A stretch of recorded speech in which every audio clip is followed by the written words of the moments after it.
Bob, our audio guy, was definitely the star yesterday. You know, he backed away from this shot when he was already caught on camera, but I honestly think he should have just owned it. Yeah, he did, there you go. But I think he should have just owned it and came in front of camera.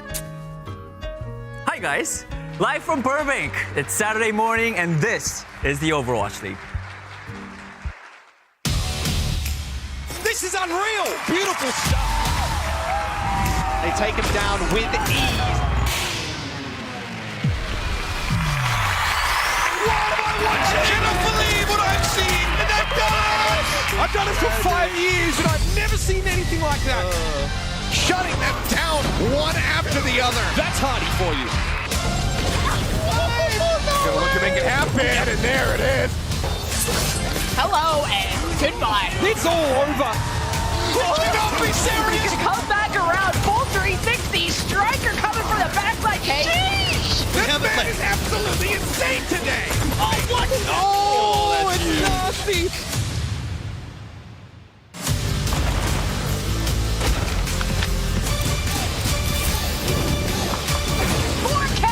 He strikes again! And Papa don't miss! Ladies and gentlemen, are you ready? Hello and welcome one and all to Watchpoint. We are still doing our opening weekend of the 2023 season. It's day number 3 out of 4 days and we are back again. Zoe here, joined by Danny, by Jake, by Jonathan, and it's a boy! It's your day. All right. Looking fly. In my defense, I thought it'd be fun to have a little variety, mix it up, and you guys are just all twinning, so I'm the one who feels It's complementing colors. It's fine. This is my hazing. hazing. We did it on purpose. This is my hazing. We wanted you to have the spotlight, you know, to We actually make have you a shine. second chat going on where we We're discuss like, our actual what are colors. we really gonna wear? Oh, thank you, guys. I love that. I feel very welcomed. I know, that's Costa had to go through it. You go through it. I'm not afraid to be the odd man out. But you're looking good doing so. Thank you. Costa didn't. Oh my goodness can't fight back. gracious! He's No, not even actually- here, and he No, has Costa, I love you, I miss you, and he lives really close by, so I should be really careful with how mean I can get. No, guys, day number 3, right? So we had a lot of plays already happening, and I think by now we should all have a very good idea of what the meta is shaping up to be, what it's looking like, and what the teams prefer. So, Jake, I would love for you to walk us through the most common compositional sightings and why we're currently seeing those heroes being picked so much.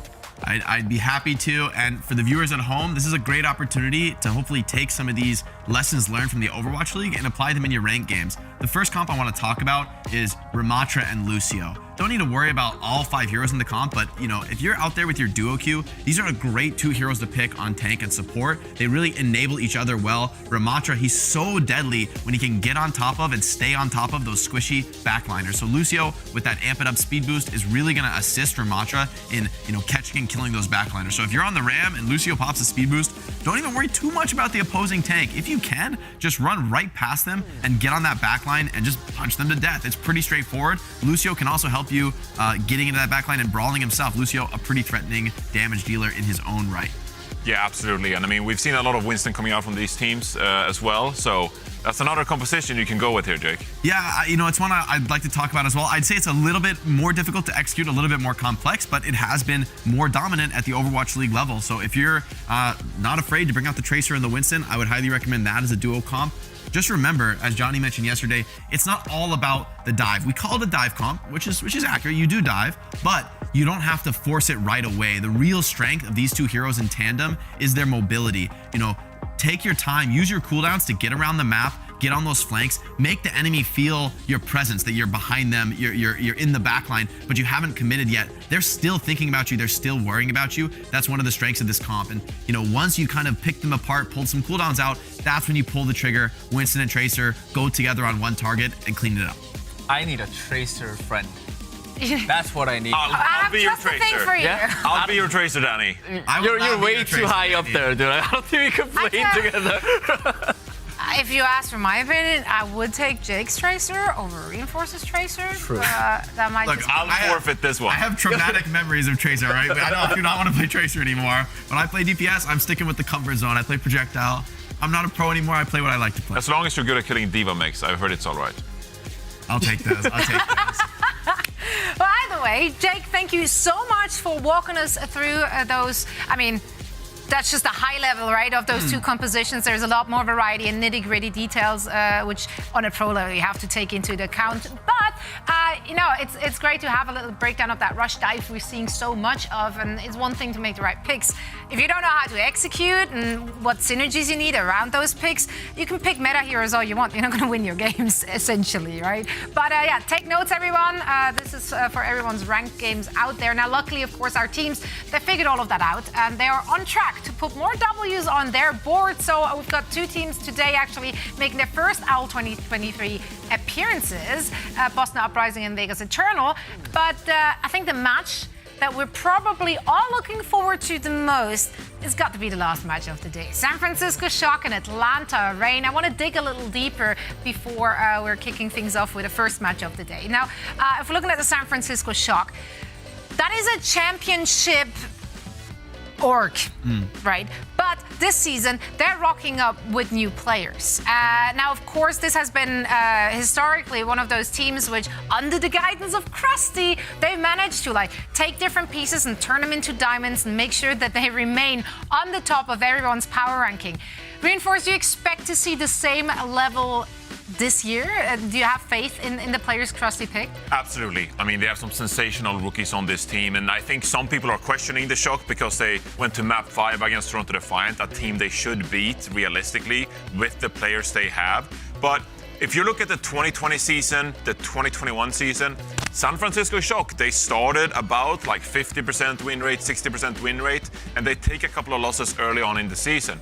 So this San Francisco Shock team, they have a really difficult match here against the Atlanta Reign later on in the day. But I wouldn't be just, have huge expectations from this Shock roster that they're gonna come out the gate immediately and just take care of the Atlanta Reign. They have several rookies on this team. It's going to take some time to adjust. The good thing about San Francisco Shock is down the line, when it's August, that's when the San Francisco Shock, they will know their strength, and that's where the greatest coach of all time, Krusty, he'll come in and really emphasize on those strengths. Right on. And, for their opponent in Atlanta Reign, I think you hit on a good note there. This is a team that there's not a single team in the league that I think can go into a match against the Atlanta Reign and think, oh, this is going to be easy. We'll just clean them up. Like, that's not happening. I mean, these guys are really, really strong. A lot of great pieces on the roster. I think I just have a little bit of a question on how they're going to utilize Hawk and DongHak. I hope that doesn't become, predictable for them, like which tanks they're going to play can make it easier to strategize against them once you know their roster. So I think that's the one little bit of a question, but the raw strength of the individual players on the Atlanta Reign, I mean, you have to be taking them as a serious contender this season. Oh, yeah, I mean, more than just a serious contenders. We already, we put them up on the big screen. We, went through the line. Yeah. Every single player, Danny, in this lineup. It's just scary. Yeah, I mean, we talked a lot about Lip, we talked about Hawk. There's so many great players. I think they are a very well-rounded team. And, we saw in the Pro-Am how scary that team could really be.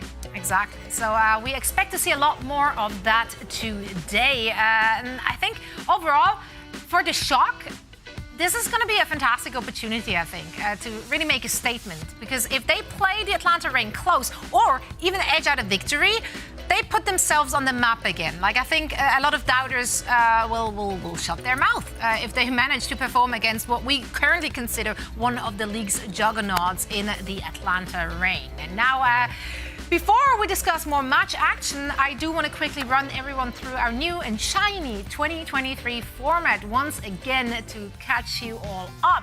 13 teams in the West kick things off with a 5-week round robin, at the end of which the top 2 teams secure their spots in the Mid-Season Madness tournament.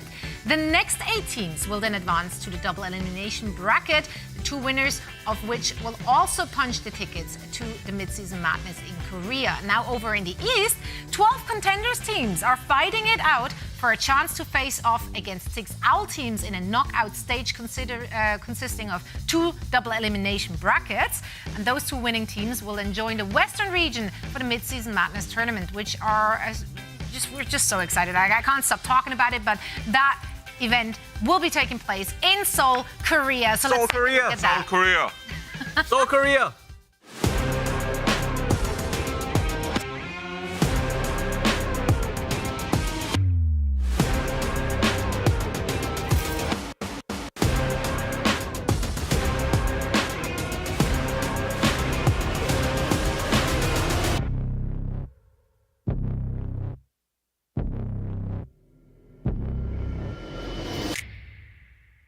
man, I am so hyped for this. Not only are we making our way to Korea, we also got a nearly $1 million prize pool. And of course, we get to see contenders teams in the mix, which that's just got to make you excited, doesn't it?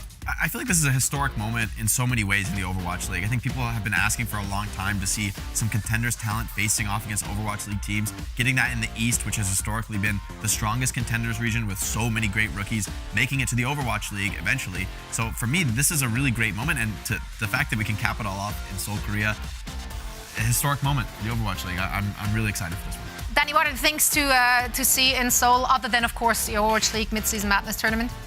Nothing else. Just that? Overwatch. What? Yeah. That's the League. spirit. Come on. That's the most important thing, and that's the best part. Hold Just on. Overwatch League in Korea. But the food, Danny. Food comes next. That's not mutually exclusive, though. I'm Food sure is you can, all right. You can jump down on some You can goodies. come to Los Whilst Angeles watching. and have Korean food. Oh my It's God. not surely the same. Like, They're not gonna let you back into that country after it's that. so good. I want my Korean fried chicken. Like, I'm ready to go. Korea's You're ready like to go snack just for food that. game Just is for on, the is on an food, yeah. elite level. Actually true. The street food, the fried chicken, it's A1. You've got to see it to believe it. You got to eat it to believe it. Wow. Wow. I'm buying that. That's good. Yeah, I guess they do a better job at advertising. You tried. But yeah, you're right. If anything else, go for Owl. We hope to see you there. Tickets, of course, go on sale May 15th for Mid-Season Madness. Make sure to join us there in person. It's well worth a visit. Danny. Starting on May 1st, however, all of you can tune in to see the Eastern contenders enter their playoffs to find out who among them will face off against the Eastern Owl teams. Make sure to check out overwatchleague.com/path2pro for the times on that, because you really don't want to miss it. Now, again, I can't stress this enough. Contenders teams, Owl teams, oh my. Like, I can smell the drama and the juicy storylines from right here. And I know that this all just seems like a lot to, focus on and catch up with. So we, of course, have our absolutely wonderful friends from the Eastern region, Avril and Seth, to, catch us up on everything we might have missed. Avril? Hey everybody, Achilles and Apple here to run you through the matches here in APAC in case you missed them earlier. We started off the day with a Gigabanger series between the Seoul Dynasty and the new Seoul Infernal that went all the way to 5 maps. I think this new rivalry is going to look so hot in the future. These two teams battled out all the way to the end. Could not be closer. Rumors of Prophet being washed, by the way, completely false. He got player of the match. Yeah, I mean, it was an incredible performance from him. And then going into our second series, we had something that we didn't necessarily anticipate. Dallas Fuel off to a bit of a rocky start, suffering a 3-0 loss at the hands of the Guangzhou Charge, who looked great. I mean, I got some fighting words for this one. I know some people out there have been sleeping on Charge, and specifically Piggy. You know who you are. 2 years in a row, you've slept on Piggy. It's time to stop. Yeah, I mean, incredible performance from him and just the whole team across the board. Jimmy is well picking up player of the match there for his performance, playing things like the Hanzo to absolute perfection. And then we rounded out the evening with the Hangzhou Spark coming up against the Shanghai Dragons. And this one, while it may have gone as anticipated given the circumstances, given the lineups, I think it was definitely a disappointment here for the side of the Shanghai Dragons. Shanghai Dragons, super slow start. I mean, they did not look that coordinated. They swapped out members in terms of DM being in the roster, they're not being in the roster. Eris has only just joined. Flitter on the tank, still looking fairly rough, but on the Spark side of things, both of our Joe teams between Guangzhou and Spark looked amazing today. Shy and Leave, yeah, that duo is as good as you expected. The hype certainly has been lived up to. Yeah, it's definitely some teams to keep your eyes out on in the future when APAC does return next week. But I guess that does it for us here in our quick little recap. We'll throw it back over to the desk so they can go ahead and guide you guys through the inferior region matches today.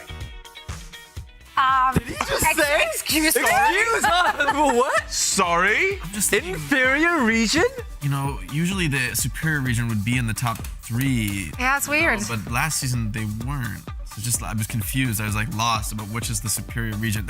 Who knows? It could be either. It could be either. Could it though? Could it though? Well, Seth, Is APAC real though? is APAC even real? Who knows? I haven't seen them playing here, so we'll figure that out as we go. You guys definitely have some opinions on those results, though, because looking at that scoreboard, if you haven't watched the matches, I think there's some questions. What stood out to you? I mean, first of all, we got to talk about the Seoul versus Seoul rivalry, right? Seoul Infernal, of course, previously Philadelphia Fusion. They're now go by Seoul Infernal, and they play out of there. So it was the first look at the Seoul versus Seoul rivalry, and it was an all-out bar brawl. You know, rewatching the match, Prophet was finding picks. MN3 had a spectacular game as well on the Hanzo, finding opening picks for the Infernal. Went to map 5, but as they covered, Avril and Seth, I mean, Prophet got player of the match, and Prophet as good as ever. So I'm cashing in on all the Dynasty hype that I laid out in the preseason.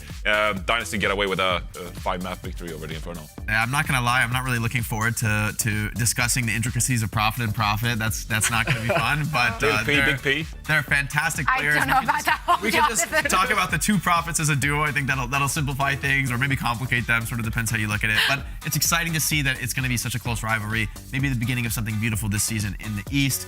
For me, what was so surprising is, I mean, and I gotta admit this, I was wrong. I had the Charge ranked pretty low in my power rankings. I wasn't sure that roster would be able to pull it together. Those fans are ruthless as well. They come for you. And I'm man enough to admit I was completely wrong. It was a total beatdown. The Fuel looked lost, a shadow of their former selves, showing maybe how much they miss a certain Winston player. But the Charge really brought it together well. I'm really impressed, especially Piggy on the tank looked great on the Winston, you know. So I feel, for me, this is an impressive result. I think Fuel fans have got to be asking questions now. Is this roster going to be able to cut the mustard? Shanghai Dragons Fleta. Fleta, I don't... Listen, man. Good luck. Good luck. It's a long season. I love you. That match against Hangzhou Spark was a tough match, I think, because Hangzhou Spark was one of the few good APAC teams right now. But hey, Fleta. Hangzhou, huh? Fleta. Hey, Hangzhou. I believe in you. I believe in you. That's inspiring. It's a long season, all right. And just a first look, right? Everything goes still, so there's still some time. And Winston, I think, is the toughest meta. On behalf of Fleta, thank you for your hype for your hype talk here. Very inspiring. And speaking of inspiring things, of course, our community inspires us on a daily with all the beautiful contributions they're making to our fan art gallery, amongst other places. Thank you guys so much for always sharing all your beautiful fan art with us, and you can too in our revamped or sleek fan art gallery, which is live right now. So make sure to send in whatever you have. We'd love to see it. And there might be a chance that you get featured here, not just in our gallery, but also on live broadcast. We love to take a look at everything coming our way. Now, still to come today, will the 1-0 teams build on their early success? Will Boston show us that the vibes are in fact good? All of that and more after the break.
Gucci. It's the reason why the people always ask me, where you get that? Where you cop those? I've been fresh to death since a snot nose. Kid on the block with the illest sneakers. The girls all flock like they missile seekers. The party don't stop, got different features, exclusives, different colors, you can't get them either. I came here to stunt, that's what I go for. I don't buy a pair, I buy the whole store. A price tag's just a number to me, so I never miss a shot that I want and I see. Swish. Man, I'm loving myself a good team hype video. And another thing I really love are, of course, our team's new revamped 2023 team jerseys. You can grab your favorites in our shop right now. Guys, do you have any favorites? There's a lot to choose from. I have to And go it's with the difficult. Seoul Dynasty one is my favorite. You know, Seoul Korea. Seoul Korea. Seoul Korea. Just to remind everybody that they represent Seoul Korea, they just have Seoul Korea It's written all important. over. Yeah. I like that. I don't hate it. I mean, for me, it's the shock. I know this is going to be a controversial pick. Not everyone loves it. But for me, I'm okay with the camo as long as it's, you know, like the colors are similar, right? The black and dark gray camo. For me, that works. For me, I think What I'm hearing is you want a camo that doesn't look like camo. Yeah. So why camo? Well, it's All right. We ranked it number 1 on our Plat Chat jersey rankings. Ranked Shock number 1. Yeah, So- jersey ranking. Yeah, wow, we did. really Okay, scrambling for jersey content there. ranking. Geez. If I'm following the Plat Chat rankings, I know I made some mistakes. So, you know, it's good that I'll have to rethink this. Yeah, well, sorry, Zoe. But That's all right. That's all right. it was camo. Orange camo. That's cool. All Right? Right? You kind of like anti-selling me now. Yeah, well, moving on. Let's take a look at our schedule once again to show you what is in store for us on day number 3. We're kicking things off with a first look at the Vegas Eternal as they will face off against the Washington Justice. After that, LA Valiant go again. This time, they have to punch upwards against the Houston Outlaws. After that one, the New York Excelsior will take on the Boston Uprising. And the last match of the day, the banger we're all waiting for, is of course going to be fought out between the San Francisco Shock and the Atlanta Reign. And now our first match is just minutes away, so let's dive into the nitty-gritty of that. Washington Justice Reinforce, what do we know so far of that team? This is a very mechanically oriented team. You got Alpha Yi leading the charge as a standout damage player on this team. Flora, of course, we know what he can do in the hit scan role as well.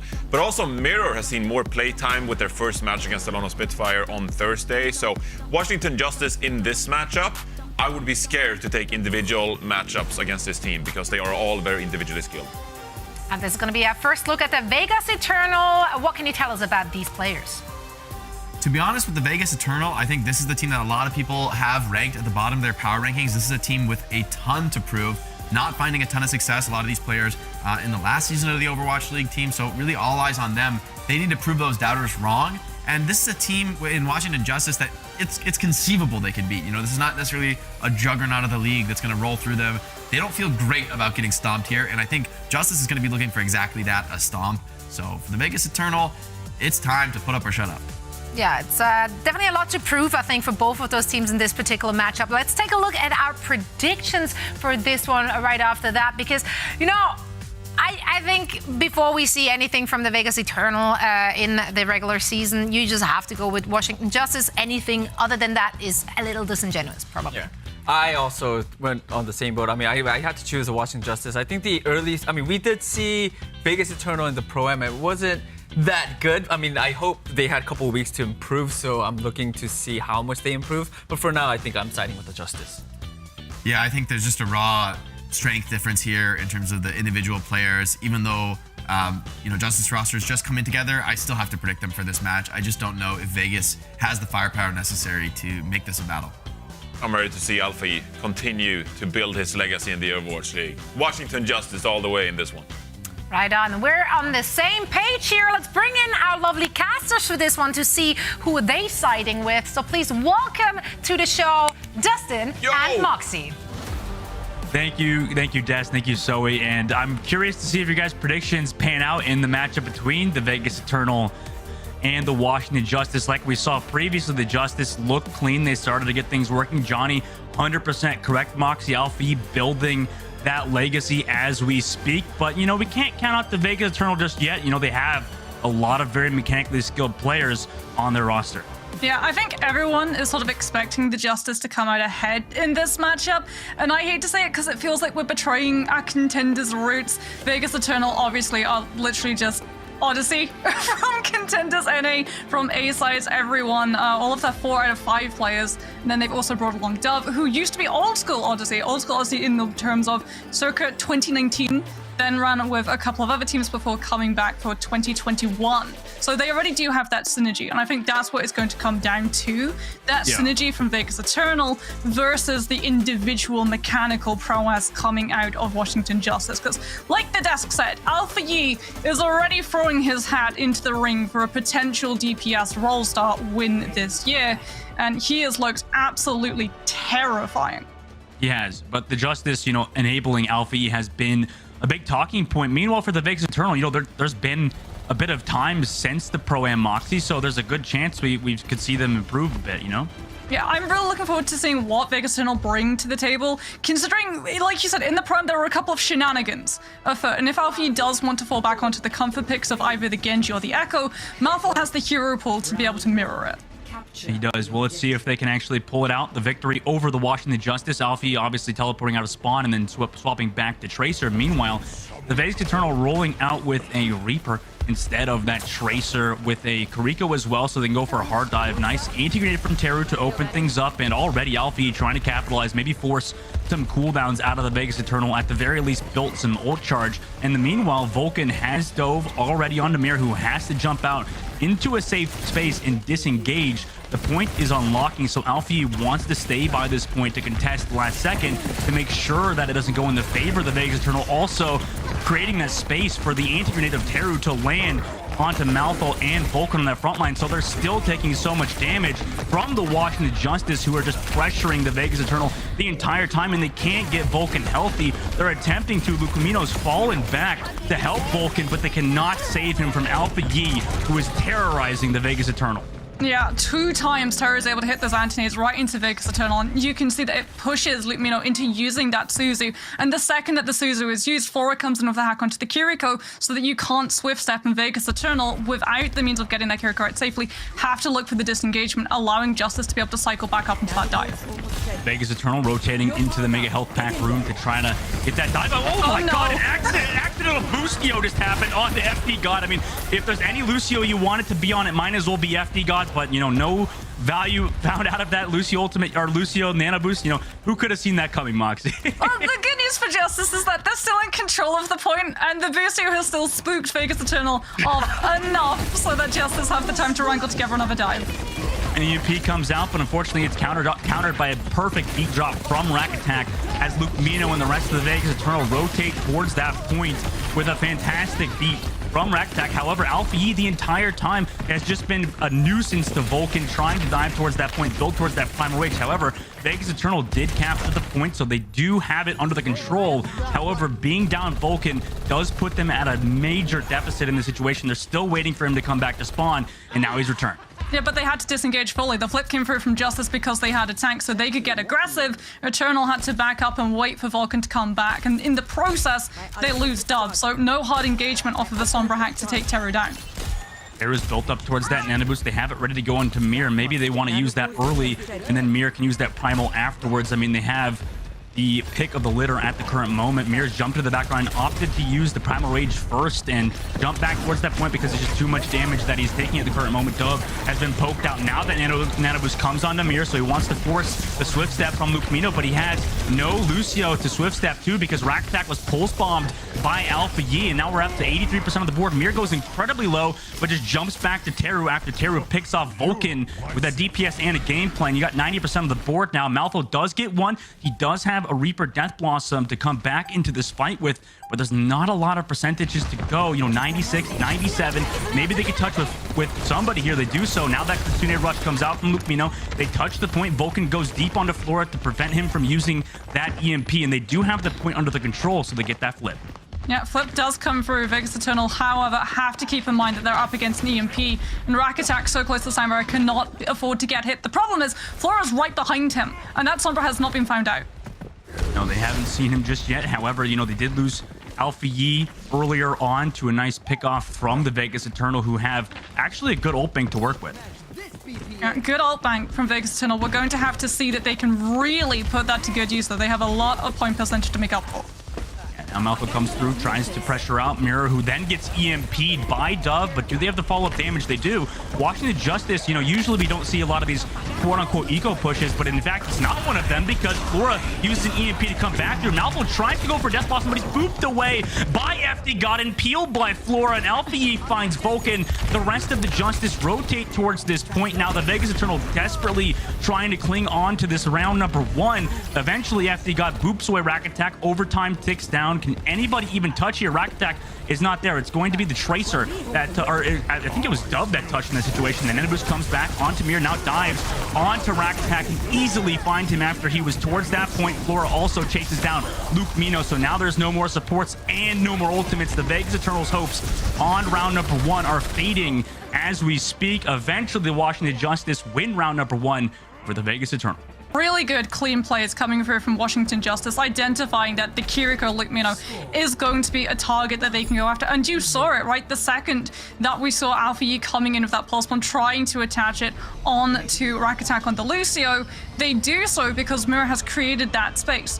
That Primal Rage, when he's pushing on the Kiriko, it actually has 2 lots of value. You prevent the Kiriko from having the distance to be able to swift step to the Lucio, but by denying the Kiriko the movement to the Lucio, you also remove Suzu to drop that pulse bomb. So Justice getting to take advantage of that positioning twice, and positioning was what it came down to at the beginning of that fight. Terror was untouched through so many different dives, and if Vegas Eternal want to be able to break into the backline, they're going to have to win the first fight. Yeah, that's going to be incredibly important for the Vegas Eternal, and I like how you mentioned Teru doing a good job just playing his life, also just perfectly placed. Kind of like, you know, there's a bit of a meme in the community with, you know, Crimzo playing at the back of the map, Teru doing a great job just playing that distance, making sure he's never in a rough situation. You don't want your flex supports dying on you early, and a lot of neutral game happening right now. Anti-grenade comes through onto Dove, who just wants to spam out on the Hanzo. Usually you see this kind of playstyle on this map. Both Hanzos just trying to poke out tanks, maybe pressure something, force somebody back into an open space where they don't want to be. Eventually, Flora could find somebody on this back line, but realistically, he's just trying to pressure them, make sure they don't have a good sight line, while also playing his life. The point's still not controlled by any team. Both Malfo and Alpha Yi are contesting it, while Mir actually comes to help out. So he dives towards that point, while Vulcan is still on the pillar side, giving the Justice that first point. Terror comes in with the first kill. It's Malfo, and then the floodgates are open. No Tracer to peel for your backline and keep Justice at bay. They're going to lose Rack Attack, the means of disengaging. Good zone to come through from Vulcan to make sure that those 2 kills don't very quickly spiral into another 3. As Eternal are going to have a nano boost to be able to infiltrate into this next fight, but they don't have a Winston to put it onto, so you can't just use it on your tank and dive through. That's a good point. It could be easily disengaged here. Vulcan walks into Mir, gets that armor off of him, and the Nano Boost actually used onto Malfo, so maybe a little bit more ability onto the Tracer enables them to help that follow-up onto Mir while that Tracer looks for Flora, but Teru's there with the pocket, and that's the tough part about having Tracer with Nano Boost is that, you know, Tracer can only focus on so many targets at once. You know, instead of like a Winston, like you mentioned, can look at multiple. Meanwhile, Alpha Yi on the point takes down Rack Attack, who did try to contest the point, almost capped it, but now sort of without Rack Attack in this fight, everybody goes so low. Malfa falls to Alpha Yi, who has been an amazing Tracer so far, but Vulcan does commit the annihilation. Dove also picks off Alpha Yi. FD God still thinks they can win it even without their DPSs, drops the beat drop. Mirror does have the Primal Rage in this fight. If he does want to commit it to stall at the point, he could go back through and touch it with the Dragon Strike, but in fact, they just want to reset, play it safe. Yeah, Teru's so close to the nano. Vulcan chases after FD God and goes off the map, and Vegas Eternal without a tank, they can't contest the flip.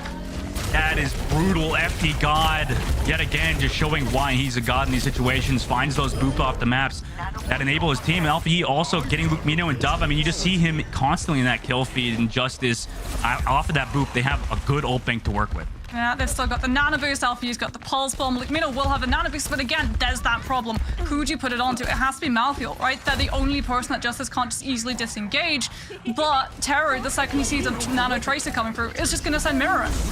Yeah, I mean, they already tried to beat drop to save Dove, who was just trying to walk in. I mean, there's just routine things that the Vegas Eternal are trying to do. In fact, the Boostio came through, and Rack Attack kills 2. With that 3, no way. I hope we get a replay of that, because Rack Attack just got a 3K with the nano Boostio Lucio. I mean, you'd never see a Boostio do as much value. That Rack Attack just gotten off of the Boostio. Luke Mino in the backline of Vegas Eternal trying to carry their team back into this. We're gonna get to see the replay right now. Rack Attack with the nano, fully intended this time around. Yes, Is able to have that movement, claps onto these members, finding those kills so quickly, and Justice just can't disengage. Rack Attack and Luke Mino finding the power to allow Vegas Eternal to come in with the flip, but the hard part of this map is not over, Dustin, especially now that they lose Dub. Yeah, they lost Dub. That's why we saw Rack Attack and Lumino just like have that gentleman's agreement. Okay, our team not doing much. We got to bring it back. And Justice do try to capture that point. In fact, there's still somebody delaying the point. It looks like it's Maltho, but eventually that recall's gone. Alpha Ye's there to do a little... He got booped off the map again. Moxie, he just got booped off the map again by FT God. Vulcan is no longer there to touch the point. The Justice, we thought it would be dominant in this situation. It seems like it is. So far, they win map number 1 for the Vegas Eternal. Yeah, okay, so just to alleviate a little bit of pressure from Vulcan that he doesn't have a choice, right? He does not have a choice. Justice are already up on 99%. If he doesn't walk onto that point, walk into the boop that he knows is coming through, then they're going to lose it regardless. But like we said, Justice just having such clean dives, understanding as well that by taking Rack Attack down, they can really push back onto this Ramatra composition, because without that Lucio, the Ramatra just doesn't have the survivability. He doesn't have the engagement tool. It's why we see Reinhardt and Lucio go hand in hand for every single time they're in the meta. Without the means of that disengagement, your tank is just a walking hitbox. And if we're also talking about the Vegas Eternal, bright spots to avoid talking about this, please, so we can't talk about this. Rack Attack and Luke Mino, are some of the best support backlines, I think, in the league. It's just, at the moment, Vegas Eternal still need to work things through. Meanwhile, we'll see if they can come back on Holly, which will be our next map after a break. So we'll be right back for Hollywood.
Welcome back, everybody. We have a substitute for the side of the Washington Justice. We're going to see BenBest, the Giga Chad, coming through instead of Mir. And also, you know, yesterday on Kings Row, we saw Teru or FD God get subbed out and then Mir onto the support role. For the Justice, Moxie, I mean, they do get to mix things up on Hollywood, which will be the next map. Yeah, this I think is where we're going to see mix-ups from more so the Vegas Eternal. Because this, when they played on Pro-Am against London, was where they ran out the Torbjorn. The mouthful on the defense, and I think that is going to be the name of the game, especially when they're defending, because we've seen what happens, right? When LPE has the freedom, one thing that Hollywood has is a little bit more defensives for your backline to be able to play up towards that upper side of Cafe. So if the Tracer does want to try and collapse onto Rack Attack and Lucmino, he does at least have to go through a whole chunk of side lanes that Vegas Eternal should be able to keep him off of, either with Dove coming in and playing perimeter check and marking the Tracer as the same hero, or whether or not we see something like a Bastion or a Torbjorn just to keep those sideline shenanigans out of reach from Eternal's backline. Maybe in this situation they thought of it and they just maybe in practice or in scrims or something, they're just like, okay, it's not working as well, let's run something a bit more standard, which in this situation, Moxie, looks like they're running the Ashe. Yeah, displacement composition. Again, you're going to have Vulcan on that Sigma as well, so you can try and land those accretions onto the Winston, forcing BenBest into using that bubble really, really early. Dove's going to be able to take full advantage of the high ground, using things like the Coach Gun and the Dynamite. Interesting to see whether or not Washington Justice decide to fully commit onto the Kiriko, anticipating the Ashe and needing that Susie to be able to cleanse the impact of the Dynamite damage. I'm more concerned about Lucmino coming in on the Baptiste. They don't have an Ana. Because they're running the Sigma, they have to have Immortality built in play. Yeah, Lucmino on that bat, like you mentioned, and also Washington Justice going to be locking the Genji. Alpha Genji has also been a menace, probably one of the top 3 or 4 Genjis that we've seen so far. The back dive from BenBest onto the Vegas Eternal, and Alpha there to follow up. I mean, Vegas Eternal just gets shut out immediately. There wasn't any setup time. They just said go, and they went. Alpha go kill. So this displacement composition works so well because you're set up before the attacking team pushes in. It doesn't punish the lack of Lucio because you shouldn't have to reposition when the attacking team tries to dive. That's a rookie mistake coming through from Vegas Eternal, wanting to take that little bit of poke pressure from the initial high ground as opposed to setting up already on the secondary high ground, allowed Washington Justice to just deathball straight in. That might have been one of the fastest first point takes we've ever seen. Justice gonna have BenBest and Teru sitting around the cart. You know, Teru should be enabled to play this in an incredibly, you know, rangy position just to give himself that setup. Just actually tries to fight Lucmino on the high ground. But we always talk about in this streets phase, the high ground is very hard to pressure versus the defense. Yeah, normally you need the Nano Winston. The good news as well for Eternal was the fight was so one-sided that no ult charge has really been up for Justice because they have swapped their composition up too. So Teru and Lucmino still keeping relative pace in terms of the Ana ultimate to enable these Winston comps. Look at this. Alfie is just pressuring Vulcan the entire time. Every time he drops, he's just forced to either jump out of there or use that bubble almost immediately. Mouthful then comes for that duel, but the hack is there to pressure him out. Also, Dove towards that mega health pack side in that side lane, trying to find some value, but Alfie just one clips Lucmino with the melee. BenBest was also there with the follow-up, but eventually the pulse bomb, or rather the damage of the Vegas Eternal with Mouthful, actually found him. So Vulcan do trade back BenBest, but the cart still pushed the entire time. Rack Attack just trying to play his life versus Alfie, trying his darndest not to fall to this guy, but Alfie eventually can't find that kill. He backs out of there. However, the Justice will take that space. Lucmino will have the nano boost, but so too does Terror, and Flora's going to be able to come in from EMP at the same time as Dove, but Justice already have that prior positioning, so wait for Eternal to walk into it. As a result, Eternal have to make the first move with the nano. Eventually they find FD God. The rotate was kind of off there from the Justice. Rack Attack also finds Flora in that back line. It looks like they wanted to rotate to the high ground Moxie, but they opted not to, which kind of resulted in them falling so quickly. Justice at least will still have engagement tools in this next fight, right? Lucmino had to use that nano boost. It's the only ultimate that Eternal parted ways with. They know that their ultimate economy has to be on point to be able to reclaim the time bank that was lost on point A.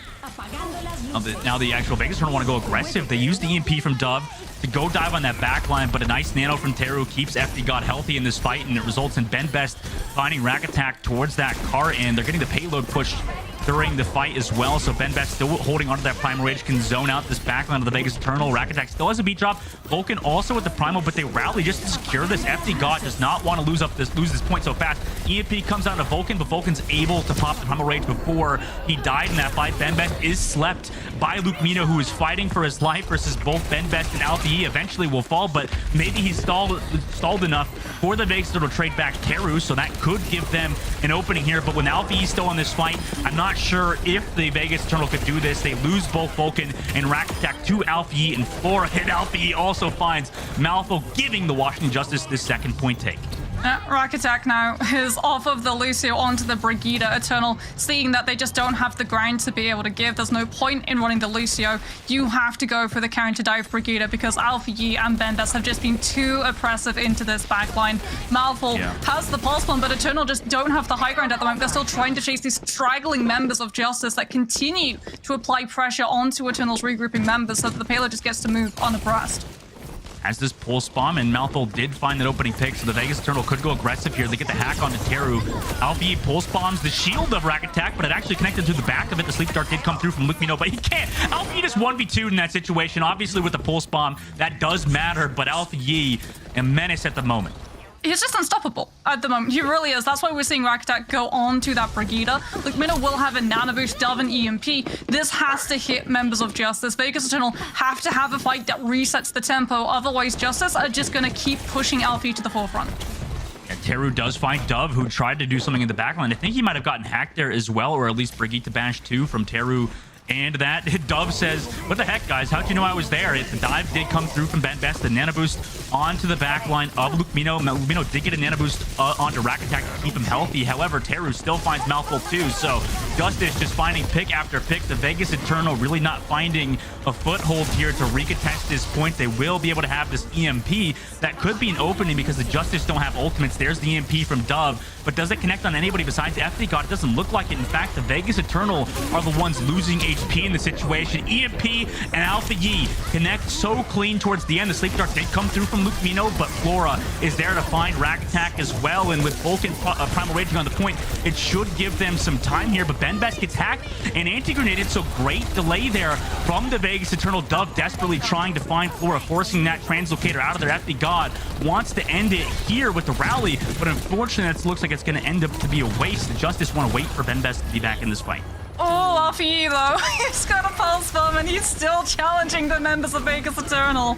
Not able to find the opening to slip on through, but still playing around those side lanes, waiting for Vegas Eternal to reveal that back line so he can slip right in. He's picked out the Ana. The rally has to come through. He gets shield bash and has to use the recall, but now he comes back in and finds the signal to Lucmino.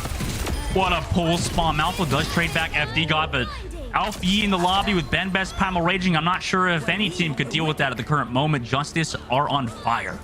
I mean, we have gushed about Alfie. I'm going to gush about BenBest. I wasn't expecting BenBest's Winston to be this good because it's part of the reason why Justice don't ever fully reset when they start pushing through C. When BenBest on the Winston is jumping up and using those rooftops to slide his momentum down so that it slows the fall, which allows him to be able to build back into that bubble and the jump cooldown without taking so much pressure from Vegas Eternal. He's not just building the Primal Rage with the cleave that he's putting on through. It's literally just insane. Let's look at this replay here from Teru killing Dove. I mean, we'll see, because obviously the players in the bottom left of your corner you can see are like, how would you do that? How do you find the Sombra in the situation? They do. He's looking around here. Let's see. He's looking for that Tracer. And then, wait, he just shot randomly? No, wait, he wasn't near anybody. He wasn't. Okay, I can see why Dove is so angry. That was... Yeah, and that was... What? That was the turnaround for Vegas Eternal, right? They were setting Dove up to come in with the EMP to slow Justice down so that they could finally put a stop to the eternal pressure that Washington Justice was just pushing through with Alfie and Flora. And unfortunately, it's denied because Dove gets found out by Teru. Teru, great job, obviously. Just the random shot into the dark finds that bright light of Dove in the back, and Vulcan opting to run the Sigma. Looks like Vegas Eternal are looking like they want to run a poke composition, Mox. Yeah, no Lucio, so no fast engagements coming through from them. BenBest's going to be on that Winston, so does have to be careful, but you can see that Alfie is already set up on that crossfire. So he is that Vegas Eternal actually going to be taking that longer rotation towards the back of the point to avoid the poke coming through from Flora and has to reposition. Hero waiting close, wants to go for an interior nade in this doorway. He knows he's relatively safe by doing so he can play it so aggressive, not having to worry about Maltho because Maltho is coming from a different angle. Maltho actually, in fact, goes to the top of the water tower elevator to try to find some spacing to harass his backline, but everybody's looking at the current moment. Same time, Justice have to back out. Vegas Eternal have done a good job rotating towards this garbage side of the map, towards the dumpsters. They've set up Vulcan on the point. Rack Attack is also there to sustain Vulcan on the point. At the same time, at the bottom of the cafe, we see that Malfo's fighting Alpha Yi, and Teru is still holding this high ground with Flora, wants to enable him. It really relies on Flora getting a lot of damage off, in which he's kind of struggling at the current moment to get that damage. Yeah, it's a race at the moment for Teru to build that nano boost and Lumino to hit the Ant Matrix. That's going to dictate how this fight goes, or maybe the Anti-Nade is just going to be able to finish off the fight. Yeah, just immediately ends it. No lamp there to save the Immortality Field. Eventually, BenBest does get found out, but surely will make it back in time. Vegas Eternal, already a minute and 30 seconds off the clock for them. Yeah, Justice play it perfectly. They know that Vegas Eternal are trying to take that longer wrap around the point, so they avoid the poke coming through from Flora, and they back up towards Staircase. So BenBest continues to get the cleave on the members of Eternal around the corner, but Terror and FD God are out of line of fire and don't get pressured into potentially being one-tapped by Dove. Eternal this time around, though, do have that pressure of the Ant Matrix. If they want to just push onto the front line, they have the means to do so. They have it ready to go. The dive does come through. Nano boost onto BenBest to try to find somebody. He does find Lumino. Nice kill from him. Pulse bomb by Maltho does equalize it until BenBest and Alpha Yi. You called it earlier. I mean, these dives from BenBest and Alpha Yi comboing so well at the moment. Yeah, that's the problem for Eternal, right? They're looking to find that engagement around that first corner to break onto points. They can use Luke Mino's Ant Matrix to allow Dove a setup, but also to allow Luke Mino to continue pumping those heals out onto Vulcan. But by going straight for a choke, you walk into the crossfire of BenBest and Alpha Yi you avoided last time. And speaking about walking into Alpha Yi, yeah, this is going to be painful. You have no choice to. Tries to hide in the bush, does not go for that little emote. I think that might be illegal in Overwatch League now, by the way, hiding in those bushes. There comes that the amplification matrix from Lumino and forcing to use the immortality field because they have to sustain, but Flora with a dynamite eventually finds Dove as well. He gets burned out. Alfie just harassing his backline, looking to save his life by going to this health pack. I mean, he just knows exactly how to play this Tracer, although at the same time, Vulcan does chase down Flora on the front line, so great job from Vulcan to just keep going into that front line of the Washington Justice, but the pulse bomb onto Rack Attack shield, it is zoned away, so the Vegas Eternal peeled off quite well, and Dove will be coming back on the Soldier 76. We only have 50 seconds left on the clock. The Brigitte of FD got in Tyrell on the high ground. Vulcan goes for the Sigma ultimate in the inside. Dove gets found by BenBest, so great job from BenBest to get Dove, even though they were a little bit at an ult disadvantage. Eventually, Malfo gets Alpha Yi, but at the same time, Justice doing a great job running down Vulcan. In fact, they're going all the way towards the spawn door to force them into last fight territory. Yeah, the Sigma Flux comes through from Vulcan, but there's just no kill because the rally armor from FD God keeps everyone healed up. Alfina coming in on the Genji, just looking to push onto this backline. Teru still holding onto the Nano Boost to give all of the sustainability. In overtime for BenBest, Eternal have one fight left. Malfo has to manage to pull off magic with this pulse bomb, otherwise this map's done. See if he could do it. Hiding over towards that high ground where the staircase is. In fact, tries to get onto one, but there's the pulse bomb from Maltho. It does not connect. Alpha Yi is the one to connect onto Lupino. That gives them that kill onto the Kariko, so they have no more heals with Rack Attack either. And Bob just kind of bodyguarding the front. Eventually, the Washington Justice are winning this map on Hollywood. They go up 2-0. It's always a really painful experience when you're playing without a Lucio in a very fast tempo meta, right? Especially when you're the attacking team and you're playing with something like a Sigma that's incredibly sluggish. If you don't find that opening impact in the first fight, chances are you're not going to be able to build up past one grab flux. That's the problem with this composition. Lots of damage potential with things like the accretion hitting you up so that it can stun those targets and Dove can finish them off with the Hanzo one tap. But if you don't win these fights, if you don't find those kills, your ultimate economy is going to be so far behind that of the Tracer and the Sombra that just continue to build into things like EMPs and pulse bombs. Yeah, this is amazing work from Alfie and the Washington Justice, like you said. And you know, the Vegas Eternal have to find some sort of ground here to work with, right? On previous maps, they've tried out to play the Ramatra at times. They put Vulcan onto the Sigma. fought on Rialto. We'll see if they can run it down, maybe come back in the series to go to that map number 5. Rialto will be our next map after a short break, so don't go anywhere. We'll be right back.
Welcome back, everybody. You're joined by myself, Dustin, aka Dogman, whatever you want to call me these days, doesn't even matter. We have Moxie obviously with me in this cast, and we're going to match point, Moxie, between the Washington Justice and the Vegas Eternal.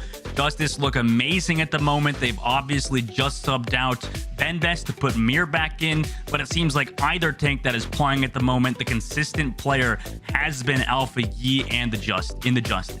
Yeah, Mirror coming in over BenBest, so potentially maybe a little bit of Sigma for the opening of Rialto to be able to block off some of that damage in Courtyard and then be able to move on to the Winston if it gets forced. But like you said, Alfie has just looked incredibly strong. Whatever hero he's playing, the Genji, the Tracer, and this is something I think that he's going to be really happy to see coming into this meta because his background coming through from Chinese contenders before he got picked up by the Spark last year, he was just insane on the Tracer. Tracer, a hero that never really fell out of meta for the Chinese contenders scene. So as a result, he always got to fill it out, and he just has such experience being able to play alongside that Winston. So that even though it's not full hard dive commitments, the Winston going in still creates that little bubble of space for the Tracer to take advantage of.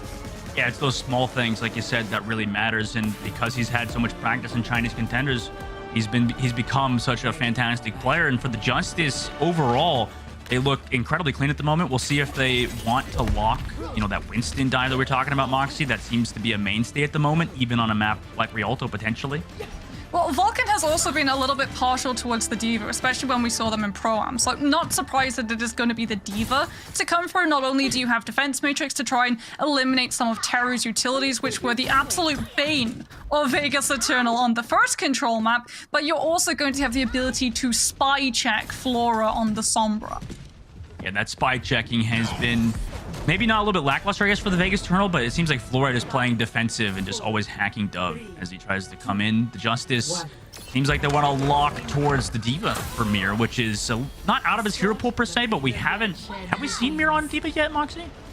I don't think so. Not particularly. Like, Mir can still play a decent Diva. They are going to try Mirror it again just to try and eliminate some of the Ana utilities coming through. Neither of these teams running a Kiriko, so getting the Defense Matrix to swallow up either the anti-nade, which is a lot of the time a hard commitment for a dive to come through, is absolutely clutch for these teams. Yeah, Mir just pushing that payload. Vegas Eternal obviously playing this corner. A nice hack from Dove gives them that dive onto FD God, but you're not seeing a lot of damage come through on the side of the Vegas Eternal into the Justice. It seems like they're going to trade up, just peeling it off. The payload, however, is stopped. Eventually, Teru gets a nice nade onto Vulcan with the defensive matrix. Vulcan was not there in time to use it, or did not use his defensive matrix, not expecting the infinite to come through, and he already loses mech and his life. Minas also slept by Teru with that sleep dart, who has been kind of an unsung hero on the Washington Justice so far. Lukmino does trade Alfie, but that's just free cart push now for the Justice. So we thought it was going to be individual mechanics coming through from Justice that allowed them to take the advantage in this fight. It's not. It's synergy. Flora comes in with a hack onto Vulcan, so he can't actually defense matrix the nade coming through from Terra, and there's the hard commitment sign that we were talking about previously. Justice working together as a four-person hit squad. Alfie does have this pulse bomb ready to go. Dove waiting for a hack, but he doesn't notice his backline is kind of being dove on at the moment. Dove does get that hack off. Now Alfie just dives on that bridge, recalls out of their top back safely to the high ground. Dove does eventually get peeled for, so he relocates out. Maltho also has pulse bomb. Lukmino has built up the Nana boost, but Alfie waiting for that pulse bomb, maybe just peeking his head over the corner, kind of playing like a horror villain at the current moment. And Flora, he doesn't even need the pulse bomb, just tracks him down with Alfie Yi. Lukmino's gone, Alfie Yi gone, and even though the Vegas Eternal had some ultimates, they missed their pulse bomb opportunity. The Vegas Eternal eventually get cleaned up, and the Washington Justice claim this first point. Washington Justice should be able to claim the high ground too, as, they're going to get staggers onto Vegas Eternal as well. The TP back. That's why Mir's laughing, because of the new change where you can just TP at a spawn, so you can't get those spawn camps anymore. Huge.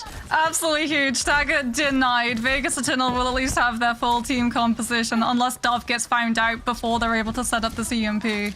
As if he does, Terra is going to be more than happy.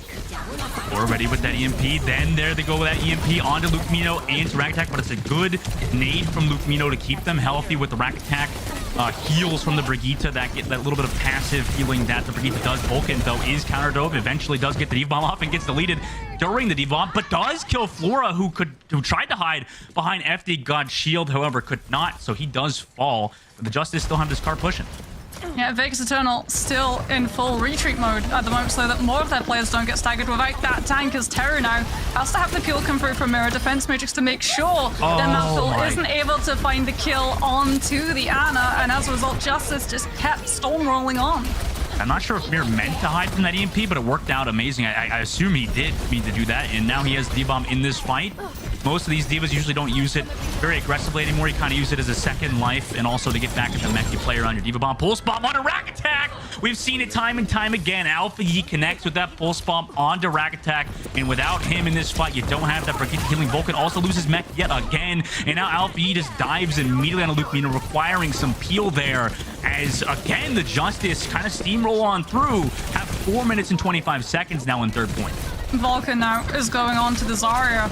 Not to mirror into mirror, but to make sure that the bubble can try and cleanse things like the pulse bomb, as well as beam mirror down in this mech defense matrix. Not able to mitigate the damage coming through from the Zarya beam, since it's not a projectile. And Vegas Eternal, they need to break mirror out of this mech. Otherwise, Justice are just going to set an absolute storming pace to take a full push of Rialto. Of trying to just play with Mouth over the backside. They do have the nano in this fight, but Vulcan just pressured by the Justice, trying to force out those bubbles early, not give him charge. Nobody's shooting these bubbles. He's only at 40 charge and does not have any bubbles to save his life now. I mean, that was executed amazing by the Justice. Cleaned up Vulcan after all of those bubbles were used up. Does try to equalize with an EMP. Rack Attack and Maltho follow it up with the nano onto Rack Attack, so they have that damage there. But also Alpha Yi is still in this fight, was not picked off with that EMP. Connects onto Rack Attack, and now, you know, you just rely on these bubbles from Vulcan to come back. Luke Mino swaps to Lucio. They do have the respawn advantage here, but Mir still has the Diva Bomb. Alpha Yi has a Pulse Bomb, and you never know what Alpha Yi is going to do with it. Almost the hack comes through in the dub, but Alpha Yi just avoids the potential hack coming through. Mir connects with the Diva Bomb, and then the EMP comes out. Washington Justice have everybody back here again. Alpha Yi lands with the Pulse Bomb into Luke Mino. The rally from here was just too late for Rack Attack, and the Justice cleanup on Rialto with 3 minutes and 3 seconds. That is blazing fast. Yeah, the full push picks up for Washington Justice. And like you said, the second that we saw the Vulcan swap come through, unfortunately, you're just stuck between a rock and a hard place. You have to expend the Zarya bubbles to save the squishies that are trying to use the Zarya to go a little bit more aggressive and pressure mirror the hack trying to come through, puts Dove and Malful in the line of fire. And once the Zarya bubbles are baited out comes the nano boost from Terror onto Mirror, and down goes Vulcan on the Zarya. Justice doing a very good job of burning the Zarya out of those two bubbles to be able to move onto the tank when she is utterly defenseless. And again, this comes down to experience. When you swap to something like a Zarya, this can sometimes throw a curveball into the mix, right? For some of these teams who maybe aren't used to scrimming against the Zarya, since it hasn't really been that flavor of the meta for a long time. When the desk were talking about prevalent tanks at the moment, it was more things like the Winston and the Ramatra. This is a team that is coming from Chinese contenders and Korea.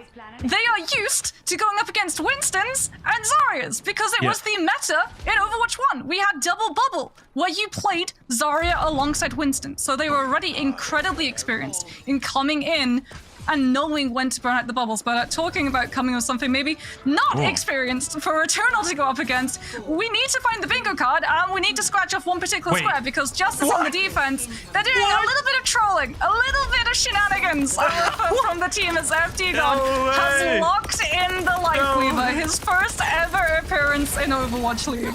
Okay, Lifeweaver, let's see how he does in the first appearance of Overwatch League. I can't say I expected this part of the bingo card to be crossed off. FD God, obviously, with Thorn Volley just trying to pressure Vulcan's defensive matrix. We're probably going to see a little of this POV, but I imagine eventually the Vegas Eternal will be able to get the dive. However, you know, while they're on the high ground, they do have this advantage, and as long as the Lifeweaver just chills above the high ground with the Soldier 76, they do have a lot of sustain to play that counter dive and play around the Lifeweaver. However, Vulcan's getting that cart pushed. You know, they're not playing at the correct angle at the moment to really get the maximum value out of this composition. However, the cart does stop at the corner, so they eventually rotate towards that side. The Vegas Eternal trying to set up a dive here.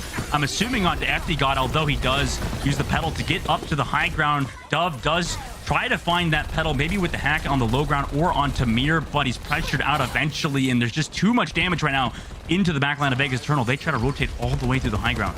FD God is just entirely under pressure at the moment because Mirror is the one that's taking all of the heat. Every single one of Dove's hacks has been intercepted by this Diva. Now we should see FD God off of that platform, able to use the dash to make his way onto the second high ground opposite. So it's still going to be up to Dove and Malful to try to infiltrate this backline and take this Lifeweaver down, but pedal platform comes up again, and FD God still no pressure. He's got the tree. I didn't even think we'd see a tree of life. I thought he would die and swap off of it, but this seems to be the most chill game of Lifeweaver ever for FD God. Justice playing at the back from that pulse bomb available for Malthol. Does not actually go for it. Recalls before he could use it. FD God does use the tree of life inside that room, so they get nice and healthy. And also has the nano. A nanoed Lifeweaver as well. Maybe that should be on the bingo card at this point, but they don't get any kills off of it. They do sustain that dive and have some ultimates of this next one, but Dove comes in with EMP, and there you go. Deleted immediately. Counter EMP comes out by the Justice, but it's just Flora and Mir. Fantastic EMP from Dove, and the card's in a great spot. They could potentially fully cap out. But we are seeing one of the side effects of playing into a Lifeweaver, that rubber band of aggression that tries to play us after show. Malthol doesn't use the recall because he takes too much pressure. He tries to bait the life grab coming through so he can throw the pulse bomb afterwards onto Justice, knowing that it's not going to get iframe wrapped by the bubble. As now FD God is off of the Lifeweaver onto the Brigida. Still find a lot more value, I think, than some people were expecting, but now Justice are going to be playing at full strength. Yeah, sadly, it's a situation where, you know, he's just a glass cannon, and Alfie over the top does connect onto Luke Mino, finds that Anon across the bridge. That's why this map is so hard for support players. It's very hard to play your life, making the basic Eternal's life incredibly difficult at the moment. They already reset.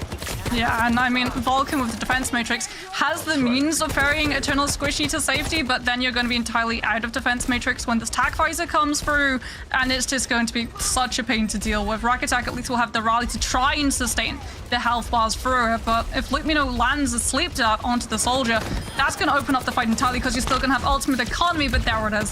Squishy's trying to cross the bridge, no Diva for the defense matrix because everyone else is already around the payload. Yeah, Dove is just a target that Justice immediately remove every fight. Vulcan also gets anti-grenade out of mech, can easily jump off the mech, so he doesn't have to use the Diva Bomb. But this is getting rough. You know, 3 minutes left. You're against a lot of ultimates on the Rika test. Rialto is one of the hardest maps to Rika test in second point. Yeah, and Eternal can't even swap to something like the Lucia, right? Because then they give up both the rally or the nano boost. So they absolutely don't want to do that. Ideally, they use the rally just to try and cross this bridge. As you can see, Mira just spy checking to make sure the Dove hasn't been able to find it, as Eternal will use that rally to try to make it through safely. And Rack Attack with the rally. They do. That's a great use by them, honestly, to use that rally just to get across that bridge, like you mentioned. And Flora now pressured out entirely, and at the same time, Justice want to keep backing up, giving that space to the Justice, waiting for that rally to eventually fade out. Vulcan does get the nano boost. Malthol is slept, however, and followed up. Teru playing amazing on the Tracer. Good sleep dart onto Malthol. Alfie now comes through with attack visor. Doesn't get maximum value out of it, although they did pick off Malthol earlier on. Does use the Helix to jump up to the high ground. Eventually, Rack Attack has Vulcan, and they go aggressive on that, but also you have to deal with FD God on that rally, pressuring you out. Dove falls. Also, Luke Mino does too, and yet again, another team fight win for the Justice. Now 2 minutes left for the Vegas Eternal. Yeah, Eternal unfortunately having to expend that rally to be able to make it through the bridge safely. Don't have the rally to mirror FD God, so as a result they have to throw the EMP in and hope that they're able to find the fight winners. Mirror is just... Look at Mirror. Taking a gondola. He's enjoying the scenes. He's enjoying the sights of Rialto. It's a very pretty map, and I mean, you have all of the time to just wait for Eternal to try and put together a push as you look for, again, another Squishy to isolate when the Diva's away. Mir might be one of the most fun players in Overwatch League to play with. He always brings the energy and brings the vibes. You know, Vegas Eternal, though, they're trying to come back into this fight. They do cross the bridge. Vulcan still does have that Diva Bomb. Dove goes down to half HP, but is healed up immediately. Justice just waiting with their ultimates for the perfect time. Teru now comes with the nade over the top as an EMP connects from Flora. They already take out Malthol in this fight. The rotate from Vegas Eternal happens before they can even equalize it, so they're going to be dove on 5 versus 4 in this fight. Dove gets hacked. FD God comes through with the shield bash, connects onto him, and at this point the Vegas Eternal are just getting slowly staggered. You know, player after player, they're in a really tough spot. They're isolated every single time they push through. They've got 3 of their members at the moment inside room, but they're eventually going to have to break out. Vulcan is going to have to try and hold on to the self-destruct as we barrel towards an overtime fight. As split apart from their team, they just have to send Vulcan up to the high ground to keep Justice's attention so that the rest of Eternal Squishies can cross that bridge. Dove, making it through the spy check, will be able to regroup with the team.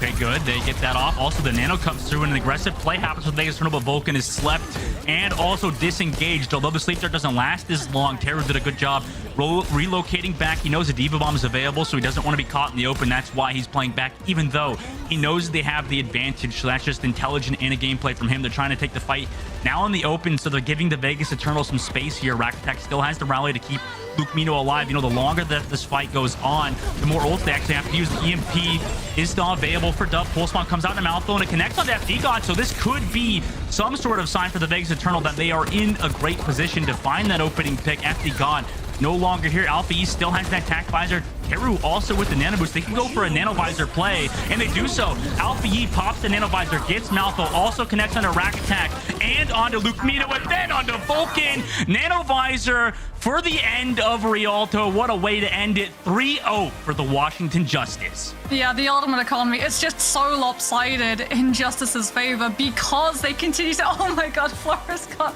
they've got little foreign fingers. Oh, I love this. I love this. You can make all of your sporting analogies now, Dustin. I still won't understand any of them, but I'm sure Washington Justice fans will, as they just look so clean. We were talking a little bit about it before, showing how they essentially had a 4-person hit squad in place, and you really do get to see it every single time Teru lands a sleep dart onto that opposing Diva enemy. It's always followed up by a hack. Like, even though Sleep Dart lasts so little time on tanks now, it still allows you to come through with the Sombra hack and then the follow-up of the anti-nade. So even if you have something like a self-destruct, you're just not in a position to be able to throw it out because you know you're not going to survive getting back into the mech. Justice look absolutely insane united. Yeah, Get Amazed, the coach, obviously, there in the Washington Justice picture that we saw at the end. And, you know, they look amazing as a team. I think the other day we maybe questioned things like Mir going over to the Ana, but obviously stayed in for the Diva in this situation. And he looked great on the Diva. He kind of played similar to a former pro player. Or actually, is he current at the moment? I think he's just a content creator. Poco. Poco played amazing on Diva, kind of played that safe, you know, protective style. He played a very similar way, and now we get a look at our player of the match, was just, I mean, is there any other question besides Alpha E Moxie? I don't think it was going to be. Did somebody say DPS Rollstar recommendation? I certainly hit it. I am 100% here for the Alpha E cheer squad, like I said. Previously got to see him play for Billy Gaming in Chinese Contenders, and he was absolutely insane then. He's absolutely insane now. Just being able to come through and find the pulsums onto the Brigida as well. Like, every single time he makes it just look so clean and easy, being able to slip that pulse bomb past the brick shield, but it's really not. Traces really do struggle to be able to land that angle, as Brigidas have gotten so well rehearsed at anticipating the pulse bomb to come through. Alpha Yi, phenomenal play, and obviously the vibes look very good, but winning does solve everything, so we'll see if the Justice can actually continue this forward. Oh my god, he almost had 10,000 damage per 10. 4 deaths, obviously, but, you know, we know Alpha Yi to be one of those more aggressive tracers, right, Moxie? And this is a team that is enabling him with that aggression, like we said, being able to play around Mirror and BenBest, being able to utilize the space that those tanks create to just sneak his way into the backline. He always finds a kill, and he always gets out unpunished. That is the sign of a brilliant tracer. Fantastic job by Alfie and the Washington Justice. Good 3-0 for them, and now they're up 2-0 so far in the regular season. We're going to do a break. When we come back, we'll have the desk run everything back for you guys, so don't go anywhere. We'll be right back.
for the Washington Justice in that tank position. And if you're a tank main as well, check out the new bundle featuring Ramatra, Doomfist, Sigma, and of course a really beautiful weapon charm in your favorite team's skin. Now the tank bundle will be on sale through May 9th. And it will be yours. It could be yours, Jake. It's gonna be mine. It will be yours for just 300 Gonna league be tokens me. and a wet handshake. Wet handshake. Sold! Wonderful. I should go into sales. I'm really nailing I it. need a Doomfist skin. He's so jacked. He's just Speaking of... A lot of chicken breasts and boiled eggs. True, that's how you get there. Now, we do have to discuss what just went down, which was, in fact, a match. It was a match. Of Overwatch. That is correct. Alpha Yi in jail for bullying. Vicky. Almost as brutal as what the Washington Justice performed there. That was unfortunately a very one-sided affair. That said, unfortunate the viewer, of course, on the Vegas Eternal side. Very fortunate if you're rooting for the Washington Justice, which needed to make a statement. This was important for them to make it look that one-sided. Yeah, they definitely want to prove that they're a tier above these bottom-of-the-pack teams like Vegas Eternal. But for Vegas, honestly, I wanted something more from them, right? Like, I know this is a team without too much expectations on them, but at the same time, this is going to be a long and brutal season if they're performing like that against a team that's really just coming together, just starting to gel in the Washington Justice. agreed. Yeah, completely agree. I do want to go back to Washington Justice, though. Standout win for them. And this is a team that I'm expecting to at least try to compete with the likes of Boston Uprising and Toronto Defiant, and this is the way to show that you're all about that. Absolutely. Now, of course, with matches like that, it's really hard when you have an absolute beatdown to find something to super hone in on from an analytical perspective. But Reinforce gets paid by Telestration, so we did force him to make one anyway. Let's see what he found. You're saying force, but this is truly just everything passion that I'm project. about. Yeah. There was one play that really stood out this game that I think that we really need to highlight here. So we're going to have Tiro, who's going to play this Ana on Hollywood, point C, right? So Washington Justice, they're on the attack here, and we'll roll into it slowly but surely here. And there'll be one important detail that we need to pay attention here. So we can start scrolling forward the clip here till we get to the moment. And I'm going to ask you right here, as we go back a little bit, just slightly forward, there. What stands out to you right here? Car. $1 billion question.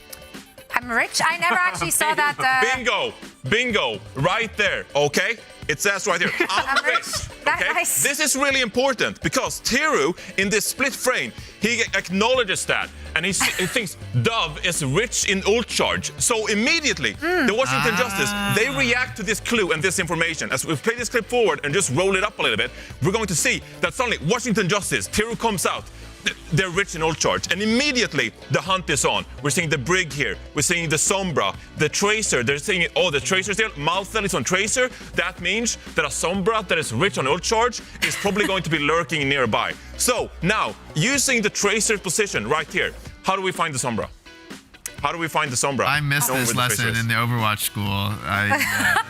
So, I mean, let's just start right here, okay? So, utilizing the Fibonacci sequence, okay? So, there's going to be tons of different numbers here. There's like 1, 1, 2, But that was 3, a number? 5, 8. Get to like 21 here. We have a 13, different alphabet, numerical system in 34. Sweden. I wonder. I mean, this is like a beautiful... I do not recognize anything So here. we have 34 here, right? Now, if you utilize One this, for the fridge. right? Okay, so probably this is the team. The tanks and stuff, they're over here, right? So we have one angle here, one angle here. So utilizing the Fibonacci sequence, we probably get 34, which is a Fibonacci number. This right here seems like 34. 34 degrees is acute angle right here, right? So knowing that the Tracer's here, the tanks are here, the Sombra probably is over here, right? Now, utilizing the number 34 as well, if we use, Tiro sensitivity here, he probably has around like 800 DPI, right? That's pretty normal, Jake, confirm? Standard, agreed. Standard. Now, if Tiro sense is 4.33, that's the first thing I've understood. Pretty much.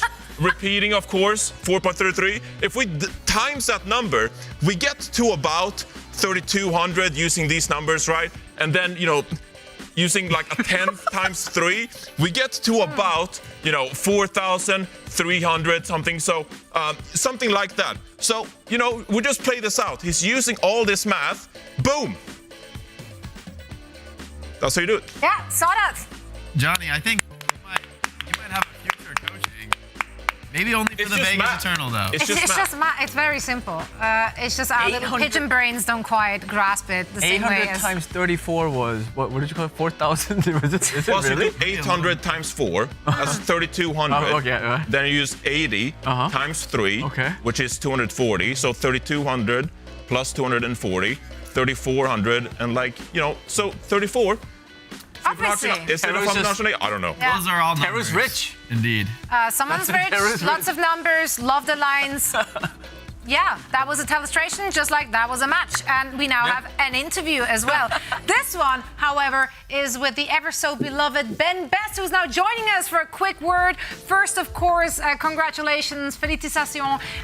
You guys got a big W on the board, and that is a statement that we needed to see. What was your preparation like heading into this match? Hello. Thank you. Sorry. We didn't prepare that much for this match. We just wanna practice against the best team all the time, all the weeks, and yeah, we just straddled some key fights, but we are focused on bigger teams right now. All right. Okay. BenBest, I actually want to ask you about your tank situation, because, I mean, we saw today you played some of the Winston, and also Mira was on the Winston for the first map as well. So how does a tank, I guess, subbing strat work for your team? I think this Mira is very versatile. We can adapt on a lot of maps. I would say I will be more the tanky heroes like Reinhardt, Monkey, Orisa. And he's getting all the other heroes.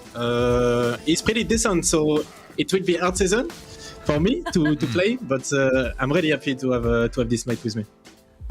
And BenBest, I want to ask you as well, speaking of competing for spots, you're one of the very few players, I think, to leave the Overwatch League and then make a glorious return, coming back on, I would call, a pretty strong team. Yep. Washington Justice showing that you guys are definitely a tier above teams like the Vegas Eternal. So what was that journey like for you to not be in the Overwatch League and to fight your way back?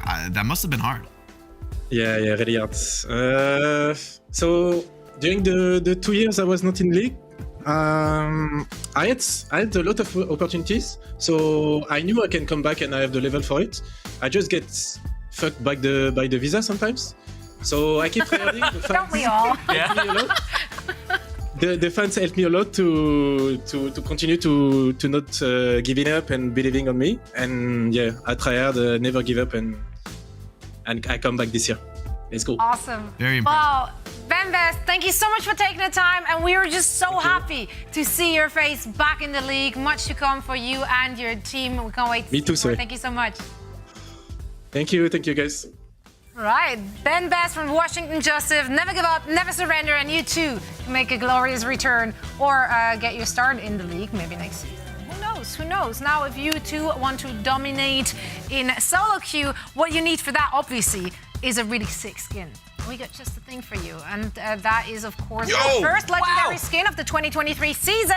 Rock Climber Zarya, a fan favorite here on the desk, except from Reinforce, who just doesn't believe in climbing. Jake was climbing yesterday. I went. Yeah. It was you fun. went climbing? I was inspired by Rock Climbing Zarya. I went for a solid session after the desk. I like that. Jake actually has a climbing rubber band.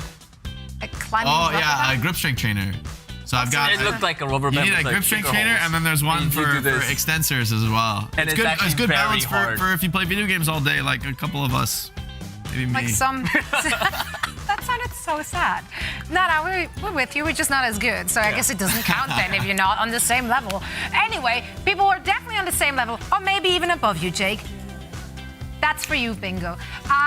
We have a schedule with fantastic teams which are duking it out today. So let's take a look at which match is coming up next. And that one will, of course, be the Los Angeles Valiant and the Houston Outlaws. Outlaws, definitely the favorite coming into this, but we do want to talk about the LA Valiant and the first look we already had of that team. Yeah, the Valiant showed us something, but we just need to see so much more. I mean, I agree too, but I mean, I actually sort of liked what I saw yesterday from them. I mean, I think Seeker was definitely impressive, and of course, I think it is going to be a difficult fight because they're going up against the Houston Outlaws, right? It's a tough battle. Yeah, no, they could show us a good performance here. Valiant? Certainly not the one you expect the Valiant to win. I think this is going to be an even tougher test for them, and so more than likely another beatdown. My real question is just, how are their mentals going to be after this? Well, hopefully not crushed. One thing we have to say, of course, when we're looking at the Houston Outlaws, yes, they have like a star caliber players in every role, but that backline, Danny, that's something to be really scared of. Yeah, I mean, we talked, because Jake is here, I didn't really want to talk much about Houston Outlaws. I wanted to be a fan of a different team. But we have to give it to Houston Outlaws, right? Like, we were talking about Fearless, like, Happy and them, but, like, I think they just have a very, very strong backline. Like, imagine you're on an opposing team, you're playing Monkey, right? And you dive in to get the backline and then just shoot. You think that's Shu and Violet is just sitting there like, what's up? How are you doing? Like, that's cute. Come to me. That's pretty scary. Let us engage in combat. You know, so yeah, I think Shu and Violet in particular, the flexibility, the individual mechanical strength. You guys said it. I mean, sometimes divers are coming for them and they're losing the battles, right? These supports, you know, a lot of times considered the role that, oh, you need to run away, you need to kite the dives. Not when you just shoot back. And with Shu and Violet, they're doing absolutely that. We saw some huge moments from both of them. Violet, you know, even though he's playing, maybe it's the main support role here on the Houston Outlaws, but he doesn't look like most other main sports. These, like, finding individual frags on the main support role is that key difference maker in a lot of fights, and really helps to have a player like that.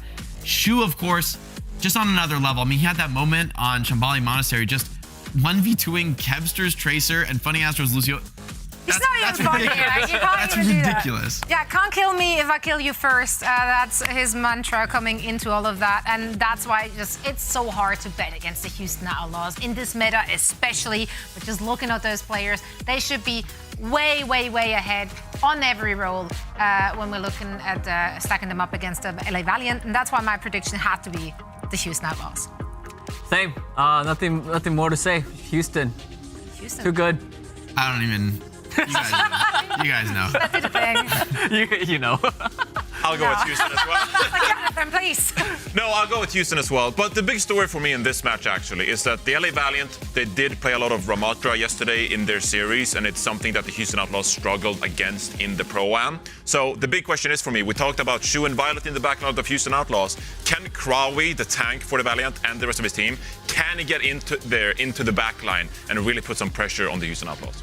Well, we'll find out in just a little bit. And for all the action, we once more have the ever so lovely Moxie and Dogman for you. Hey, Desk, again, good to see you all, and it's good to see the predictions obviously go in the face of Outlaws for Jake. Obviously, as a competitor, you know, specifically, I'm not biased, obviously, like Jake's not biased, of course. You know, the Houston Outlaws look amazing this year. They look so dang good at the current moment, Moxie. But, you know, the series is still yet to be played out. We can see some maybe potential of the Valiant kind of show itself today.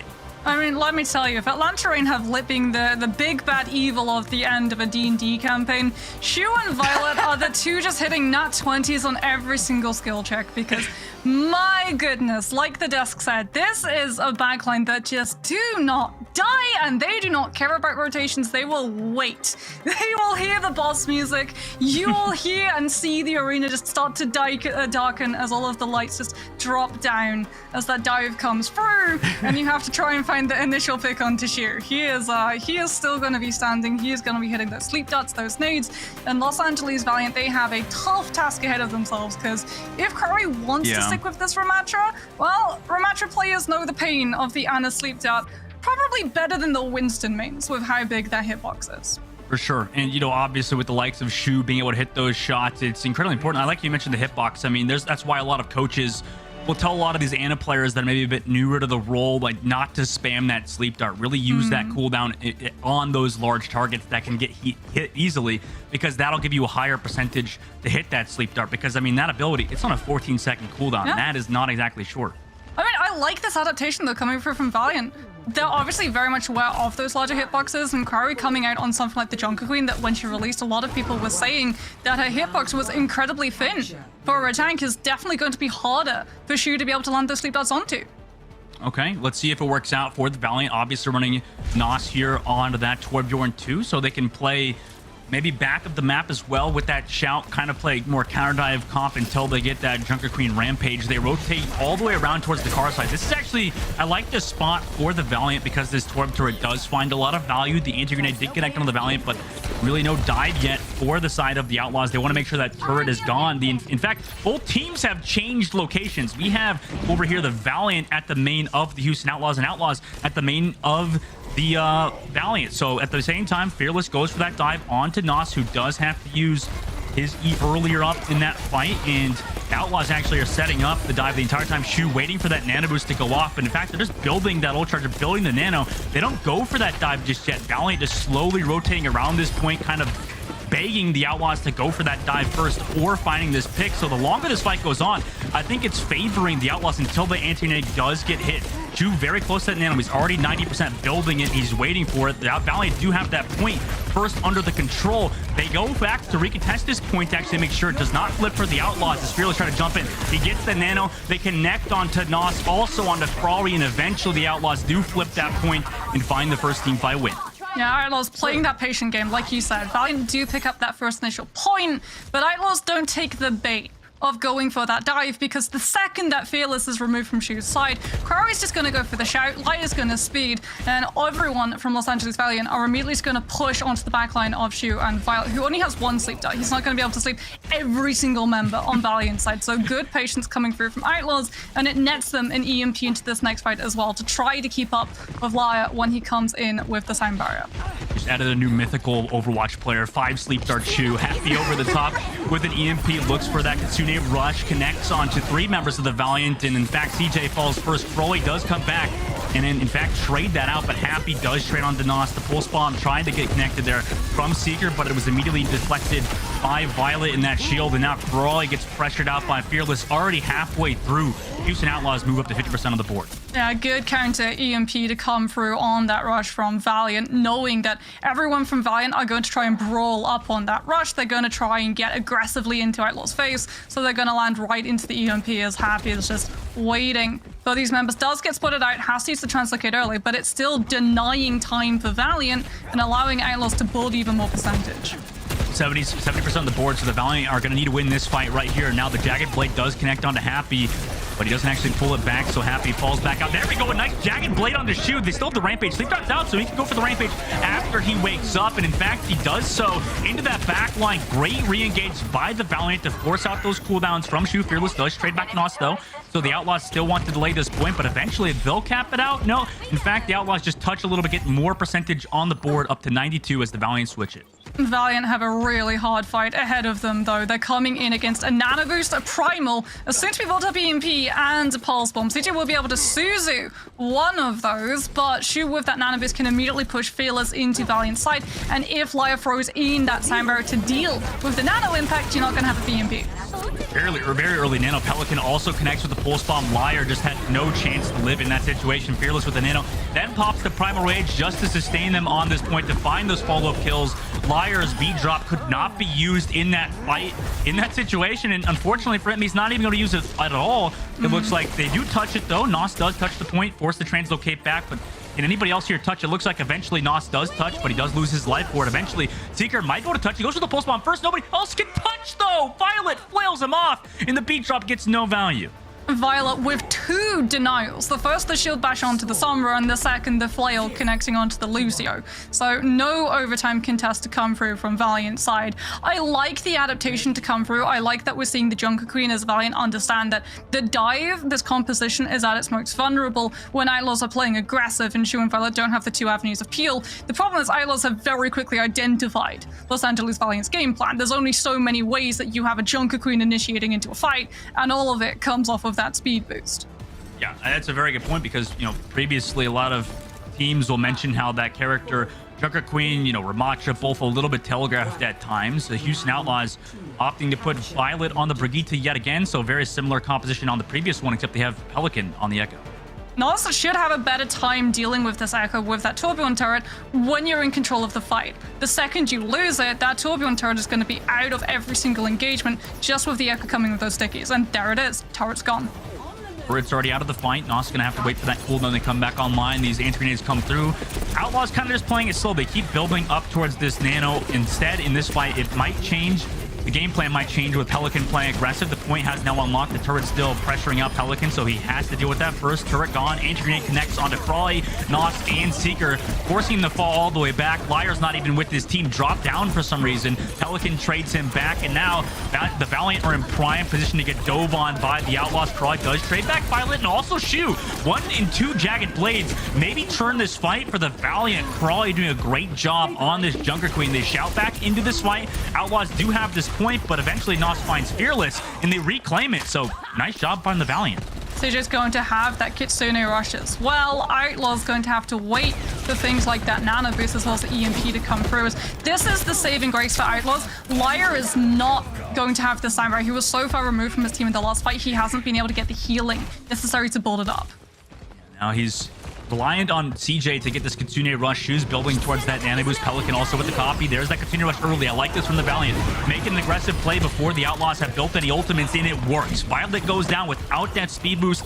Liar chases him down with the rest of the Valiant. Outlaws do go for that fast reset though and opt not to give up any ult charge. But this is brilliant news for Valiant. They've now been given time to try to build towards the sound barrier to deal with the EMP. If Seeker is able to infiltrate and drop a pulse bomb, forcing Outlaws to wait even more time, they'll have the sound barrier to duel out the Sombra. They're in a rough spot though, right? At the same time, you're just relying on Seeker to get that pulse, and he does get it though. Okay, nice job. You called that from Seeker, and he absolutely capitalizes. Violet's already out of the fight. The Nibus came out into Fearless. They rotate towards this point. Valiant just rotated through the main side, so the DPSs of the Outlaws couldn't get much value until now. Pelican finds Crawley, and then also Shu connects onto Nos on that backside. The Valiant eventually will get wiped here, but not after a Primal Raids and Nano were used for the Outlaws. And Liar's going to have the soundbar. Seeker did his job. He delayed Outlaws so that he's got it to counter the EMP. The problem for Valiant is that when they went for the kill off of that pulse bomb aggression, everyone had to commit. This is a composition that plays in a cluster as opposed to leaving people behind to keep that point locked down. So the longer this fight goes, the better percentage Outlaws have. Yep, the win condition for Valiant is making sure Happy doesn't get a big EMP in this fight. As long as they play it split, or if they had Teru from the Washington Justice just poke out the Sombra in their favor, but everybody gets hit by this EMP, and they just didn't do the progressions. They didn't go Happy fast enough. Crawley does find him, but the Outlaws, just off of an EMP, win that fight. Fast fight, though. That's brilliant news for Valiant. Yes, they lose it. Liar gets hit by the EMP alongside everybody else, so doesn't have the option to soundbar, but it's not a staggered out fight. Outlaws don't play with their food. They're not able to burn out more point percentage, and as a result, Valiant are going to have so many ultimates to move into this next fight with, especially if Crowley is able to come in with a rampage, because they don't have the Kiriko this time to cleanse the ante. You go through the main. Violet does have the rally this fight. Pelican also the copy. Outlaws just waiting for this touchdown from Crawley, which he does, but also they dive deep onto Happy, who's on Hanzo now. Great dive from Crawley. They understood the win condition. Now the rampage comes out onto the high ground, connects actually onto Shu, Violet, and Pelican, but Pelican does get onto Seeker. He does also copy the Torbjorn here, but at the same time, Nos did drop his Molten Core onto Pelican's turret and on the inside as well. The Kitsune rushes here from CJ. The point eventually is picking in their favor, but now Pelican gets the copied ultimate of the Torbjorn, drops that Molten Core onto the point. That Lucio also surely to go down from Liar unless his movement is insane, but very hard to avoid that damage. Also, Happy's back onto the Pharah, connects onto Nos, and the Outlaws eventually come back onto this point, though. Crawley, CJ, and Seeker are still in this fight. Seeker's found 2, Pelican also, so it's a 1 versus 2 for Seeker against the Winston and a Pharah. Unfortunately for Seeker, it's too much of a distance to cover, and the Outlaws will get this first map victory. It looks like such a good rampage too. The problem for Valiant is that it takes so long to be able to set up. They have to walk up the stairs. They have to then wait out the initial break bash coming through from Violet when the rally activates, so you don't get stunned out of throwing the rampage. Good bait, however, from Crowley to make it look like he's throwing the rampage, force out that shield bash, and then come in with the ultimate, which does hit onto 4 members of Houston. The problem is Pelican on the Echo gets the duplicate off, and suddenly he can just drop from the high ground to the low ground, fully buffed up to the health, and continue to apply pressure onto the backside of Valiant so they can't play off of the anti-need space that should have been created. And for the Valiant, Moxie, it seems like at times they had things together. They go for those dives, but I think you called it out earlier. This Junker Queen at times was just a bit too telegraphed. very telegraphed, and as a result, Shu knew exactly when to throw the anti-nades, right? We were talking at the beginning of the series about how crucial it is for the Ana to not throw those utilities out because of how long the cooldowns are on, so that when you want to throw them, they have to be vital, they have to be important. Connecting an anti-nade onto this sort of composition with the Junker Queen and the Lucio means that you have to wait for the anti-nade effect to be out. If you Suzu it too early, that is the immediate go sign to jump on the Kiriko. Well, the Outlaws going next to Blizzard World versus the Los Angeles Valiant. That'll be our match number 2, so don't go anywhere. We'll be right back after a short break.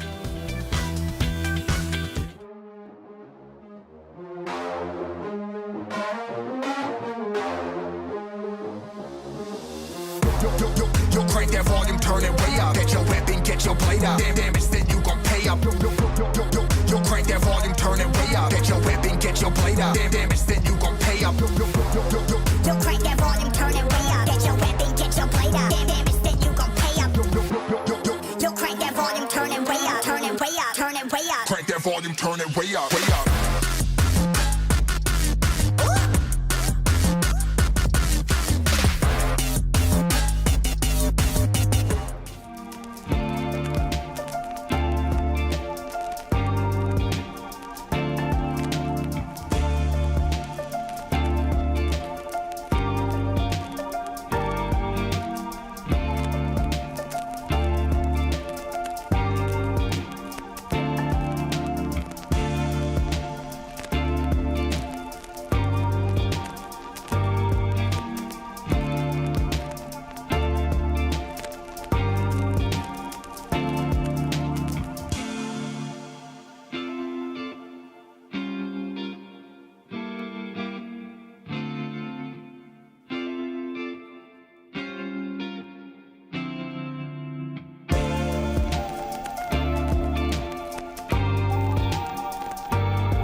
If the Atlanta Reign are the big bad, the Houston Outlaws are the heroes of this campaign. Next map will be going to his Blizzard World, which is a bit of a meta outlook of this series and of, the Overwatch League as its whole. If Atlanta Reign are the big bad bosses, Moxie, and Houston Outlaws are the heroes, what would be the San Francisco Shock then?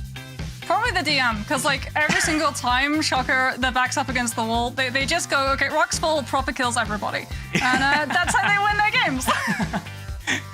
I hope that the LA Valiant aren't NPCs in the situation. They seem to be no, like... they're not. They're definitely not. Like, I love the adaptations that they had coming in. Like, obviously, coming into this match, they're concerned about the Ramattra. We were concerned about the potential of that Ramattra. Ramattra just, when he goes into that Nemesis form, he's so vulnerable for things like the Sleep Dart, to be able to hit onto him, as well as the Anti-Nade and, like, Houston Outlaws. This is a composition that punishes things like those really easy to hit sleep darts, because she just even hitting onto things like Sombra and the Tracer makes it look absolutely effortless. Yeah, I think he is one of the best Annas, and Violet doing a great job just filling in for that main support role. I don't think a lot of people talk about that, Moxie, how difficult it is to make that switch from flex support to main support. I mean, a lot of people did it pre-Overwatch League coming into the main support role, but I would say none to the degree that Violet has. Yeah, I think Houston Outlaws are onto an absolute stunner of a backline. Having that flexibility, like we said, whenever we talk to players at the moment in either Tier 1 or Tier 2, and we ask support players, what is the difference between having such a flexible backline? They call it the golden ticket. And for Houston Outlaws, it has definitely brought them inside that chocolate factory more than once, as Los Angeles Valiant are going to be on the defense. They're going to be running Crowy on that Diva, as Shu on the Life Weaver just gives Happy a platform to potentially find a pick onto this opening high ground before swapping off. Wait, that's cool. I like that. That's cool. He also gets back to spawn faster, too, after doing that. We talked about that yesterday. I mean, now we get to see it in fruition, the Life Weaver pedal to get rid of that one-shot potential. Are we going to call that the Dustin? No, please. No, I did not coin that, obviously. Now the Outlaw. We'll call it the Outlaws. We'll call it the Happy Shoe. That does not make sense at all.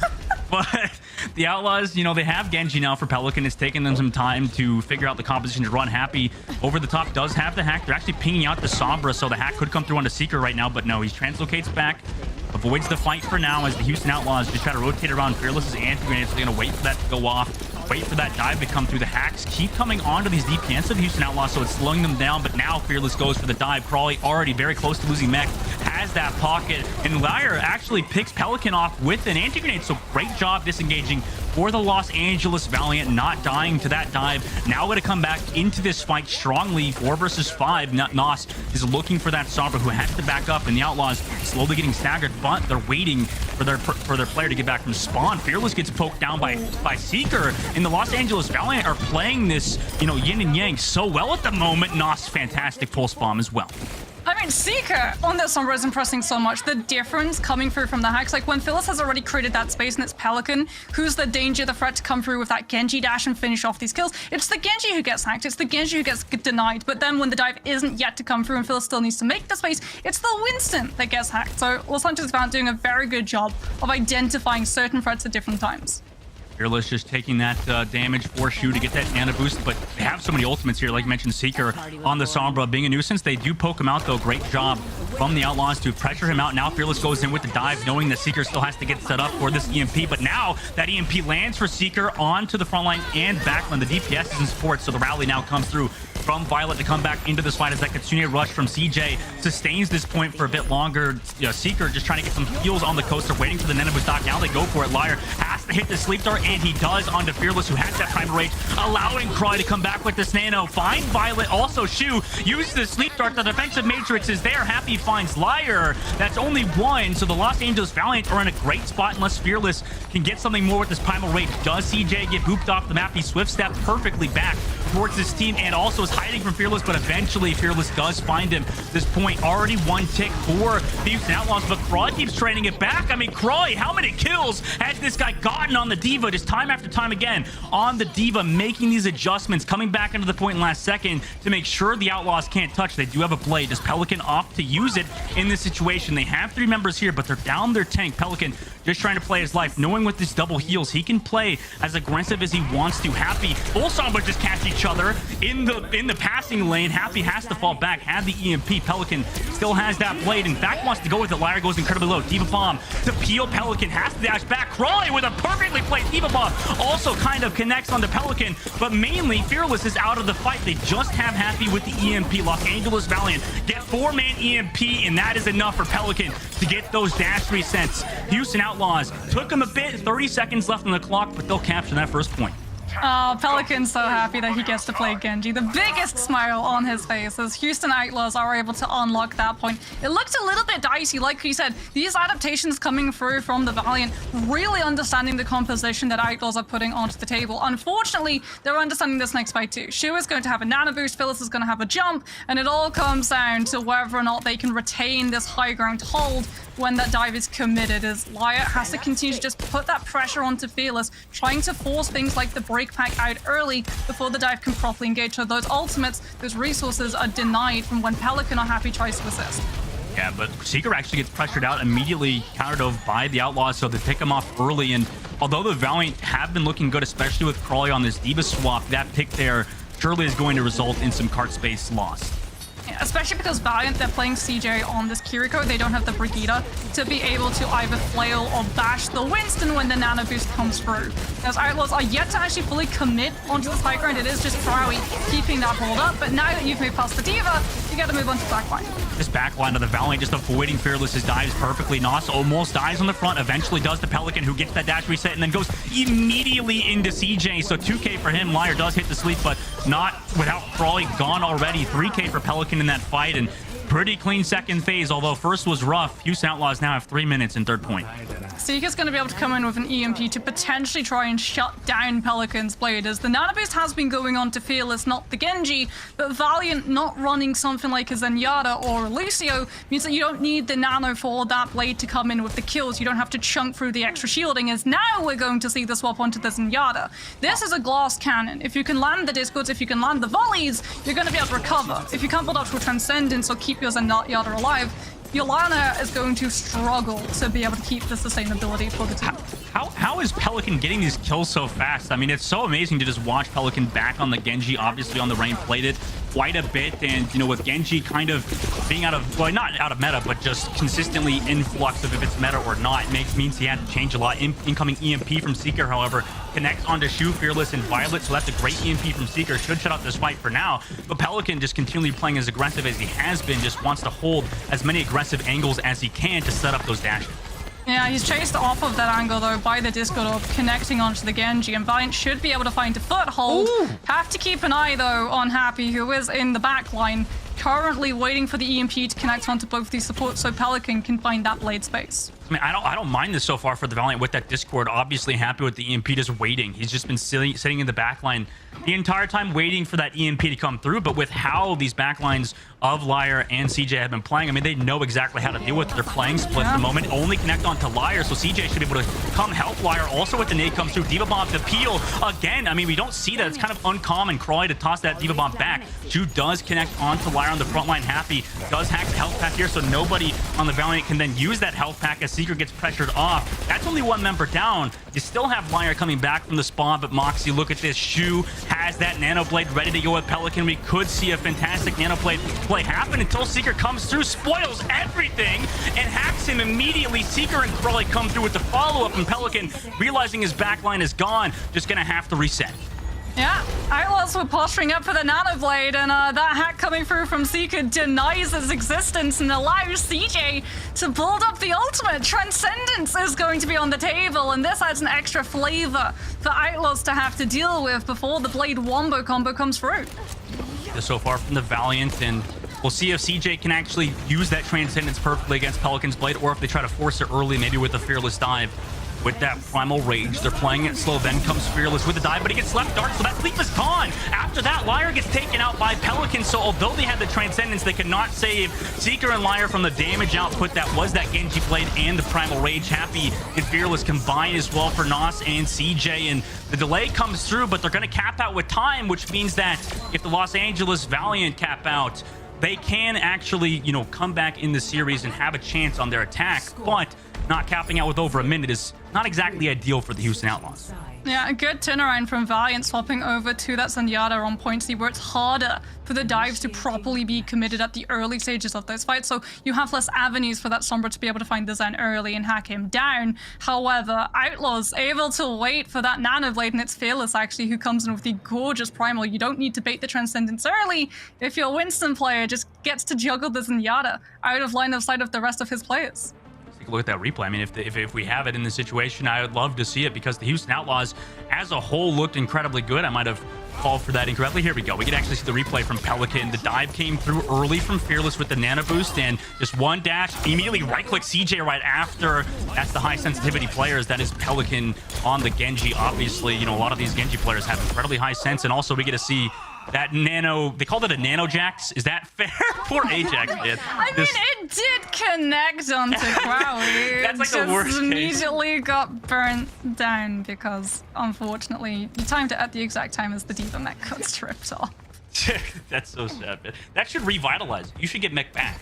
They should become two players on the server. You got a nano D.Va mech and then baby D.Va. That becomes... Oh, there's like defibrillators, right? Yeah. Where you just shout charge and immediately all of the electricity just sparks straight back online and you get that mech immediately. Yeah, I think that might just be called a Mercy Res, actually. Here's that pedal platform again. We get to see it twice in a row. Valiant looking for that snipe, but eventually, Moxie, they go back to this D.Va comp, which was, you know, had some success on the defense. Yeah, they're going to have so many moving pieces as well to be able to not just contest that point, but contest this backline, keeping Shu and Violet on their toes. That's a very important job that Seeker needs to continue to keep up, or keep doing rather, onto the Houston Outlaws. Ready, setting up, but he is poked out continuously by the Houston Outlaws.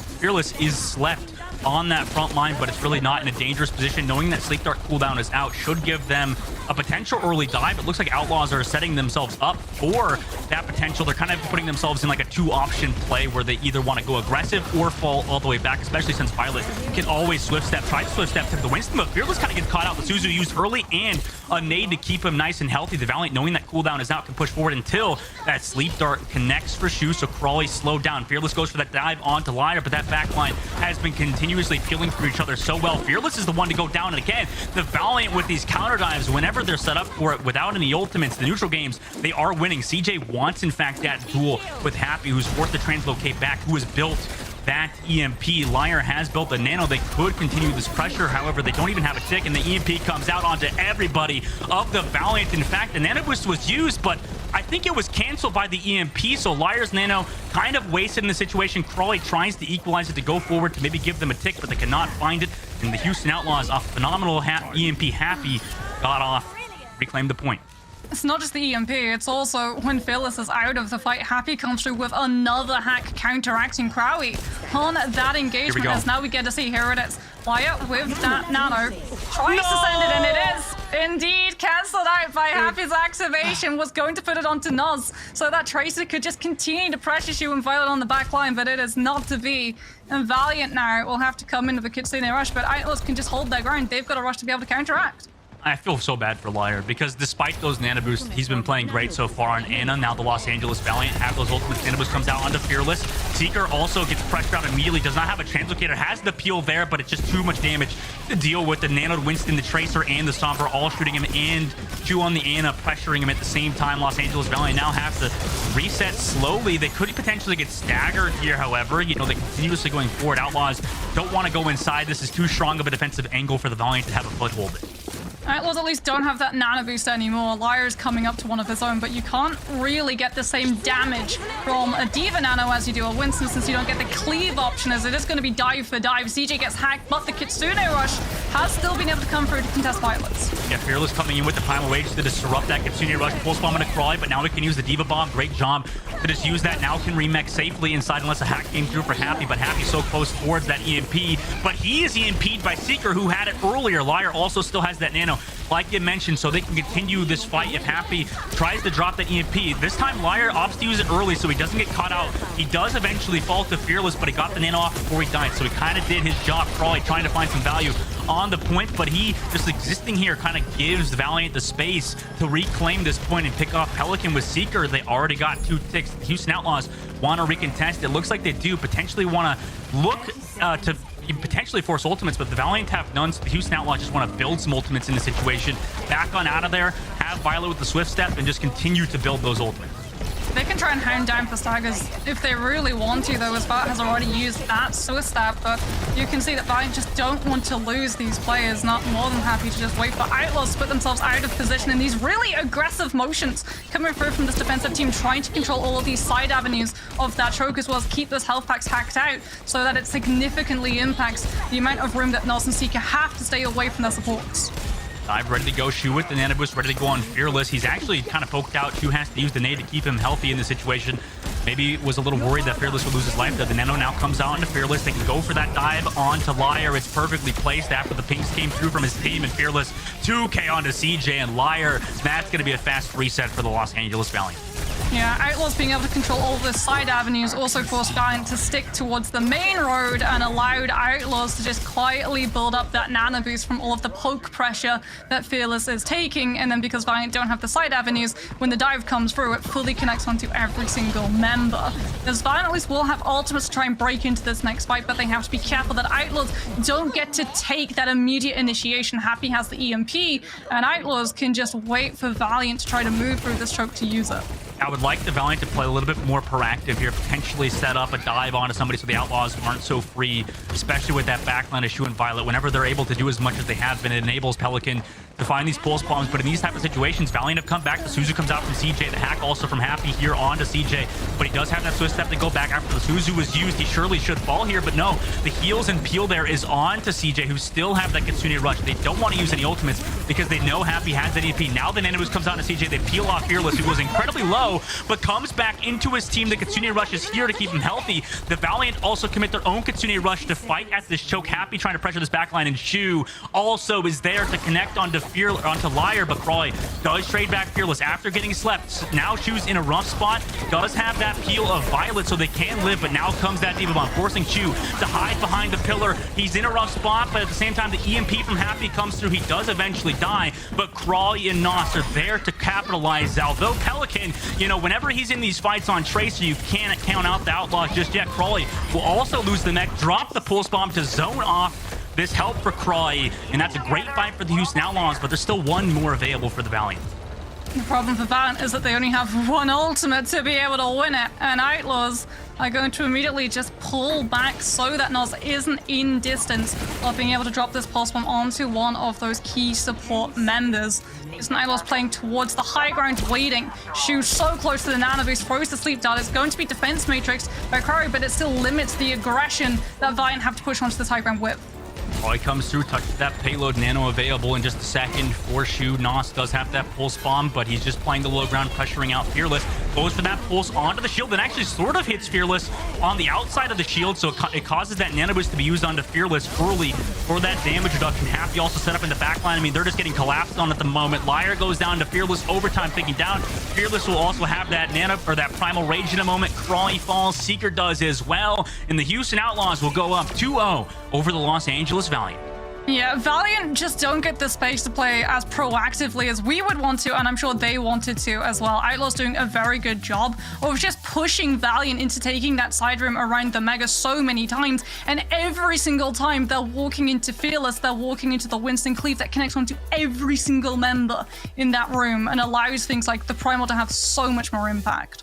I think overall, you know, it felt like to me, Moxie, I'm sure you can also see it from your perspective, it feels like the Outlaws just had an easier time, right? The Valiant kind of wanted to sustain for a bit, but it was just like a harder play style to make work. This constant disengage counter dive with a very mobile composition that you're against.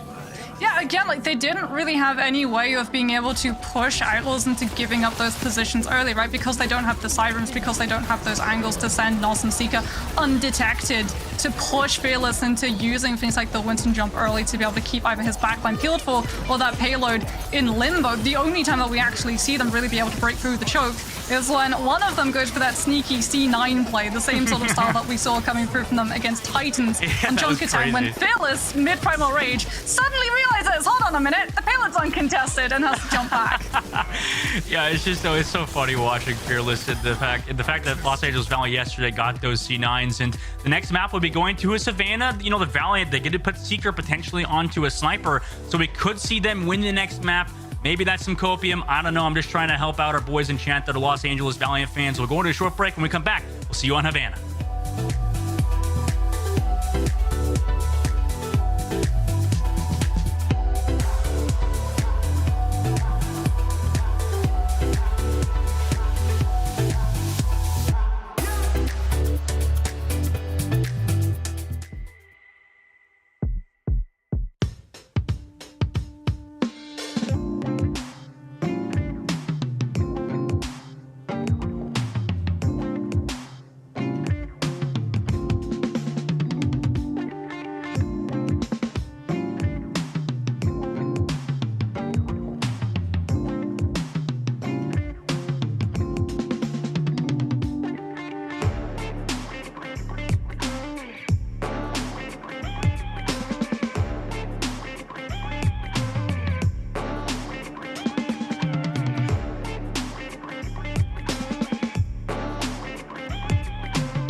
Yo, crank that volume, turn it way up. Get your weapon, get your blade up. Damage, then you gon' pay up. Yo, crank that volume, turn it way up. Get your weapon, get your blade up. Damage, then you gon' pay up. Yo, crank that volume, turn it way up. Get your weapon, get your blade up. Damage, then you gon' pay up. Yo, crank that volume, turn it way up. Turn it way up, turn it way up. Crank that volume, turn it way up, way up.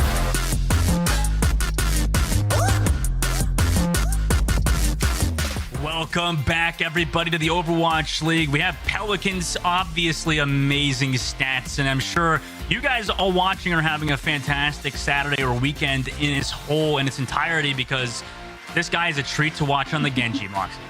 I mean, I'm pretty sure there's actually a lyric in the Outlaws hype video, which is "Get your blade out," and Pelican was definitely getting his in that Genji plays on Blizzard World. Like, absolutely insane. The fact that he died once as well. Absolutely amazing plays coming through from him, even when he's about to be hit by EMP with that blade, sacrificing blade uptime so that he survives. However, we do have a couple of subs coming through as we head towards Havana. No surprises, Gargoyle is going to be coming in for Fearless, because Outlaws are going to want to field towards something like the Sigma to be able to cut off what you called before the break, potential sniper play from Seeker coming through from the Valiant side. I'm gonna steal a joke, Moxie, from the classic, Avast, one of the community members in the scene, obviously a former caster and former pro player. He mentioned, Coach Paintbrush has opted to put player Paintbrush in. He reached out to GM Paintbrush to decide that Paintbrush is gonna play today. Player Paintbrush, though, let's see if he will pop off. Coach Paintbrush is watching that, gameplay today. Moxie, no, you don't like that one? You don't like that one? It's true. It's just funny. It's just funny is all. If I was like sitting on a spinning chair, it would be facing away from the camera. In fact, it would have rolled off screen right now, Dustin. Well, that's why I'll throw that one on Avance. It's his fault. But for the Los Angeles Valiant, obviously with the Brigitte, that could be a pick. Maybe that's why they want Paintbrush in, like you mentioned in an off broadcast. I mean, I can imagine Paintbrush coming through from the Brigitte is not just going to be to stop things like the counter break coming through from Violet, but also to stop Pelican, because when Outlaws are able to play the Genji to that potential on Blizzard World, you pull it out on Havana immediately. Seeker on Widow. We've seen him play those hit scans to a very high level. I mean, that's a reason why the Los Angeles Valiant have been in a lot of these games previously. Is the neutral game, it's just going to be a lot of Widows looking for shots until that cart reaches the next corner. You can see the wrist of Violet. Violet's like, oh, wait, my wrist is peeking. Re-peek down below. That's funny. The wrist and the ankle coming through from the Brigitte, as he was just trying to shield that angle in case Seeker was looking for that opening pick. The one are going to be significantly less mobile than the Hanzo, however, so if Seeker's position is found out, Pelican's going to be able to close up the distance easily. Yeah, Gargoyle just, by the way, was subbed in too. I forgot to mention that. On the Houston Outlaws side, can play very aggressive on this corner. You usually see on this left angle, this Genji and Brigitte kind of facing each other. In fact, Paintbrush in Los Angeles Valiant go first. Usually you don't see that, and that's exactly why. Paintbrush gets picked. If you go too aggressive out that angle, I mean, you just get picked off so damn fast by the defensive team. Yeah, but Valiant have to. They don't have the Hanzo. They don't have the shield break that's available for Outlaws, so they're having to take those side corners, which does put themselves into a worse position when they're actually able to come in towards that main room, but allows them to at least survive the initial rotation, as opposed to Cryo Shield just immediately breaking on impact of Happy Storm arrows and everyone behind getting one tap by the Hanzo himself. Hitting 30 off the clock, and that poke pressure, like you mentioned, being a big deal at the moment, though. That window popped early from CJ. Happy, though, even though they have the first ultimate, aren't able to get the first kill. Happy finds that kill with the Hanzo shot onto Nos on the backside, and now, Seeker is also on the Hanzo, trying to duel Happy on that high ground, but Pelican, ready for that dive. However, the distance is just too much to cover. Paintbrush, however, in this front line might be incoming Gravitic Flux from Gargoyle, connected on a Cry, forcing that lamp out. The Immortality field. Seeker, though, does trade back Violet, and now Pelican's forced to drop that blade. Connects onto the front line, then can dive through, actually onto Seeker, gets the kill with 15 HP. That was such a dicey situation. Also hides back towards Valiant spawn. A little bit of prop hunt action happening here as that Hanzo ultimate is committed. Dragon Strike from Happy to try to zone, maybe give Pelican that fallback to get some heals, and they do, but because they're so focused on supporting Pelican, they get caught in a Gravitic Flux. That rally is committed, and same with the Immortality field. So Los Angeles Valiant, they should have some ultimates here to work with. They do have to go against this Baptiste ultimate, though, for Shu, as we enter that neutral fight yet again. I mean, they're still stuck around the corner until Violet's rally abates. It has now, so Valiant can finally push forward, as Seeker's going to have the Dragon Strike to throw into Shu's Ant Matrix to allow CJ to have all of the control in this fight. but it's not yet built up. Outlaws push in with the Amp Matrix aggressively, and Seeker has to hold on to the ultimate. Yeah, it's a lot of cooldown and ultimate usage here that we're going to see back and forth until the first kill happens. No ultimates on the board, and except that Dragon Strike. It does zone Gargoyle, though, so maybe this could act for a kill potentially for the Los Angeles Valiant. CJ does capitalize off Shu, trying to help Gargoyle on the inside, so great work from CJ to make that rotation, and also Seeker to really pressuring his backline. The Blade was popped by Nos. That's one. 2K for Nos so far. I mean, he's got more Blade kills than Pelican does at the current moment. Yeah, Valiant understanding that they just need to get that payload into the checkpoint. Otherwise, well, they're not seeing any more of Havana, at least on the attack. As Outlaws come into this next fight with the Graviton, they'll have Happy coming into that Dragon Strike as well. So if CJ throws out this Immortality Field, it's immediately going to be punished by even more pressure coming through from Outlaws. They at least don't have the high ground. However, as Valiant do have the opportunity to land a one-tap and push Outlaws back for a little bit longer. Both these Hanzos kind of negating each other's presence, just pressuring each other out, but they're both doing a great job avoiding those Hanzo shots. Rally used from Paintbrush. Gargoyle is aware of that, so he just backs on. They're waiting to use the Gravitic Flux once that rally falls out, but the Dragon Strike connects perfectly. Zones out Fry, and that's not what you want. The Immortality Field from CJ attempted to save him, but a bit of a miscommunication from the Los Angeles Valiant, resulting in now a reset. Well, at least Gargoyle doesn't throw out the Sigma Flux. Outlaws know they've already won the fight. Valiant are in full disengagement mode, so it's better to hold on to the Graviton and bait out the Immortality Field yet again, so Pelican can come through onto these members of Valiant, who unfortunately are having to go around these side lanes. They can't just go through main, otherwise they open themselves up for the space to be there for the dash reset from Blade. Nice shot from Happy to pick off Seeker, and that's what happens in these fights. I mean, there's just random pick-offs from the Hanzos.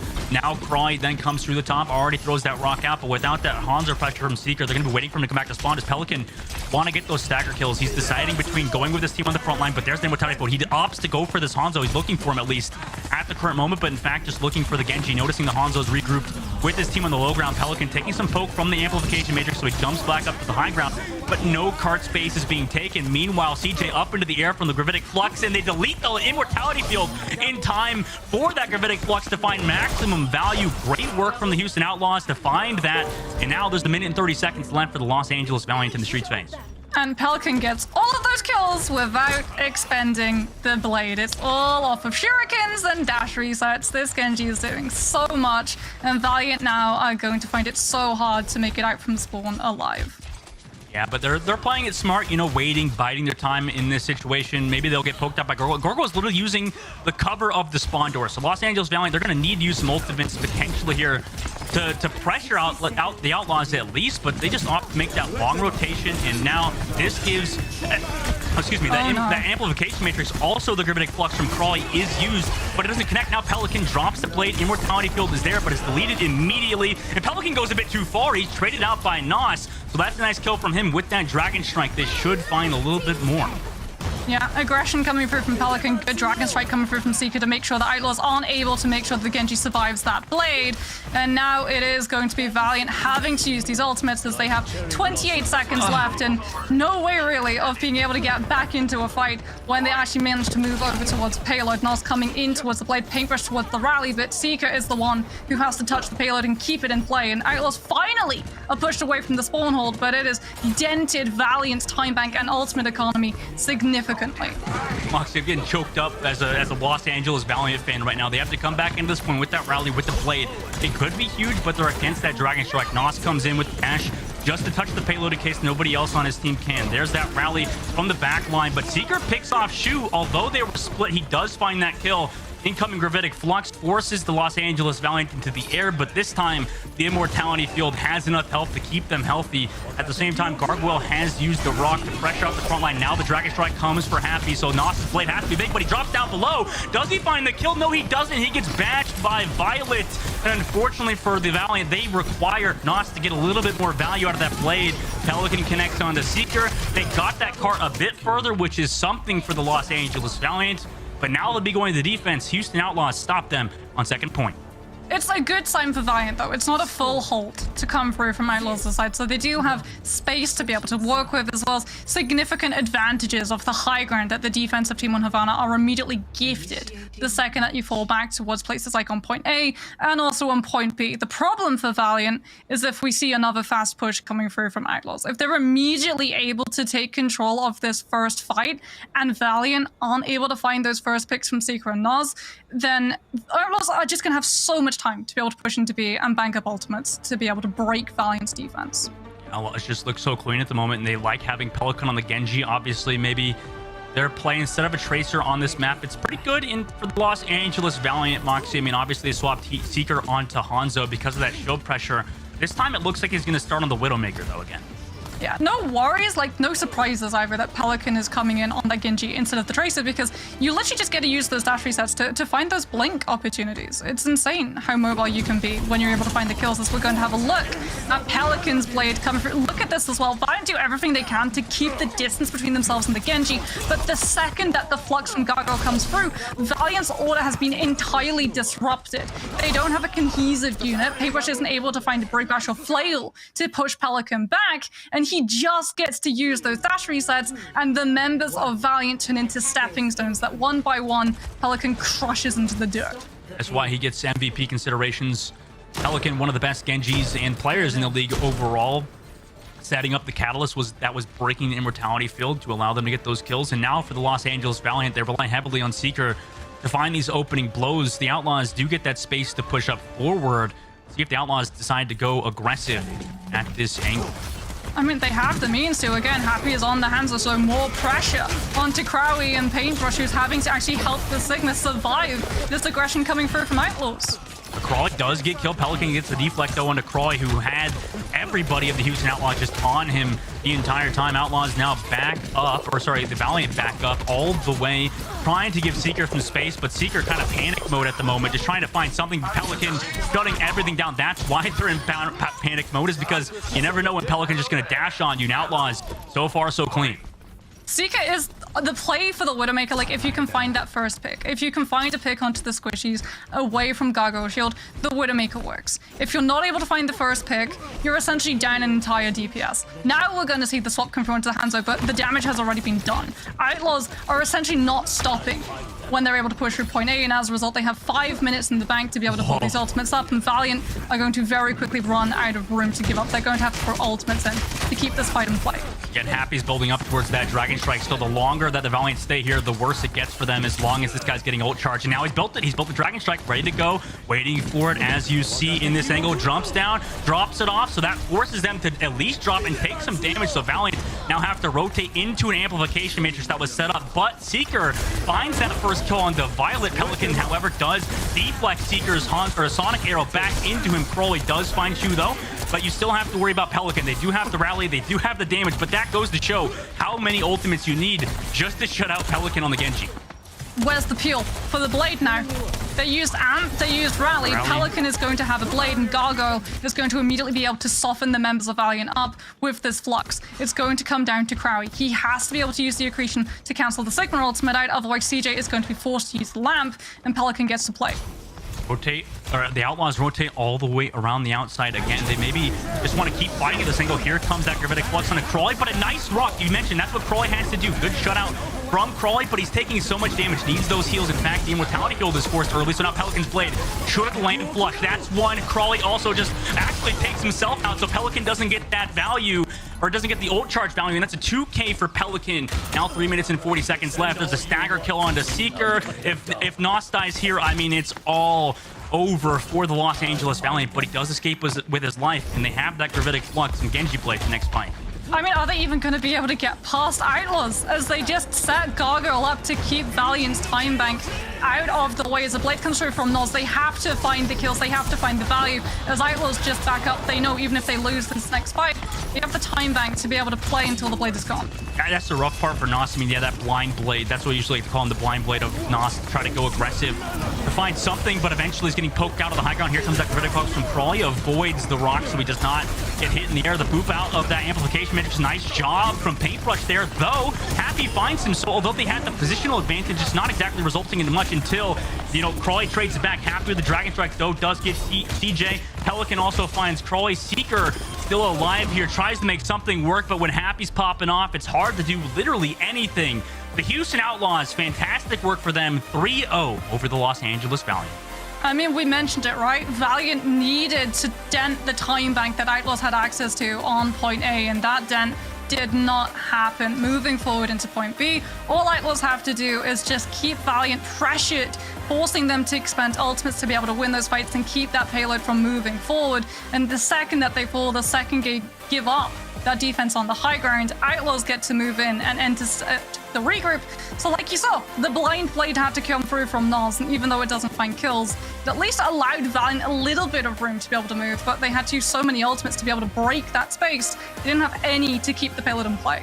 I didn't, and I know that feel from, I think that was Seeker at the end. He turned off his camera immediately after the game. That's got to be a rough feeling for the Valiant, but, you know, I think we could shout out them a little bit here. They played very, very well. The Outlaws just played that much better, and this is why a lot of people have them as their favorites for, you know, the championship this year, because the Outlaws proving today, you know, they have Happy. Whenever Happy's on Hanzo, they pop off. Whenever they have Pelican on Genji, they just have this backline X-Flex support, Violet, now main support. I mean, there's just so much talent on this roster. It's hard not to see why the Houston Outlaws just 3-0'd the Los Angeles Valiant.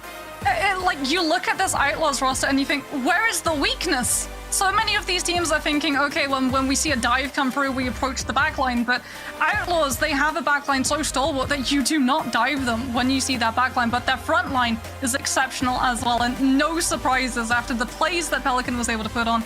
He is going to be the match MVP coming through for this bout.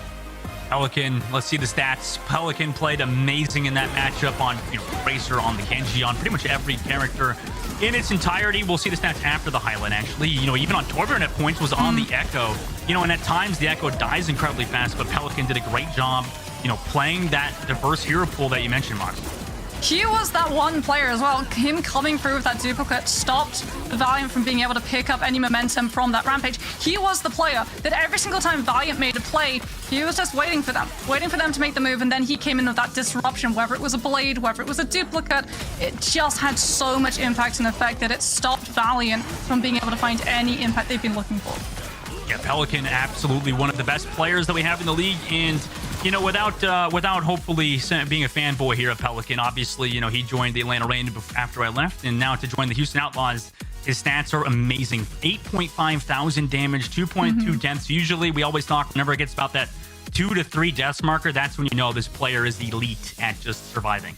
Not just that, but when you look at the Dragonblade kills, 3.8, as well as the 2.2 deaths, he's playing aggressively. He is not using that Dragonblade to zone out. He is going into a full team and trying to find those picks, trying to find those kills, and putting himself in a position to potentially go down. But he's able to find those kills so quickly that you're never able to pin his movement down. He is never in position to get break bashed out early.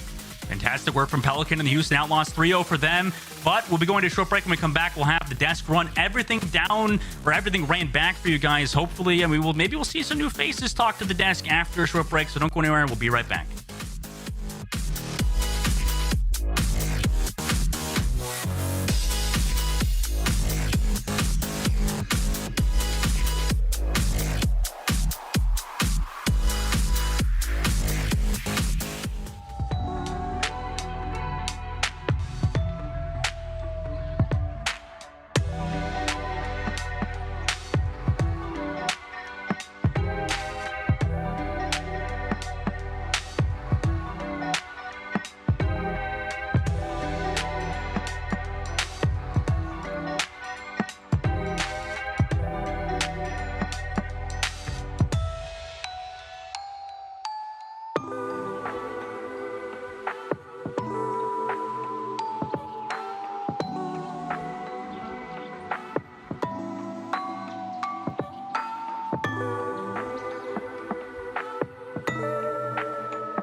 Gargoyle makes tanking look easy, taking a W in style, and so can you. If you grab your favorite team's tank bundle featuring Ramatra, Doomfist, and Sigma, and of course a weapon charm as well, you can grab all of that until May 9th for only 350 League tokens. Welcome back, everyone. This is our game break. We're here on our Watchpoint desk with Danny, with Jake, with Jonathan, but also we want to once again bring in our casters from this match, Dogman and Moxie, who just wrapped up their last cast with us this week.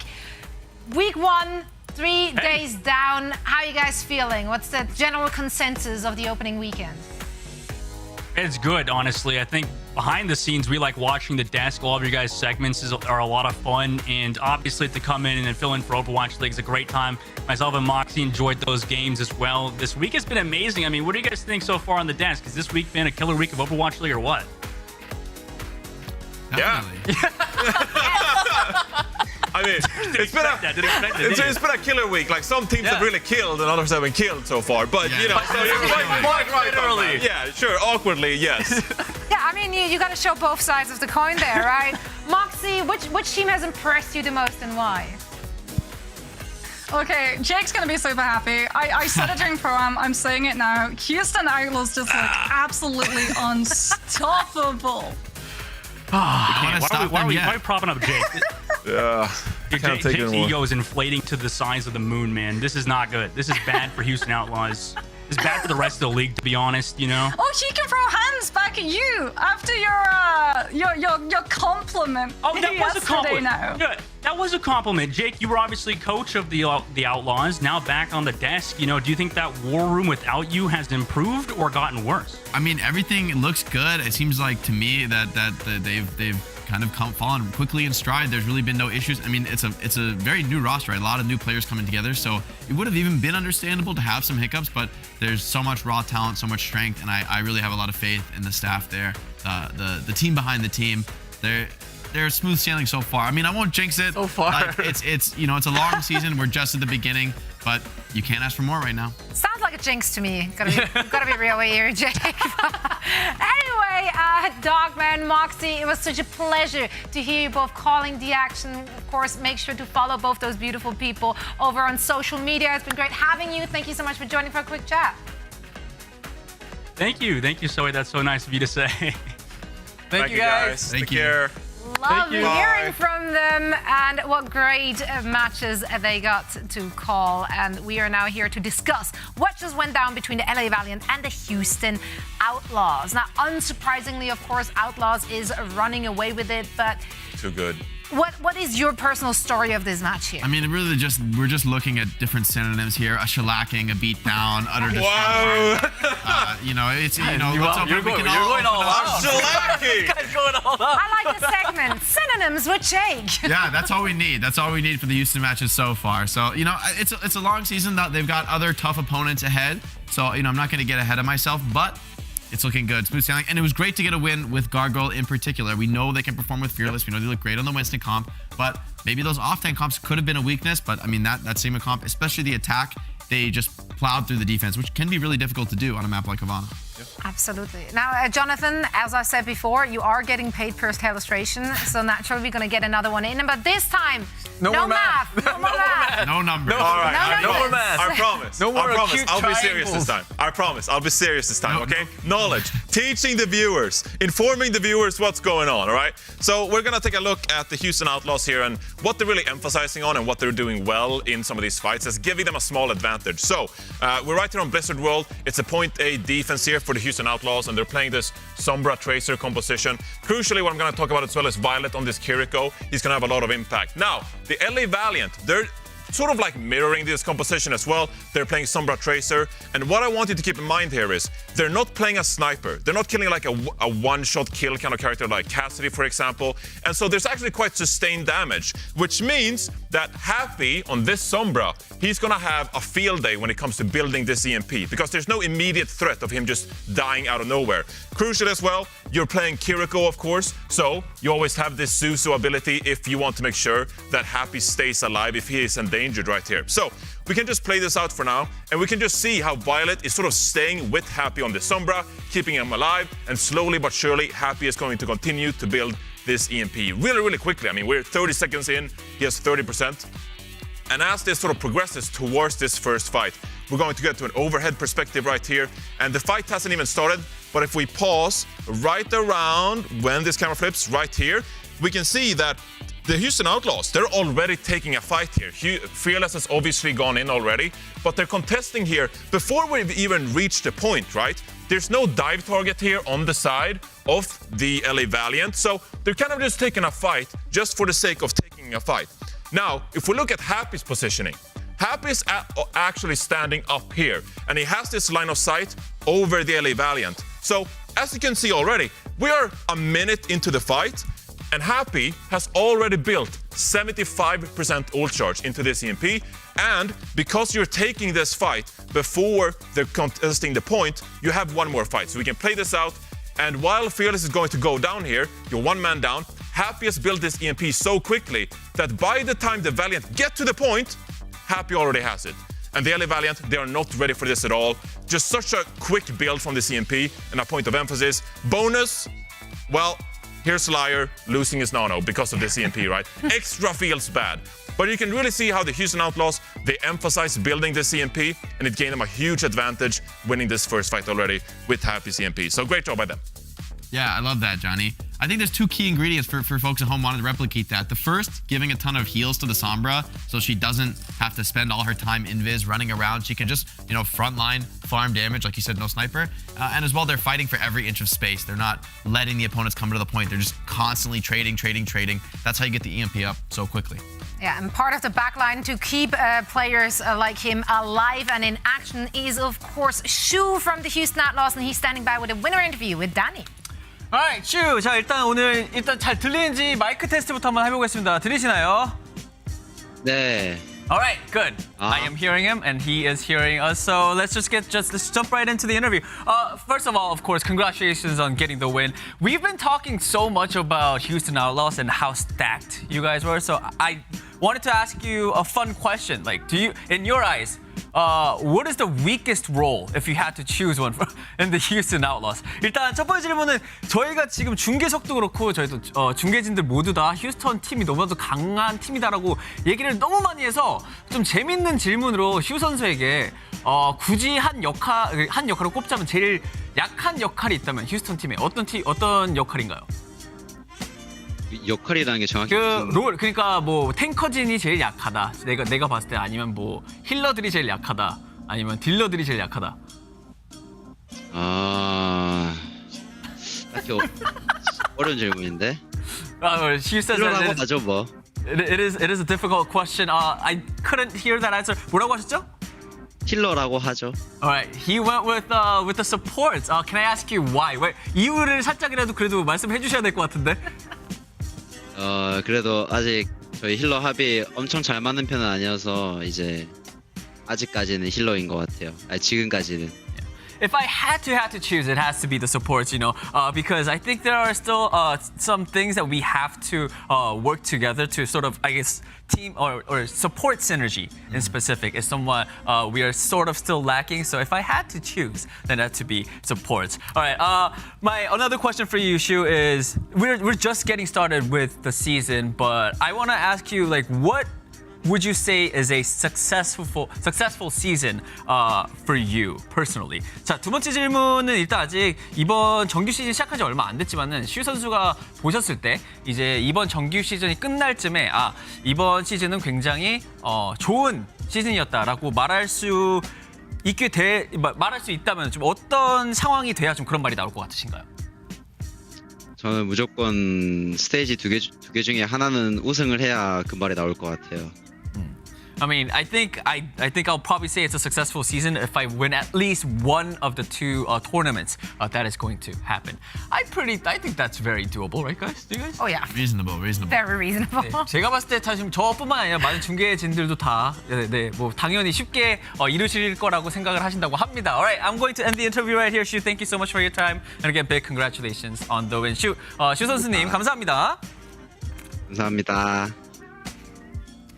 Thank you so much, Shu. Congratulations to the Houston Outlaws. And What a humble kid. I was about to say, just humble, doesn't want to throw anyone else Honestly, he under could the have bus. just said he would just win both of them. Oh, well, just me and Violet. We're working on our synergy. Okay, well, if you got more to show us, Shu, I'm here for it. I want to see it all. Danny respects trying to steer the pot there. It's like, I'm gonna start some beef in that team. I had to make something, right? Something's gotta give.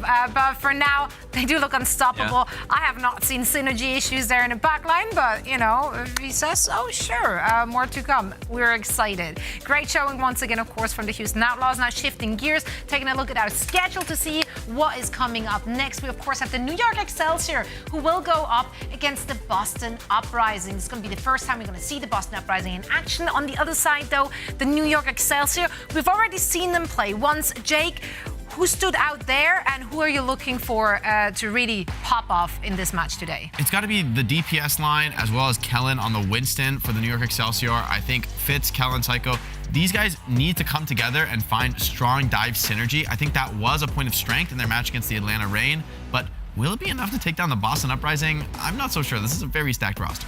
Let's look at the lineup right now. Smurf, Striker, Decay, Lee Jae-gon, and Izayaki. There you go, guys. That's there's nothing more to say. That's just, I think if we talk about just pure talent or pure mechanical, skills, I think Boston is top. It's on there, number one. So crucially, actually, Birdring is not in the lineup for Boston Uprising. What that tells me is that we're probably going to see Sombra and Tracer compositions out of the Boston Uprising. Smurf, one of the best tanks to ever touch the game. And now we're combining with Striker, who played Sombra Tracer compositions on Shock, of course, last year as well. And Decay, who is a standout Tracer when he wants to, when he goes for those backlines, but also really good at controlling the tanks. So Birdring, a player that is a Hall of Famer when it comes to the Overwatch League and has had huge impact for his team. Someone we expected to bounce back with this team this year. He's not going to be in the starting lineup here at the start. I do expect Birdring later in the series because he is so good at the long-range hit scan, but they're sticking with the K-Tracer for now. Yeah, I mean, I mentioned New York's divers, and then I'm looking at Boston, and I'm looking at Striker. Good luck, guys. So they got their work cut out for them. I think Lep and Creative, they're going to have to be weathering some pretty deadly dives, but maybe they can do it. I think Lep is a player I'm also excited to see. I think he's a great player for a team that wants to punch above their weight class. He was always a really positive player. Working with him last year on the Outlaws really brought a lot of positivity, mental fortitude to the team, and that's really something you want out of your main support. And he's going to have to also handle it very, very well just to survive these dives, like we said. Decay, Smurf, and Striker, those are not the players I want coming after me in the back line if I'm playing support. Or frontline, or anywhere, honestly. They're just on the server, very scary. So if we're looking at our predictions, I'd be very surprised to see anyone here not picking the Boston Uprising. While, yeah, sure, some people were questioning heading into this, is there too many star players? You were asking, there's no followers, there's only leaders. It's going to be an issue. I don't think it will be an issue if they go up against New York Excelsior. As you said, they are the top of their weight class, Danny, and that's why you have to expect them to win this one, and it should be looking convincing. Whether they have issues or anything, I don't think it matters. If you have all those star players in one team, it's hard to lose. So I went with Boston as well. Yeah, not too much to say about this matchup. New York, I love these guys. I hope for the best, but I'm predicting Boston. They're just the stronger team pound for pound. Yeah, and I'm going with the Boston Uprising as well. Predictably, the one player I would keep my eyes on would be Lee Jae-gon for the Boston Uprising. Has a tendency to sometimes feed, overcommit a little bit. He likes to zoom around, man. If you overfeed Lee Jae-gon, it could kickstart something bad. Play safe, just win the game, all right? That's literally a sentence this person has never uttered. I'm going to play safe. But he is lethal. Yeah, so. He's lethal, and he's going to go in there, and I'm here for it. And I'm sure so are our lovely casters. We, of course, have Necra and Vicky Kitty calling the action. Hey, thank you so much. So you guys look fantastic on the desk killing. I know yeah. Jake seems like the odd one out. I mean, didn't get the memo in the chat for the chameleon out here to match with everybody. But yeah, I'm super excited, Necra. I'm on board with the desk and their predictions. I'm expecting Uprising to take this. I like the looks that we see from New York yesterday, but they were against the rain. They had some moments to shine. But man, when you take a look at the Uprising lineup, this is like the Avenger squad coming in together. It really is. I mean, what is there else to say about the Boston Uprising here, except that they all have incredible legacy players on this team. You've got one of the best Winstons in the league in Smurf. You've got just a stellar backline for Lee Jae-gon and Izayaki that can lean into that double flex support, and then the DPS line. Pair any of the DPS on the team together, and that is a recipe for success. But we do see Decay and Striker in the starting lineup, and for New York Excelsior, I think a wildcard factor for me is going to be Lep kicking things off for them. Yeah, Jake highlighted perfectly. Lep being one of those players that you definitely want to look out for. I mean, during our moments in Tier 2, we saw him shine back in the days of Rush Vival, if you want to call him. He had a great season collegiate too within Northwood before his time on Houston. And you talk about this insane DPS lineup from Uprising, just the individual talent that we have here. I mean, let's also not forget, Dongsu is the head coach for this team, who was one of the assistant coaches on the Dragons when they were at their peak and won Overwatch League 2021. So not only are these individual pieces on the Uprising so intimidating, but it's so hard to match up when you are the New York Excelsior trying to prove a point. We could probably expect the Sombra and Tracer to try to match up between these teams. I absolutely agree. Sombra and Tracer was one of the best looks that we saw from the New York Excelsior, really just trying to push that to make that match versus Atlanta Reign pretty competitive. And while I'm with the desk here, and I think that Boston Uprising is going to end up winning the match, I also wouldn't be super surprised if New York Excelsior gave them a bit of a run for their money. Absolutely. I mean, in my prize, I got a 3-0, but I honestly would not be surprised if we see at least a map taken. This is also on Lijiang Tower as our first map where we've seen Lee Jae-gon go absolutely sicko mode. It is Lee Jae-gon Tower for a reason. To see Kellen trying to take control over the bridge as he's going to be able to reposition right here too. I like trying to split the team right now. He's in some trouble as he's able to get right back to the hands of Creative and Left. Yeah, so Boston Uprising, they're going to go ahead and just be on standby here a little bit, looking for an opportunity to come back in as New York Excelsior had gotten the back cap, but all those cooldowns aren't going to help you here now. And that was with an anti and a follow from Fitz to get the hack onto Izayaki, but Decay is just on another level, and they're holding forward here too. They already know that they have the aggression and the number advantage in their favor. Aside from the fact that they were able to get the point on Lock 2, they gave some extra space to the New York Excelsior and were able to come out on top from that fight. I think you're okay with allowing New York Excelsior to get a bit of a foothold on that point and then come in with your own tools and resources when they're back online and take the control of the point back. Striker has been doing putting up some absolute numbers over here, already going to have the tactical visor online, and that'll really be nice, especially when dealing with higher mobility characters like the Lucio and the Tracer. But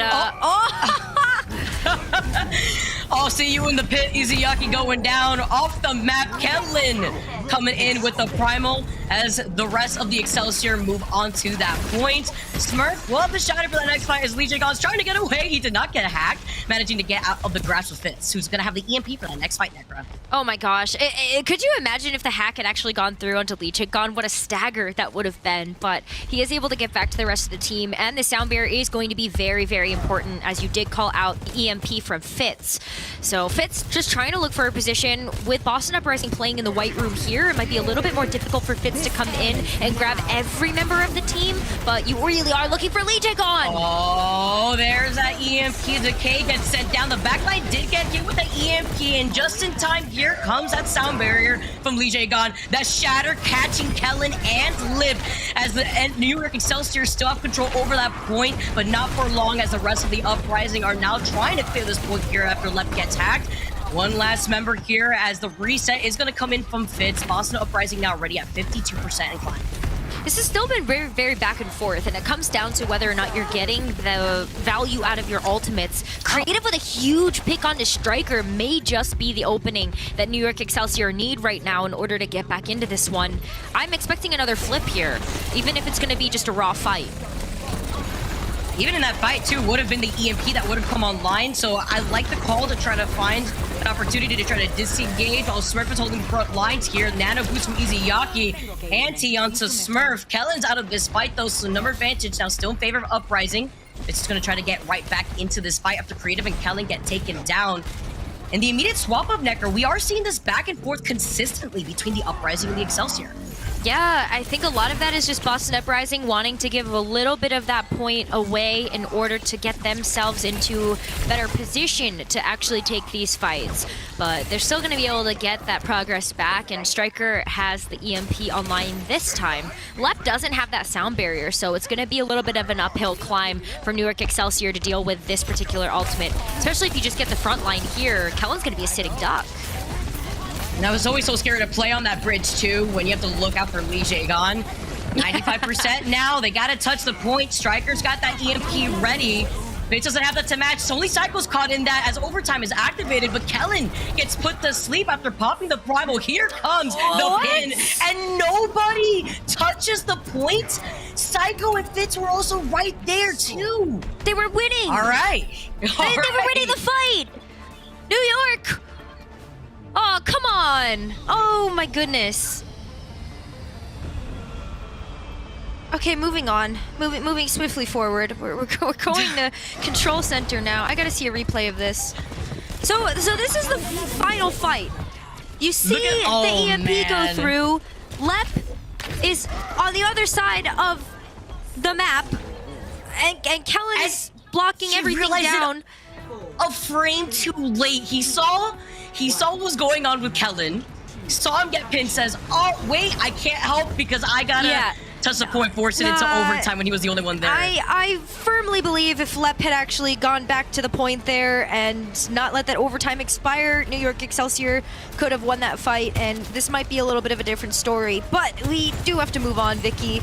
Control Center here, we're actually going to see a match of the Reinhardt Rush compositions, the only difference being the Symmetra as a stay piece here for Excelsior, and you have the Sojourn on the other side. Also love the look here between Psycho and Striker opting for the Mei. We know how crucial those Mei walls are in those close quarter fights, especially off to the side here. Decay in that back angle. Getting pinked, have to just go for that small health pack as Excelsior managed to take control of the point first. Nice immortality field from Izayaki. He's going to be able to help out 3 of those members from Uprising. As the Ant Matrix is also called online, he got that relatively quick in comparative to Creative. As Lep goes down, the sustainability won't be there for the Excelsior. Uprising now are just clearing the point after they trade that out for Decay. Ant Matrix now coming in, but the Mayweather immediately retaliating to block out some of the extra damage. Smurf handling business himself here, taking care of Creative after the Blizzard gets called in from Psycho. It's that back and forth here, but Uprising still haven't been able to fully clear the point, and this has allowed the Excelsior to now roll back in, reset, call in the photon barrier, and you're now still seeing Uprising coming in with a fight here too, Necro. Decay is a problem that needs to be checked on that platform and behind the point. Okay, there was a lot going on in the first 2 minutes of this map, but at the end of the day, Boston Uprising, they just seem really content letting the point go and waiting to get through some of these more high-value ultimates. New York Excelsior got a capture first. They were able to use the Amplification Matrix second. They also had the Mei ult to expend there as well, and now they're gonna get one right back.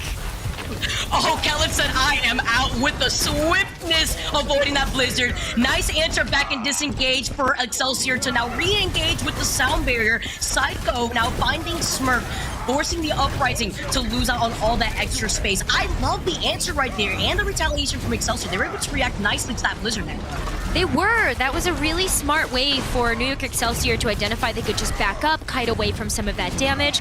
And all the while, Fitz had gotten a nice pick onto Lee Jae-gon, which stunted Boston Uprising ability to navigate away from the point. They just lacked that mobility to be able to change up their position in a macro level. And so New York, they can play this aggressive game with the Reinhardt here as well.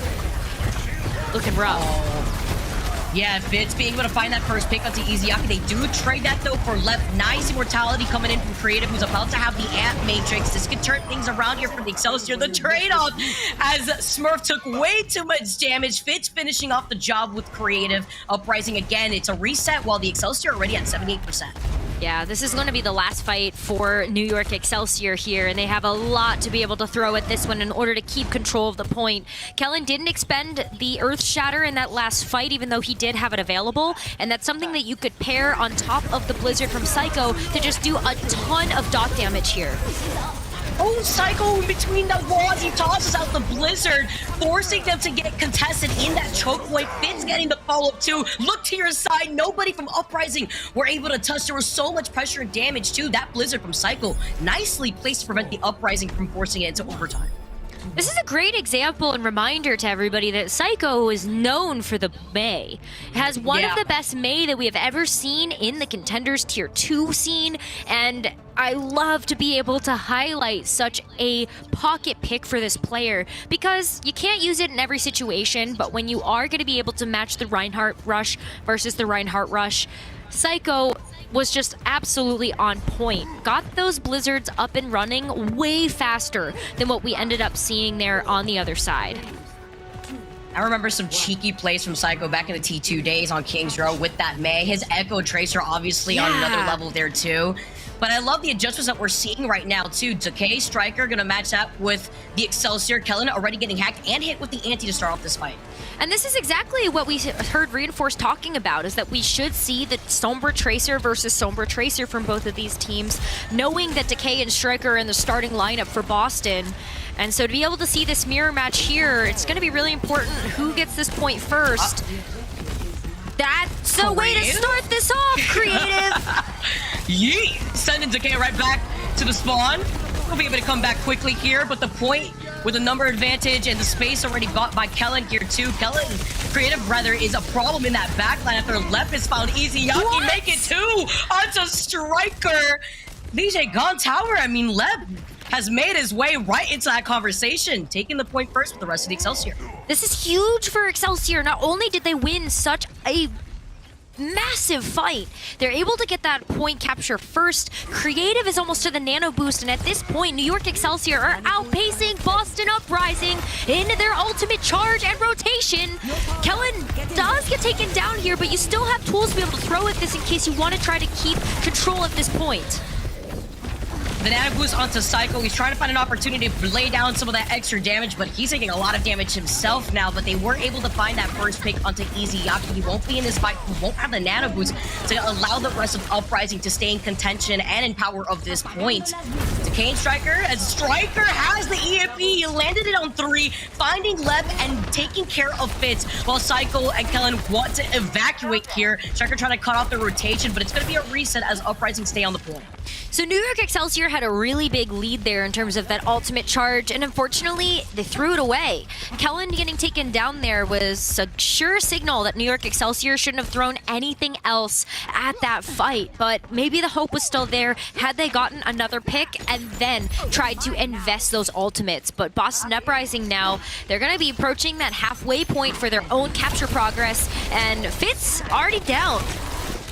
And he would have had the EMP too to help with this engagement, which would have been nice to see, especially Kellen having that primal ready. Trying to find his contention as Striker off to the side, trying to be cheeky to call up Psycho. Nothing to see here. Oh, he gets detected. They call him out immediately afterwards. He's forced to get away. Oh my goodness, the kite around is going to be very important here, especially because you don't want to get caught in this damage from Smurf, especially when he has the ability to just start juggling everybody on the New York Excelsior here. Especially right behind that point, getting those environmental kills. The sound barrier was called in from Lep. I like to disengage from Uprising here, though, because now they're going to be able to try to re-engage. Here comes the EMP, deleting Smurf from that follow-up. They trade that for Creative, though, who would have had the nano boost online. The Excelsior do manage to still retain that control over the point next. Yeah, this control is going to be really good here for New York Excelsior to start to match up that progress. And when they've already expended the EMP, they're really looking for an opportunity to just buy some time for Lep to get the sound barrier online, Creative to get the nano, just anything to be able to deal with the EMP that Striker is building up to. You probe the monkey and he goes Winton mode right there. You saw him trying to contest and delay the Uprising right out of that choke point, but now they make their way through after taking care of Kellen. And Nana boost onto Psycho again, controlling that forward choke point. Lee Gon's trying to bait out something cheeky over to the side here, but with their feet planted on this point, Necro already reaching that 74% to even that out with the Uprising. Big stuff here for New York Excelsior, but they also have to take these economy pushes when Boston Uprising have the EMP, the primal rage they're using now, the pulse bomb. They're also going to get the point flip back. And yeah, you talk about the EMP, it did land onto Kellen, and now you currently see Fitz and Psycho out of this fight. Uprising right back in control over this point, and they'll still have the Sound Barrier and the Nano Boost to work with. Yeah, so much sustain on the side of the Uprising that I would be surprised if New York Excelsior could manage to take this back. They also have to get to the point first. Overtime now ticking away here. Smurf has already found Fitz. That sets Uprising in the driver's seat to have that number advantage. Overtime still being delayed here.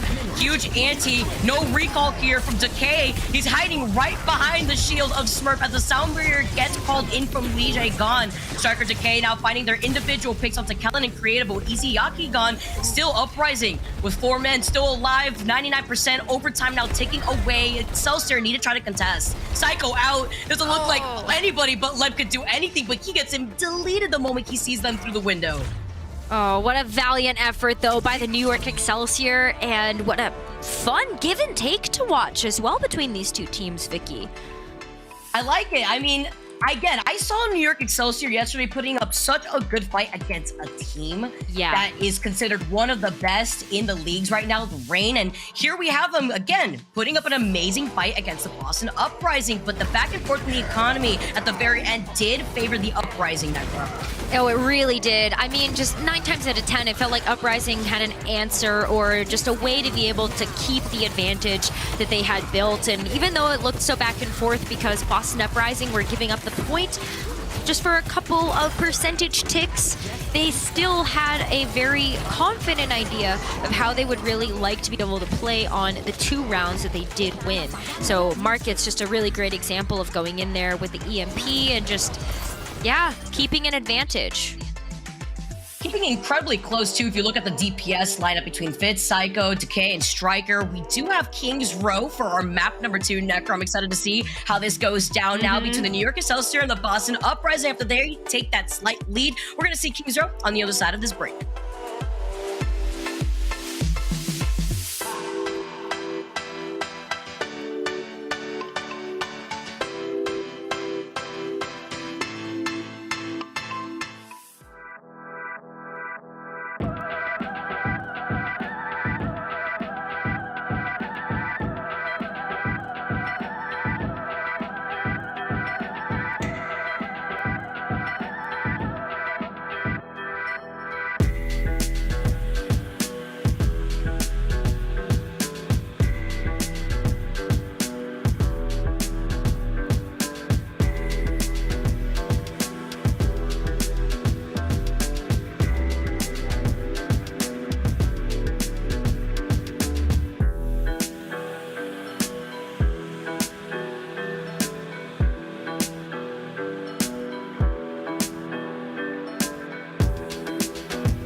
job. Get down in the car. One time, give it all. Bust it open hard. Let me see the job. Hustle, baby, we hustle. What the oh my.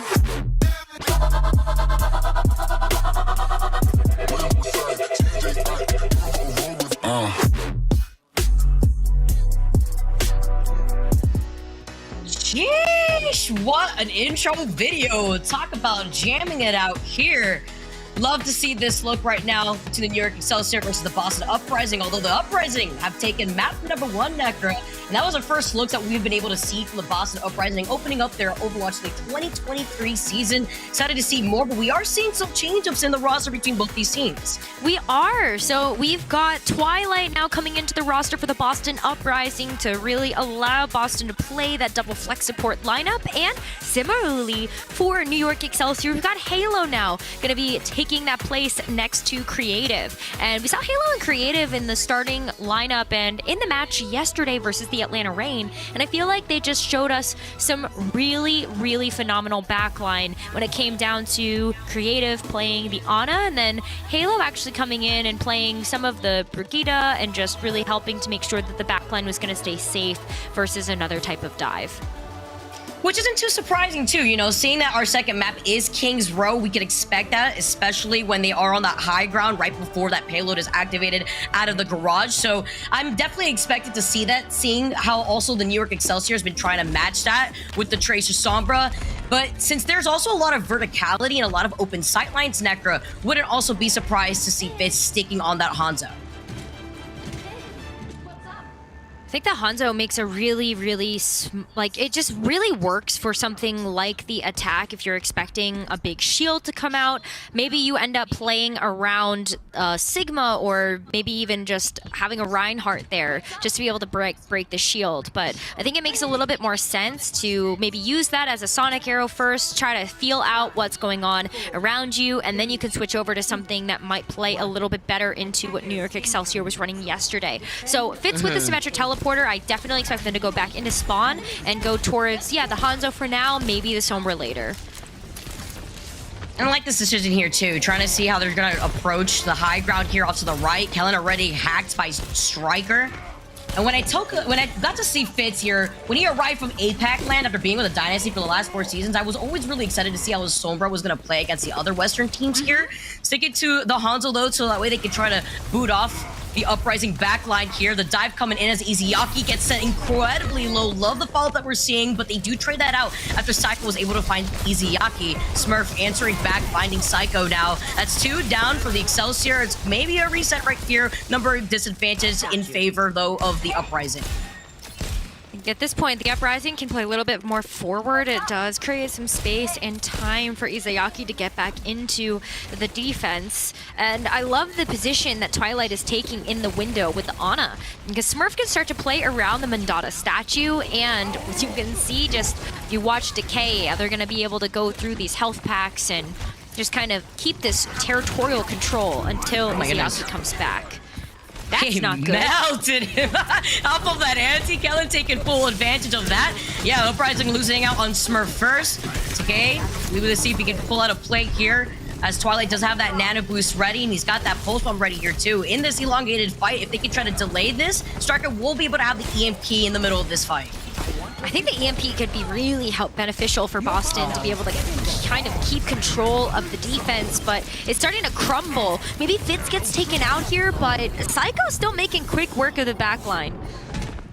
Oh, and he got put to sleep in the middle of jumping right over that fence line too. Now the Primal's gonna keep him at bay right in the spawn doors of the Excelsior. Smurf says, get me out! He doesn't even have the health pack right next to him. He's gonna have to go for the reset here. Well, the Excelsior already get the payload out of the garage, Necra, and they'll also have some space to work with after they were able to get that late pick onto Smurf.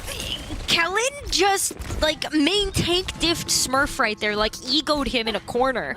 The point had already been captured there for New York Excelsior, but Smurf got caught so out of the way that New York are going to have plenty of time to get this cart rolling before Smurf has a chance to get back. And if he wants to get back in time, he's investing those mobility cooldowns with the Winston jumps in order to actually get there. That's a lot of investment, and they're going to be able to take the bookstore. Oh, EMP coming in. Halo Creative in that line of sight as the follow comes in as well between Smurf and Decay, but they do trade that for both of their backlines here. The Primal is activated from Smurf. Striker also falls incredibly low. Kellen is out as Smurf gets the answer back, getting the revenge that he wanted before retaliating and managing to back away in time. Just give him some space to allow the rest of Uprising to reset net, bro. That felt like another ego ego check there. Smurf just popping the Primal. A lot of the Boston Uprising were already down. Goes in for the Primal Rage just to be able to knock Kellen away. But the attacking spawns are a touch closer. So it's going to be a 5v5 already as the New York Excelsior pop the rally to kick off this next fight. Nice ante to the back line of Excelsior, but with that EMP and the follow-up, can't get shut down. Smurf meeting him right back in the spawn. Psycho's going to be able to hold forward now, harass Twilight, forcing Izayaki to pop the rally because they don't want to give this momentum to the Excelsior. They're nearing that next corner right next to point B right here, and they want to try to contest and re-engage in time. You can see Striker right around the corner who could get his EMP online for this fight. Absolutely, that's what Boston Uprising are playing for right now. Either that or Decay gets a big pulse bomb pick onto a high-value target. Smurf gets hit with an ante. Decay looking also for an opportunity with that pulse bomb onto Halo, and he gets it. You'd love to see that. Twilight's also about to get the nano boost. Psycho trying to answer back, but doesn't get the same success with his own pulse bomb. Meanwhile, Striker has an EMP ready. Will be able to hold it for the re-engage from Excelsior. I like this call from the Excelsior because now they're trying to find the opportunity after losing out on Halo. Yeah, I think you just have to back up here. Maybe another thing you could do is try to force Striker to use the EMP, but you're really looking at getting out the EMP now and then going in with some of your other ultimates. Fitz is going to have that back online soon too. EMP coming out from Striker, does land on Creative. Halo also gets taken out first in this fight again. So it's back to the drawing board and some more time wasted away from the Excelsior. Creative does get hacked. Kellen trying to protect him. Striker being a nuisance that he needs to be after losing out on Decay. All right, well, Halo's going to be able to get back relatively quickly, and now it's time for Fitz to go in and strike. Whoa! Okay, just kidding. I would wait. Nano boosted Smurf is not something that I would contend against. What?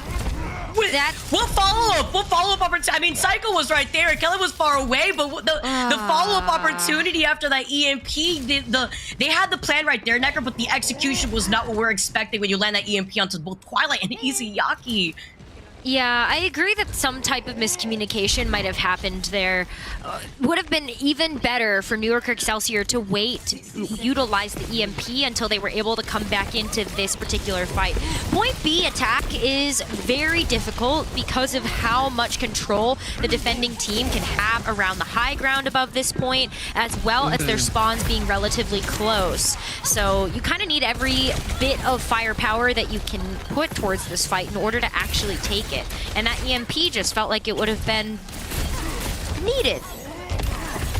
Maybe especially seeing that Striker's about to get it, right? Yeah, and with Kellen having the Primal, I mean, Halo going down again from Decay, who's been absolutely terrorizing this backline, and that pulse bomb now on top of Creative. We're reaching that potential final fight territory, and the numbers are not in favor of the Excelsior. You got less than 15 seconds on the clock, and Decay is feeling himself. Decay is absolutely feeling himself right now. He's going to go ahead and go into the back line, just waiting for the perfect target because Creative is still trying to get out of spawn. Psycho as well as an EMP on the back line just to make sure nobody can touch the cart.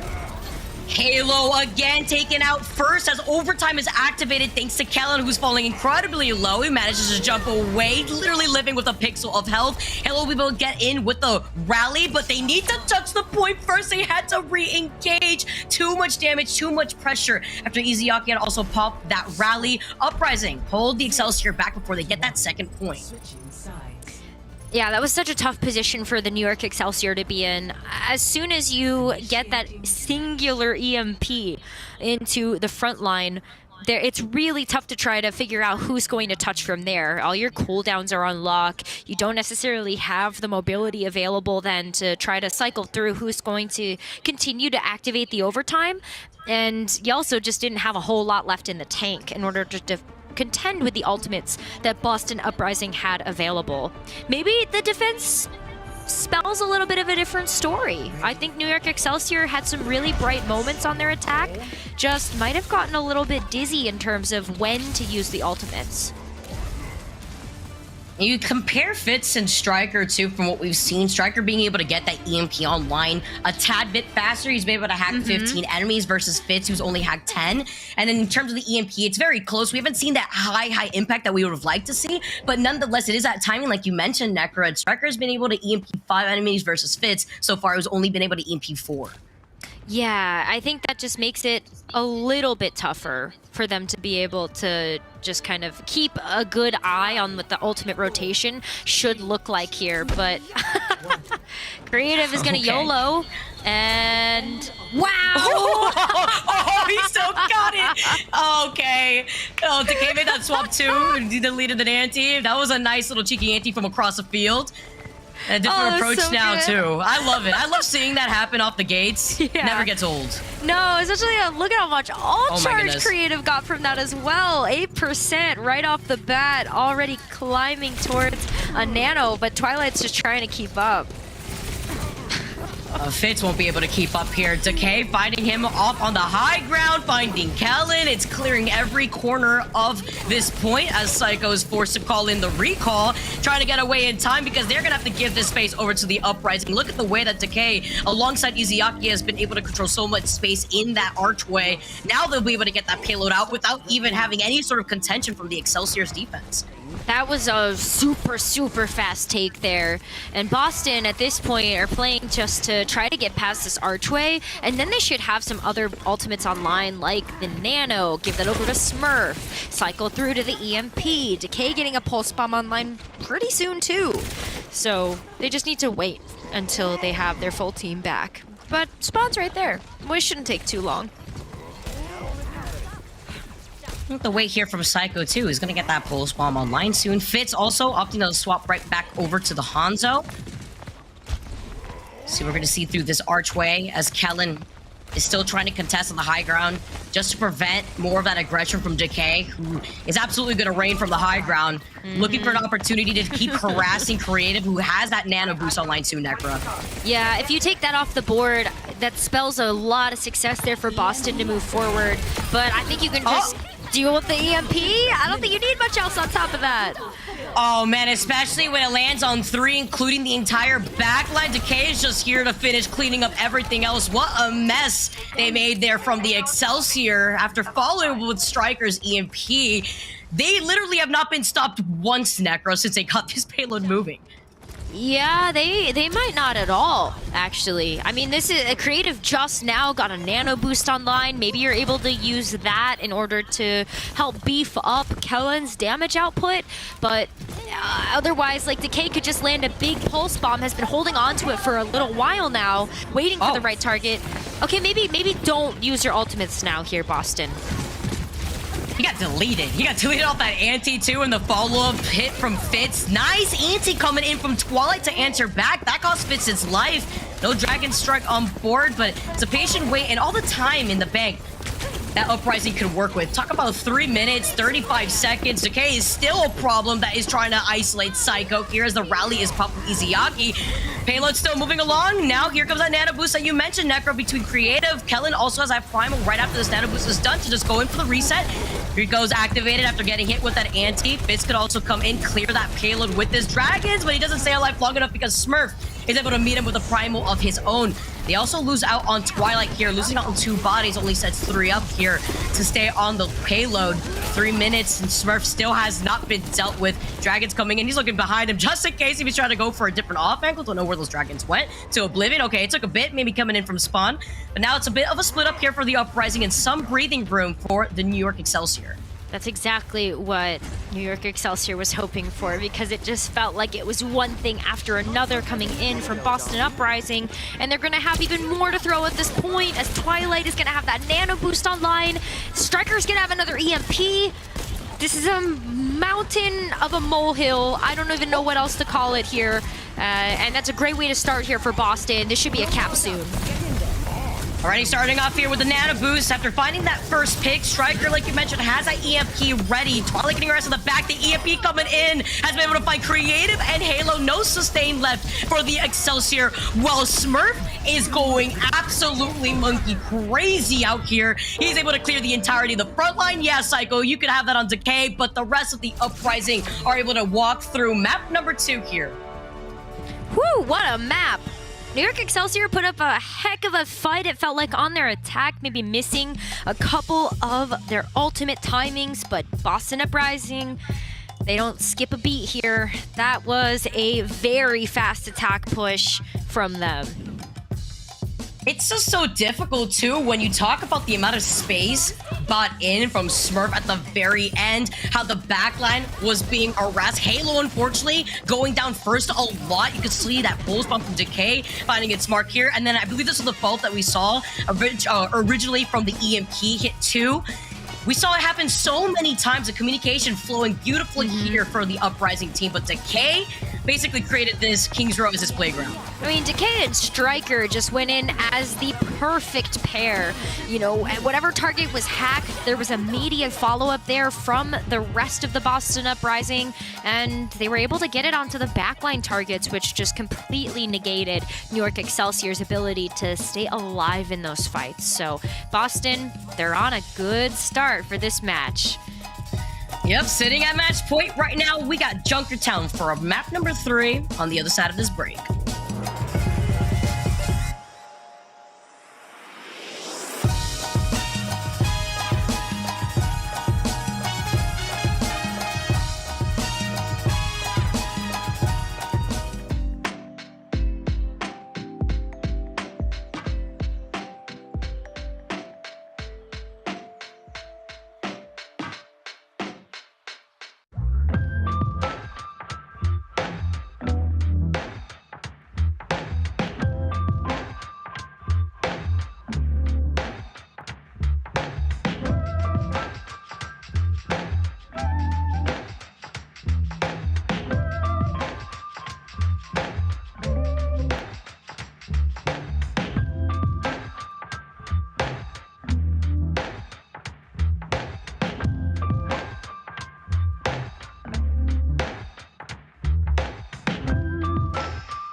Hello, welcome back everybody. Boston Uprising. Oh, look at those faces as they stroll right in on the stage.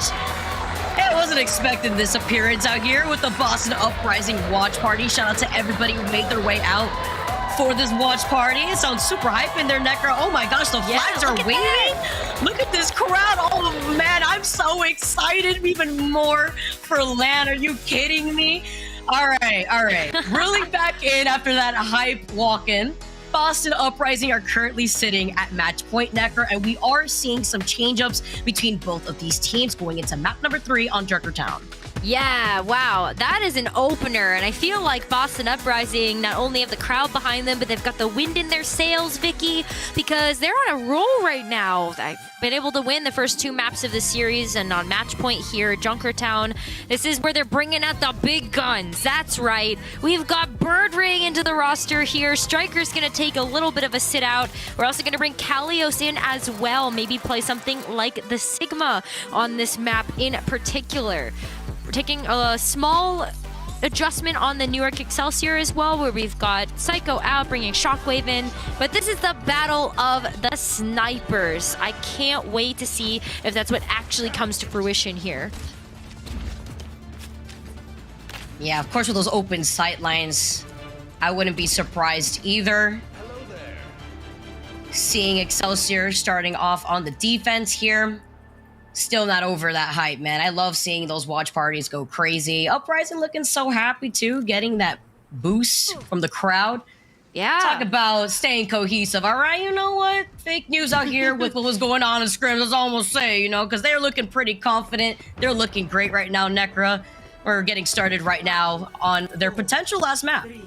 Yep, this could be the match ender here for Boston Uprising. And on the defense right now, they're trying to figure out how to place Birdring on the map in order to get those Sombra hacks in the backline of the New York Excelsior as those attacking spawn doors open. But all the while, Fitz is doing the same, scouting out whether or not there's some nice access to these health packs to hack, and is also pinging on the map. That's a really smart strategy to just kind of let your team know where you want to aim.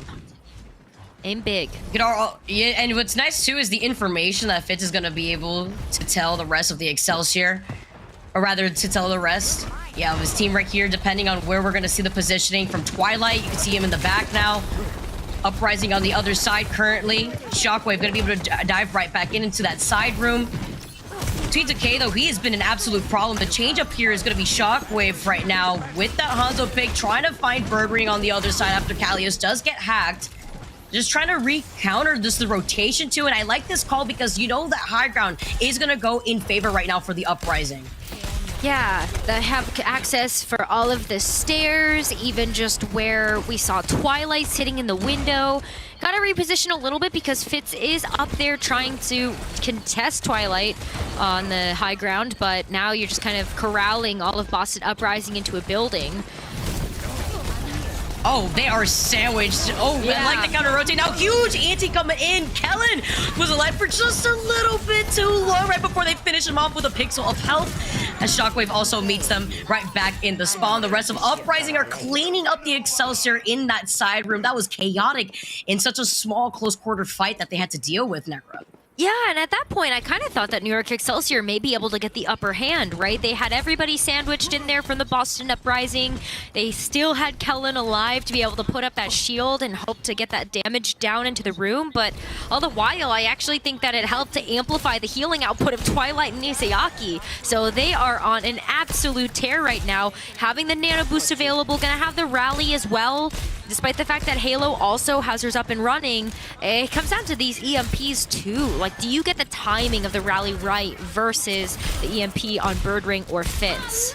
Oh man, and with Shockwave going down, he hasn't had a great time so far at the start. You talk about the rally now activated from Halo, the nano boost now coming in from Twilight. It's another cleanup here from Uprising just to finish off the rest of the Excelsior. Talk about impact too. You talk about the EMP that we could be seeing between Birdring and Fitz. Birdring has already hacked over 6 enemies so far. He was able to get that EMP pretty quickly. Fitz does have that, of course, to match that with Birdring, but it just hasn't been the same to say for Shockwave, who has been contested every time. I mean, after a couple of minutes, Izayaki is also the only member on the on the Boston Uprising to have died.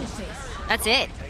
Oh, the EMP does only find Kellen here from Birdring. Maybe not getting that impact that they were expecting, especially with this counter rotate that we're seeing from the Excelsior from the high ground. Here comes the Dragon for Shockwave, just trying to clear some of that extra space. Playing so split up, though, is the Uprising in a very nice methodical way. Look at Decay also trying to isolate Creative. The follow from Birdring. The EMP does land onto Decay and Izayaki, but the rally has been activated here too. They do lose out on Twilight, only relying on Izayaki for that sustainability, but Decay still remains to be a problem right now. The follow from Kalios after you see that Flux activated too. Yeah, and at this point, you're up against a timer. You got 18 seconds remaining, and New York Excelsior have yet to capture this very first objective. You're looking at Creative's Amplification Matrix, hopefully to buy some space. Oh, the accretion. Find that snipe real quick on Kalios. Less than 5 seconds out on the clock, Necra, and just in time when they needed it, they get those 3 picks. They get that first checkpoint. You could already see Kellen getting into position to clear some of that extra space, trying to come out where Uprising want to rotate on the high ground. Yeah, that did end up happening close enough to overtime that New York Excelsior still only have the baseline time to work with. But yeah, Kellen taking this aggressive approach. I love this look now from the New York Excelsior. Seems like they've woken up a little bit now that they've been able to get a couple of picks. They're pushing all the way forward. Payload finally is moving, as you can see in the back, but this is a good position from Kellen to hold this choke point right now, because you can see how the Uprising were desperate to try to contest up there too. You saw Twilight and Izayaki originally were taking that position. They denied some of that extra space, and with Creative and Halo now backing up, they're gonna be able to find another repositioning method here, so that way they can continuously keep pressing the Uprising, because they're about to have fits with that EMP. Necro, wow, Shockwave with that hit on the head of Birdring. Now the Nano Boost coming in from Twilight. Halo's about to get that rally. It's going to be important as the Gravitic Flux is online first for Kellen. Clears up some of the extra space here as Kalios is going to be trying to rotate over to the back end of the Excelsior. So much damage now coming in between Shockwave and Fitz, and this is what we had to see in that first point here for the Excelsior. This is exactly what we were hoping to see. I mean, Excelsior is just going on an absolute momentum swing. Finally getting a team fight win against the Boston Uprising. Now they've gotten through the second checkpoint with quite a bit of ease here. They did have to expend the EMP, but they still have Halo's Brigitte rally to try to contend against an incoming one from Birdring. But I gotta give a lot of credit here to Fitz as well. Actually been able to outpace a lot of the damage that Birdring has been putting out on that counterpart Sombra. Over 1k damage more. And doing quite a bit of heavy lifting here for the team in terms of eliminations and just overall damage.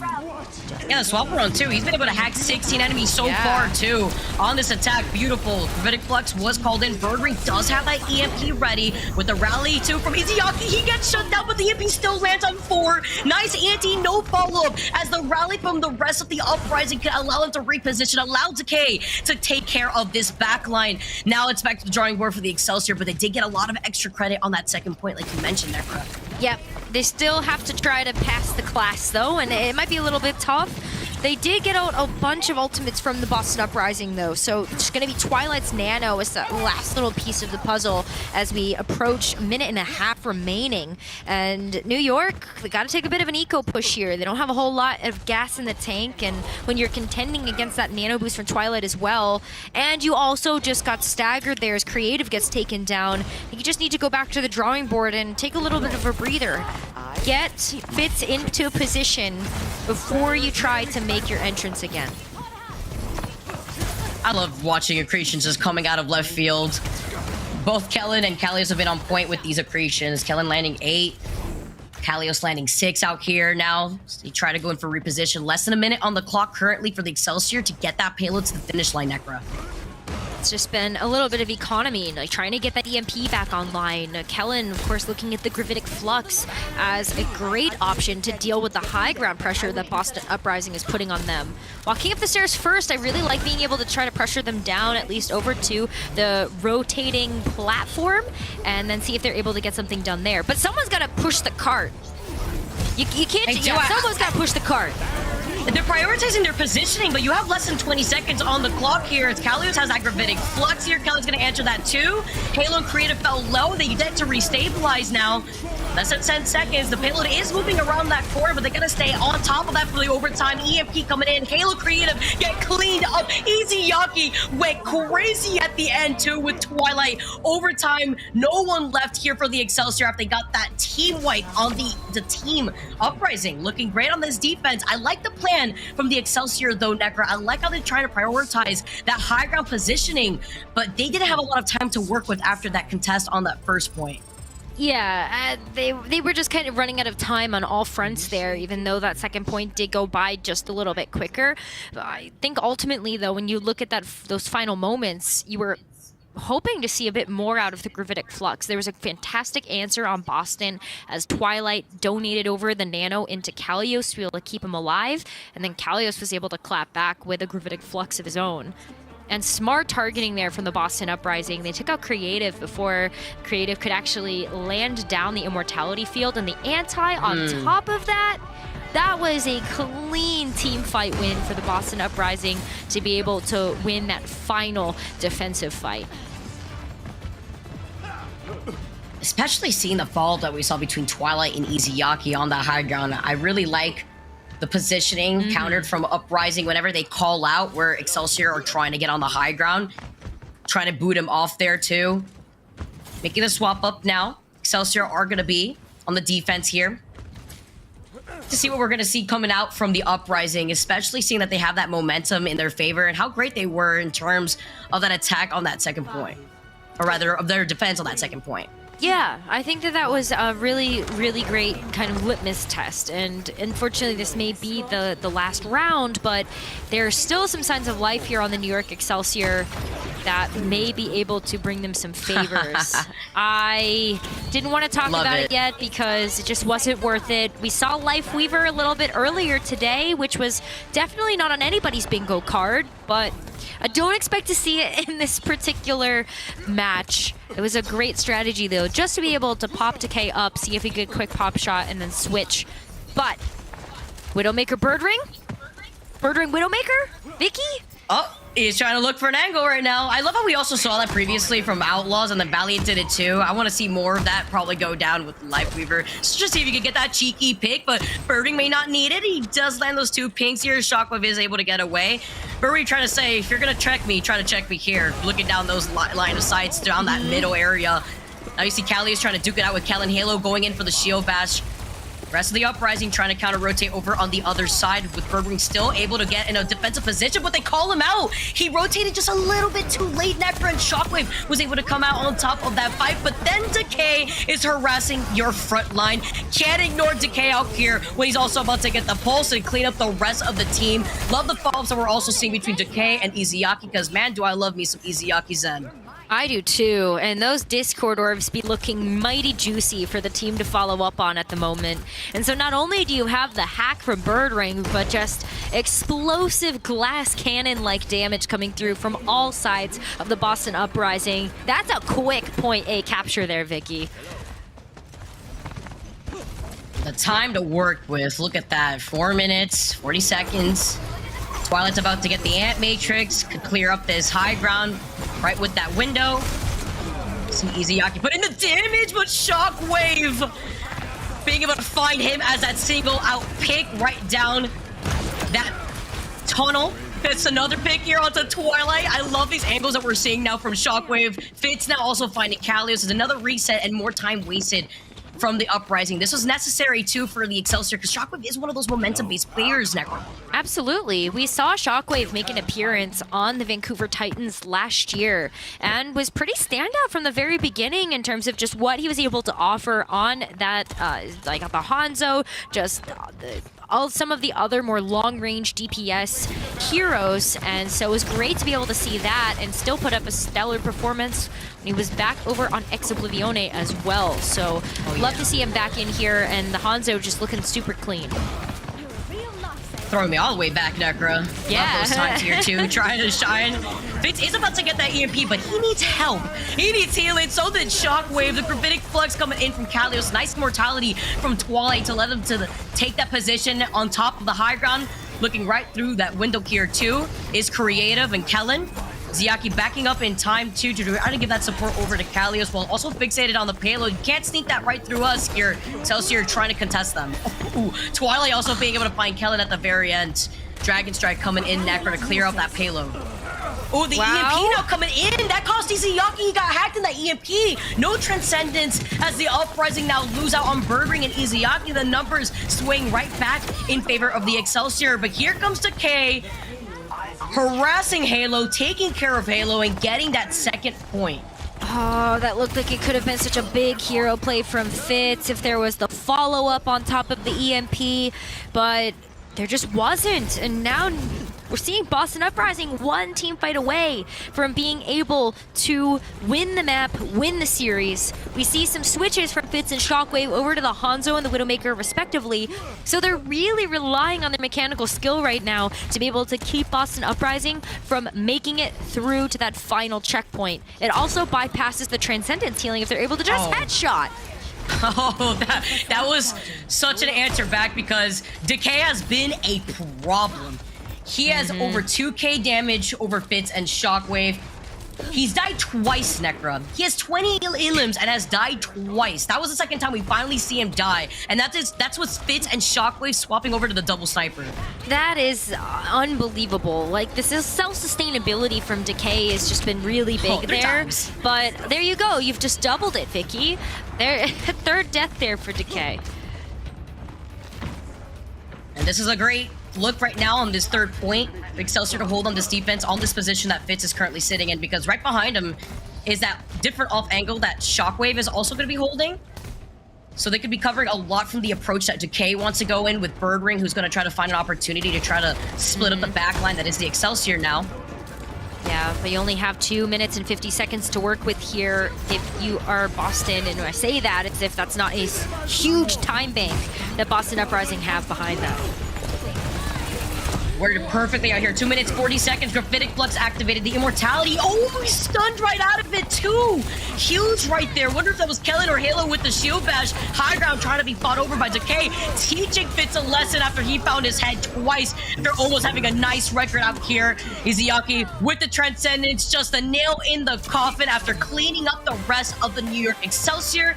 Boston Uprising looking great in their first series that we get to see them debut in their Overwatch League 2023 season, and they take that final map Necro over the Excelsior. I think that the Boston Uprising fans watching at their watch party are going to be pretty happy about that win for the Boston Uprising. No, there were some questions leading into the start of the season whether or not Boston Uprising were able to live up to those scrim bucks, but I think that they were able to put on a good show for us today. Maybe a couple of things that they need to iron out for later, but at the end of the day, they had strong mechanical skill, and they also had a great game plan to be able to take it to the New York Excelsior today. Boston strong for now. I guess New York's gonna have to come back and fight in like the sports departments on other Yeah, see where they go, basically. I mean, and especially if you look at, I was talking to you, Necker, earlier on during our break about the schedule and the upcoming matches that we are going to be seeing for this, well, tomorrow, and then finishing off the following weekend.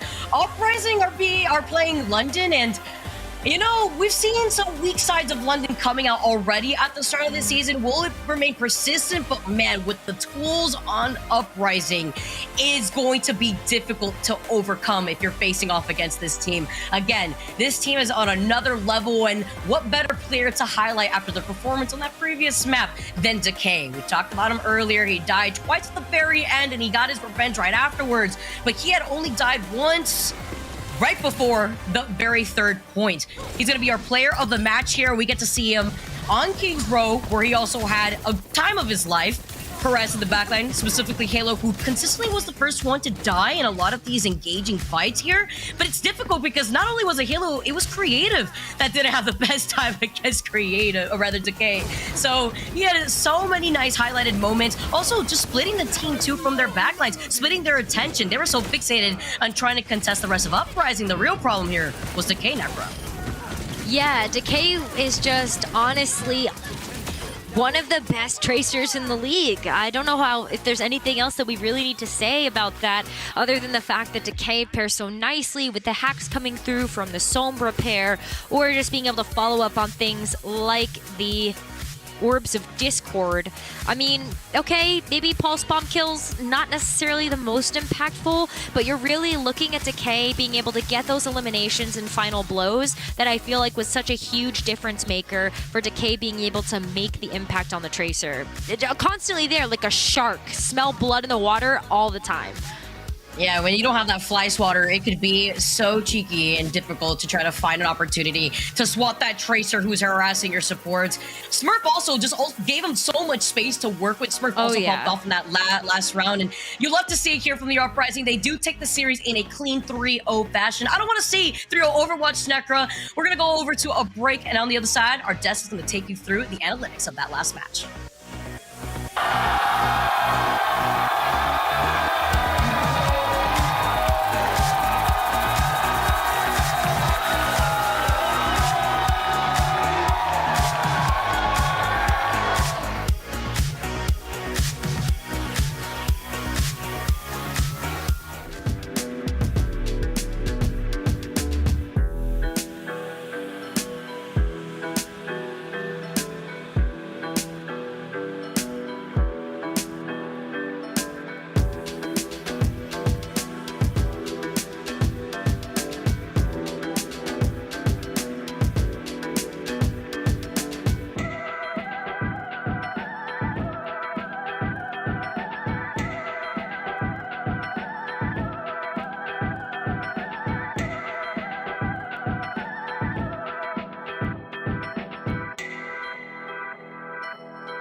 Birdring is flying high on his new team, and you can climb high, but don't tush, with the first available legendary skin of 2023. Rock Climber Zarya, you can see her in all her beauty on your screens right now. It's including, of course, the exclusive voice line as well, and all of that can be yours for just 300 League tokens.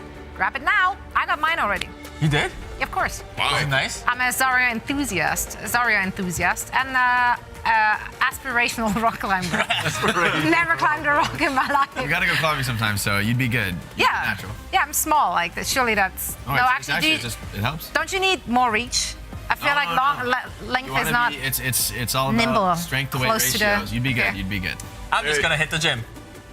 I hope they started out with the rock climbing skin here. I hope they make a skin for Danny coming up next, maybe like metal climber, considering a metal rank. So, that would make sense. Okay. Like a silver climber skin, maybe. All right, maybe. I don't want to fire these Maybe shots, we're but onto since you something. opened it, I just wondering, Hey, man, how's your top 500? I felt bad. Why was I picking Danny? Why did I pick on Danny? Oh, so That's gonna come back. Reinforce your top 500 placement. Where's it? I feel looking bad. good I'm these sorry, days? Danny. Go, Jake! I'm sorry. I'm sorry. I'm sorry. I'd like to report a murder which happened here on the desk. I should have done that. I'll keep him in check, guys. Don't you? It wasn't even funny. It really wasn't. Yeah, no, you I should, wouldn't mind if it and you was should funny, feel bad. I'm the worst. You know who doesn't feel bad? Boston Uprising, most likely, because they got the W. They looked good, and they came to play. And that was a dominant performance that we hoped to see. That was a dominant performance that we needed to see from the Boston Uprising. Yeah, I think the rumors of their demise have been greatly overstated. This is I wonder who exactly what we stated would that. expect. There were some Could be anyone. Some rumors Jake. in the bill, but they're not worth much when you're putting up wins like this. This is really, we saw those wonderful, passionate fans at the watch party, and they're absolutely stoked for good reason. Like, this is the best you could possibly put up, an absolute domination of New York Excelsior. Dare I say, an even stronger win than what Atlanta pulled off the other day. Yeah, I mean, this is a match you had to win if you were the Boston Uprising, because, dare I say it, if they had lost this match, it would have spelled trouble for the Boston Uprising rest of the season. I do want to give a huge shout out to all the fans who showed up in Foxborough and cheered on. It's always great to see those clips coming in where you see the fans attending events and, the Boston Uprising organizing the event in the first place. So it was a treat to see all the fans out there supporting their team. Love to see that stuff. Yeah, chairs were lifted there in celebration of the Boston Uprising's victory. More of that. Did you not watch that? I didn't see it. Yeah, no, fans were popping off. Should've been there. Yeah, should have been there. Catch a flames. Yeah. Exactly. Boston is great this time of the year, I heard. So yeah, he actually lived in Boston. For 5 years. Fun fact, yeah. Wow. Yeah, wow. Wow, Let's great go information. BU, yay! What he said, don't know what that means. Anyway, I guess that works out. That's true, yeah. Anyway, we're ready to hear it from one of our winners, and this one is going to be DK. Danny, take it away. Thank you so much, Zoe. All right, DK, hello. Can you hear me? DK 선수 들리시나요? 목소리? 네, 들려요. 안녕하세요. All right, DK says hello. So, I just want to ask you, DK, I mean, this new Boston Uprising team, there's so many star players, including yourself. You also got Birdring, Smurf, Izayaki, there's so many star players. How does it just feel to be surrounded by such great players and playing among with them? 자, 첫 번째 질문으로 이제 DK 선수, 당연히 DK 선수뿐만이 아니라 지금 현 보스턴 팀에 있는 선수들 전체들이 다 너무나도 잘하는 선수들이기 때문에 이렇게 좀 쟁쟁한, 너무나도 좀 이렇게 네임밸류가 높은 선수들과 같이 경기를 하는 거에 대해서 좀 어떠신가요? 처음 이 팀에 들어왔을 때부터 좀 다 성적도 좋고 이제 우승 커리어도 좀 많은 선수들이 많아가지고 기대도 되고 솔직히 좀 걱정도 됐어요. 이 선수들 사이에서 제가 못하면 좀 그러니까 좀 그런 것 때문에 걱정도 되고 기대도 하고 좀 반반이었던 것 같아요. All right, I mean, I think I was sort of half and half, as in I was very excited, but at the same time, sort of worried as well. When I first came in, when I saw the full roster, there were a lot of players that had, that made great results in the past and had some winning experience as well. So because of that, I was excited, but at the same time, I was worried because, if I sort of fall back behind or if I don't perform, then that would leave me sort of looking leave me looking pretty bad. So that was what I was very worried about. Hey, but we don't have to worry about that because you got player of the match today and you are looking great. 그거는 좀 이제 걱정을 안 하셔도 될 것 같습니다. 오늘 PO 팀도 먹고 또 이제 트리스로 굉장히 좋은 모습을 보여주고 계시기 때문에 I also do want to talk about, because we're talking about the team. Like, I just want to ask, how is the team synergy? Like, what are the vibes in Boston Uprising right now? 자, 두 번째 질문으로는 방금 이제 팀적인 얘기를 하기 때문에 이제 팀에 대한 좀 뭐라고 할까요? 분위기라고 해야 될까요? 지금 현 분위기는 좀 어떤가요? 지금 이제 뭐 다들 잘 지내고 분위기 좋으신가요? 네, 저희 선수들은 좀 다른 팀은 잘 모르겠는데 저희는 좀 선수들끼리 좀 잘 놀고 분위기 좋은 것 같아요. It definitely is. The vibes are actually very good because we actually take time, we hang out with each other. So yeah, there's nothing wrong. Everything is good. All right, okay, that is it for the interview. Thank you so much for your time, and again, big congratulations on the win. 자, 오늘 승리 다시 한번 축하드리면서 DK 선수 인터뷰 감사합니다. 네, 감사합니다. Thank you, DK. Congratulations to the Boston Uprising, and shout out to the Boston Uprising for setting up really nice lighting in their interview setup. Yeah, that too. Yeah. Yeah, no, I gotta give credit where credit's due. It actually looked really nice, okay? Yeah. Looking at some other teams where the players just live in darkness. Yeah, Jesus. Perpetually looks very not grim good for out your there. eyes, man. No, it really isn't. It really isn't.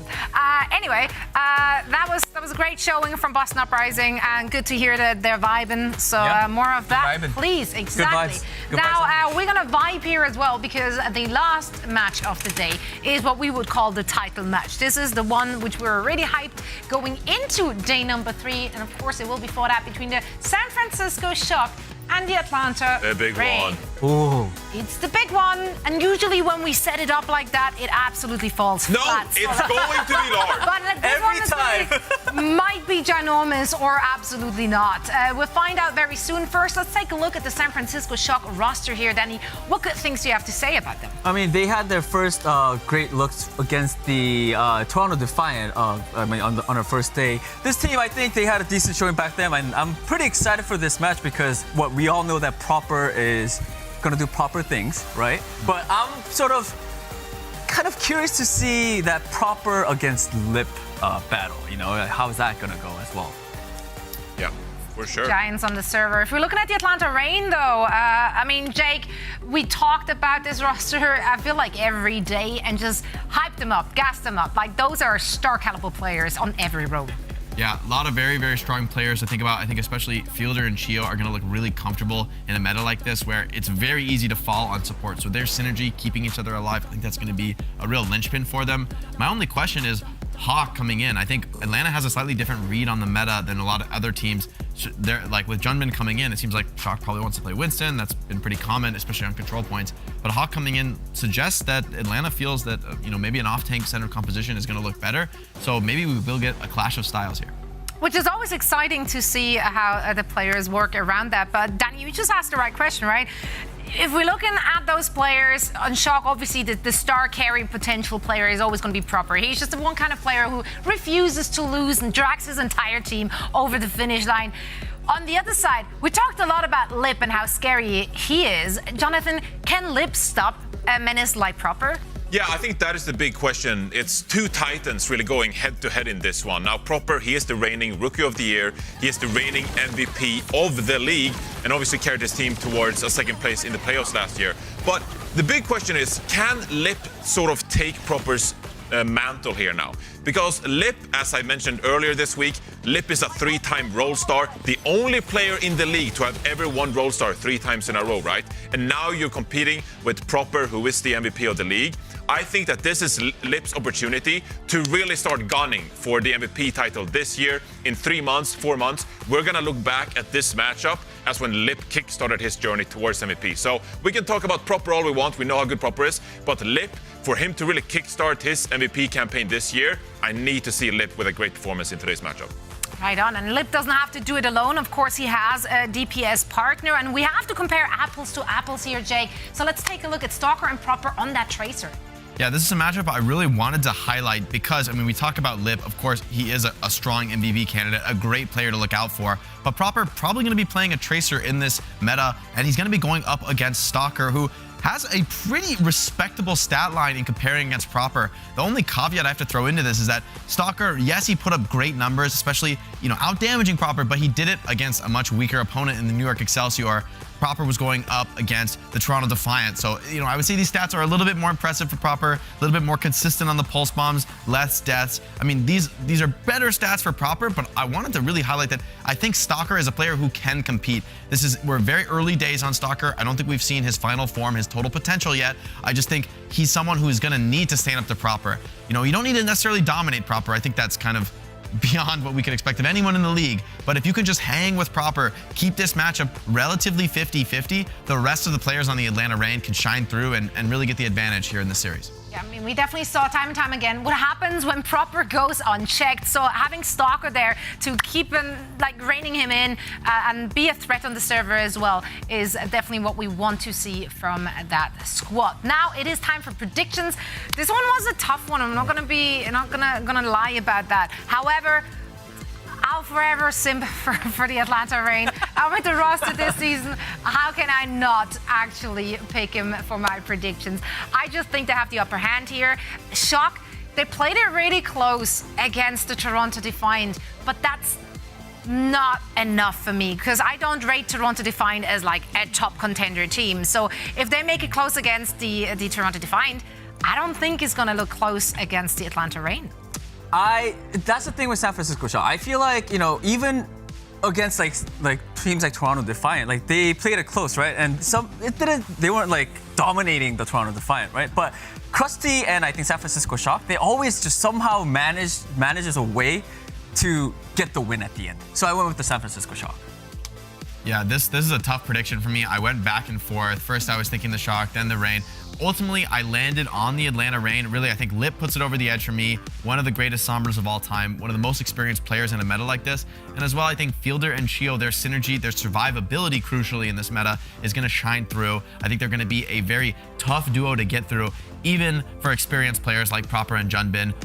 Great divers, but one of the few support duos that I think could stand up to it, Fielder and Chio. Me too. I've opted for the Atlanta Reign in this one. I think we've really done a good job establishing San Francisco Shock as a really good opponent, but we've all collectively almost ranked Atlanta Reign as the best roster in the league. Atlanta Reign favorites to win the championship by many. So this matchup, this needs to be Atlanta Reign's sort of party when they come out and really start making a name for themselves, where they prove that they really are the best team in the league. So San Francisco Shock, a really formidable opponent, got second in last year's playoffs. This needs to be the matchup where Atlanta Reign, Lip, Stalker starts making a name for herself, and we start to put some credibility. Getting nervous here. Let me hold your hand. Shock, Okay. I really need you guys to win this one. I mean, but Danny, look, if they win, big brain play on your side here. But if they lose, as we said, it was a tough one to call. San Francisco Shock, you can't count them out. Not just because they have such great players, but we touched on it already in the pre-show. The coaching on this team every year has been unreal. If there's ever been something to highlight about the San Francisco Shock as an organization, is that Krusty can make anyone look good. So maybe, as he said, we're starting slow, but then we ramp it up. Maybe this is the Shock we're going to see going up against the Atlanta Reign. It's going to be an interesting match, hopefully a close match. And for all the action, we once more going to bring in Vicky, Kitty, and Necra. Thank you so much, Zoe. Guys at the desk, I have to agree, But Danny. All right, but Danny, yeah, because Reign right now, if you look at the way this backline, I mean, Fielder and Chio are insane. They have the flexibility with Vigilante too. They could play so many different comps, but the Shock also with the rookies have had such a tough start already at the beginning. They had that insane Game 5 series to kick off the season for us, Necra. So go the distance. And now they have to play probably the best team right now in the league. I mean, this is what really determines it and kind of what sets up these teams with their head start for the season. I think Dallas Fuel, after what we witnessed this morning, really wish Fielder and Chio were still on their roster.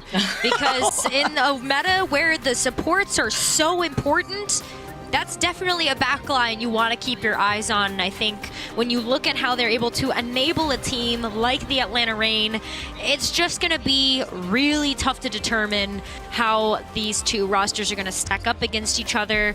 But I think at the end of the day, yeah, Atlanta Reign are here to make a statement. That's what they want out of the season. And San Francisco Shock as well, they don't want to go home here. They don't want a loss. Like, the other these teams are here to really duke it out. I'm just so glad that we get to see this titan of a match, Necro. There's so much. I mean, we get to see Lip versus Proper. Stalker out here too, with how close those Tracer stats were that Jake was able to demonstrate for us. Crazy close Tracer stats with Proper right there side by side. Let's see how this fares out now. Starting out the gates already for us, Necro. We're going on to Oasis to really kick off the action. Yeah, so it makes sense why Chio would be in the roster to start out for the Atlanta Reign, known for his Lucio play, and VinDame is going to be able to match that as well. But there's why we have Chio on the Lucio. Holy crap. Knock, knock. All right. There's that fuel backline that they were definitely missing, Necro. You talked about it earlier. I mean, for all the right reasons. Chio already with that first pick, as the control point is going to get unlocked already, as the Reign have controlled all that space. See the Vortex coming out the ramps to duke it out here too. That broad comp that we were expecting. Hawk gets hit with a huge anti. Nice time though on the immortality field from Fielder. Chio falls incredibly low. When you see that damage output now coming into trade, as Proper also manages to get away just in time. The way that both these teams though are duking it out, I like the positioning that we're currently seeing from the Reign, while the Shock may try to opt to go for the high ground approach. Maybe a little bit, but I wouldn't want to go up there if Chio's going to be right there behind you, because that's going to be a really quick takedown if Chio has anything to say about that. Such an aggressive Lucio play. Oh my goodness, with the answer right back from Finn and VinDame, who goes down immediately afterwards. It's Mr. LAP himself, Lip, taking care of the backline. It looked great for the Shock at the start of that fight there, Necro, but man, the answer back from Lip has also allowed him to have that EMP for that next fight. I mean, Lip is one of the best Sombras in the league. Stats show that. The example that we just saw here absolutely backs that up. And when you are the San Francisco Shock and you're looking at a way to contend with that Sombra, you don't run one of your own. EMP coming in. See Proper immediately taking care of Stalker, not having the impact that the Reign really wanted. Yeah, they got that 61% and climbing. VinDame now finding Hawk. It's the answer back here from the Shock while they finally make their move on the point. All right, so that was a quick test. You know, Atlanta Reign went ahead and let the EMP rip, but they didn't throw anything else at that fight. So while the EMP itself didn't necessarily pay off, it was able to get out the nano boost as well as the sound barrier from the backline of the San Francisco Shock. And I think you take that trade any day of the week. Proper's gonna get a nice pick though to keep the defense strong here of the Shock and force Atlanta Reign to take yet another breath before they enter in again. But this time, the Atlanta Reign are coming in with 4 ultimates to spare, and I'm really looking at the May Blizzard as well as that Ramatra Annihilation to really help to get some crowd control in here. You called it out too with VinDame and Finn not having those ults for this upcoming fight. Now Hawk gets taken down right before the Annihilation was able to be unleashed. Jumpin can now hold on to his gear, controlling this choke point. Stalker also still has that Blizzard. They're going to be holding on to it now with the Shock still in control over this point. VinDame has been duking it out here on this high ground platform, trying to match out with Chio, who also likes to take the same approach. But thing is, here Necro Proper is right beside him to help him out, get him into position if necessary. Absolutely. An early Annihilation here too. Early Annihilation and the Blizzard coming in immediately right afterwards. Stalker with the headies onto Junbin and Finn. The cleanup from Reign as the retake comes in from the rest of the team, clearing out the entirety of the Shock. Oh, that was such smart ultimate usage on both sides. The Annihilation looked really good just for Shock to play a bit more aggressively, but then the answer of the Blizzard made it so that Shock didn't really have a way to be able to follow up on the Annihilation damage coming through there from Jumpin. Now Reign can do the same thing, and they also have the EMP to be able to follow that up too. They're trying to get that hack here, talk about the EMP that they have ready. Final fight territory in favor for the Reign here. 95% nano boost onto Junbin. Proper taking damage, huge EMP finding 4, including that backline. BenBest would have loved to try to get that sound barrier quick enough. Proper though, still finding Hawk, but it's not gonna be enough here. Overtime ticking away as Fielder finds BenBest and Proper. Vortex coming out, he tries to get away, but nobody touched thanks to that Mei wall from Stalker. Great showcase here with the way that Ray was also able to counter-rotate and move in with those ults. That EMP, that first one may not have had that impact, Necro, but that second one definitely did with that 4-man EMP. Yeah, absolutely. I think it just really set up the Atlanta Reign to be able to follow up onto all of that damage when you look at not only the EMP coming through, but then you also had the ability of Fielder to just kind of use those moon boots, grab that 2K, and took out some really high quality targets there when you know that Proper and BenBest have been playing together for most of that round. Just kind of rotating around on that high ground and then trying to make something work there. Looks like as we enter into our Gardens round, though, of Oasis, we've got yet another look coming out from both of our teams. It's going to be Junker Queen as the tank of choice. It's interesting, too. We're also seeing the Kiriko come out. And both Finn and Fielder, the control over the high ground.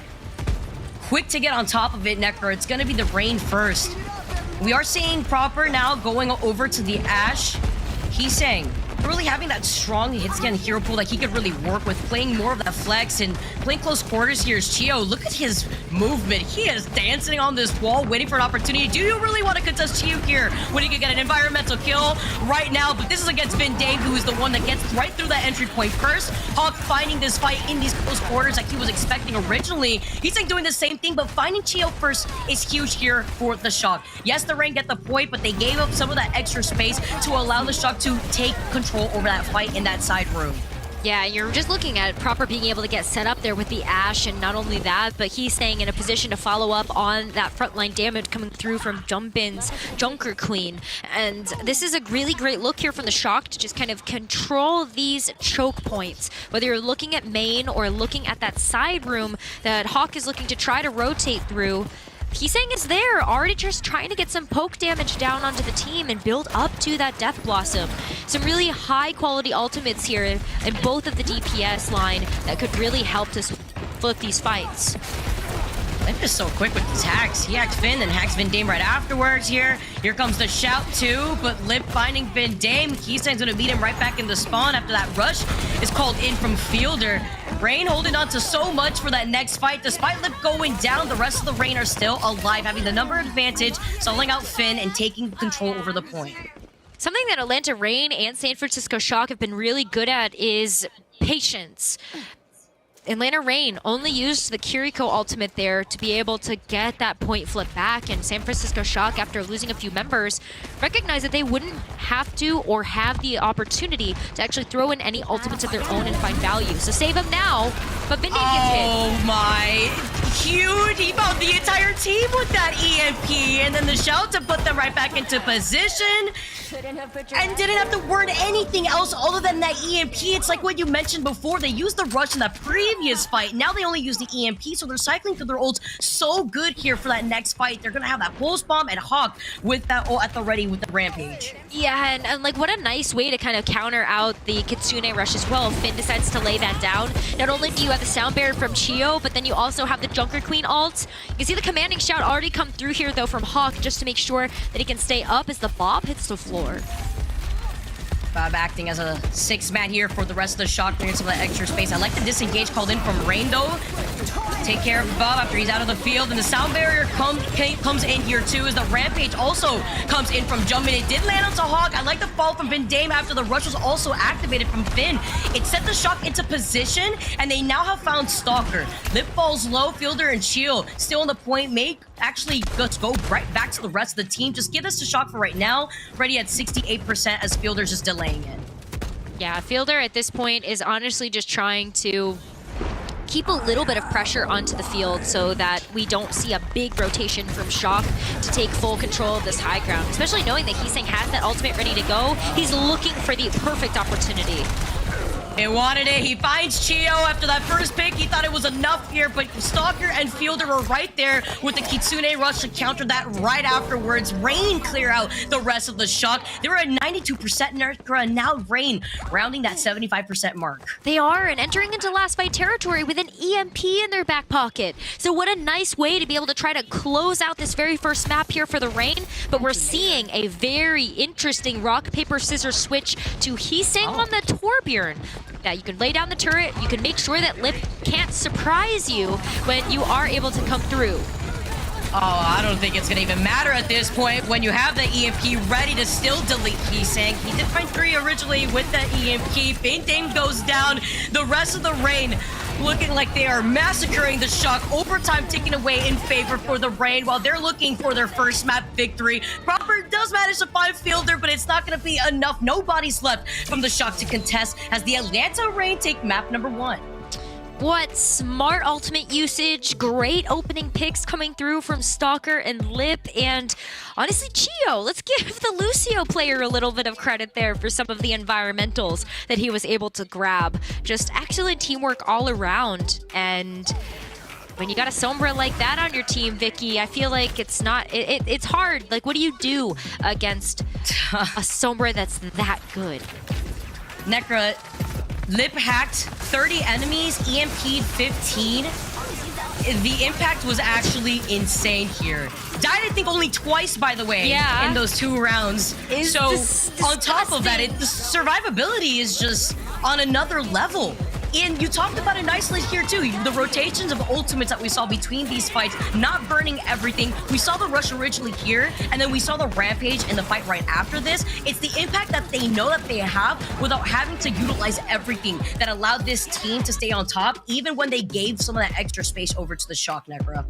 Yeah, absolutely. We've seen a couple of teams now maybe try to throw 3 ultimates or 4 ultimates at a fight where they really only needed half of that. And Rain putting on a clinic of exactly how to get it done when the advantage is in your favor. So 1 map up for the Rain.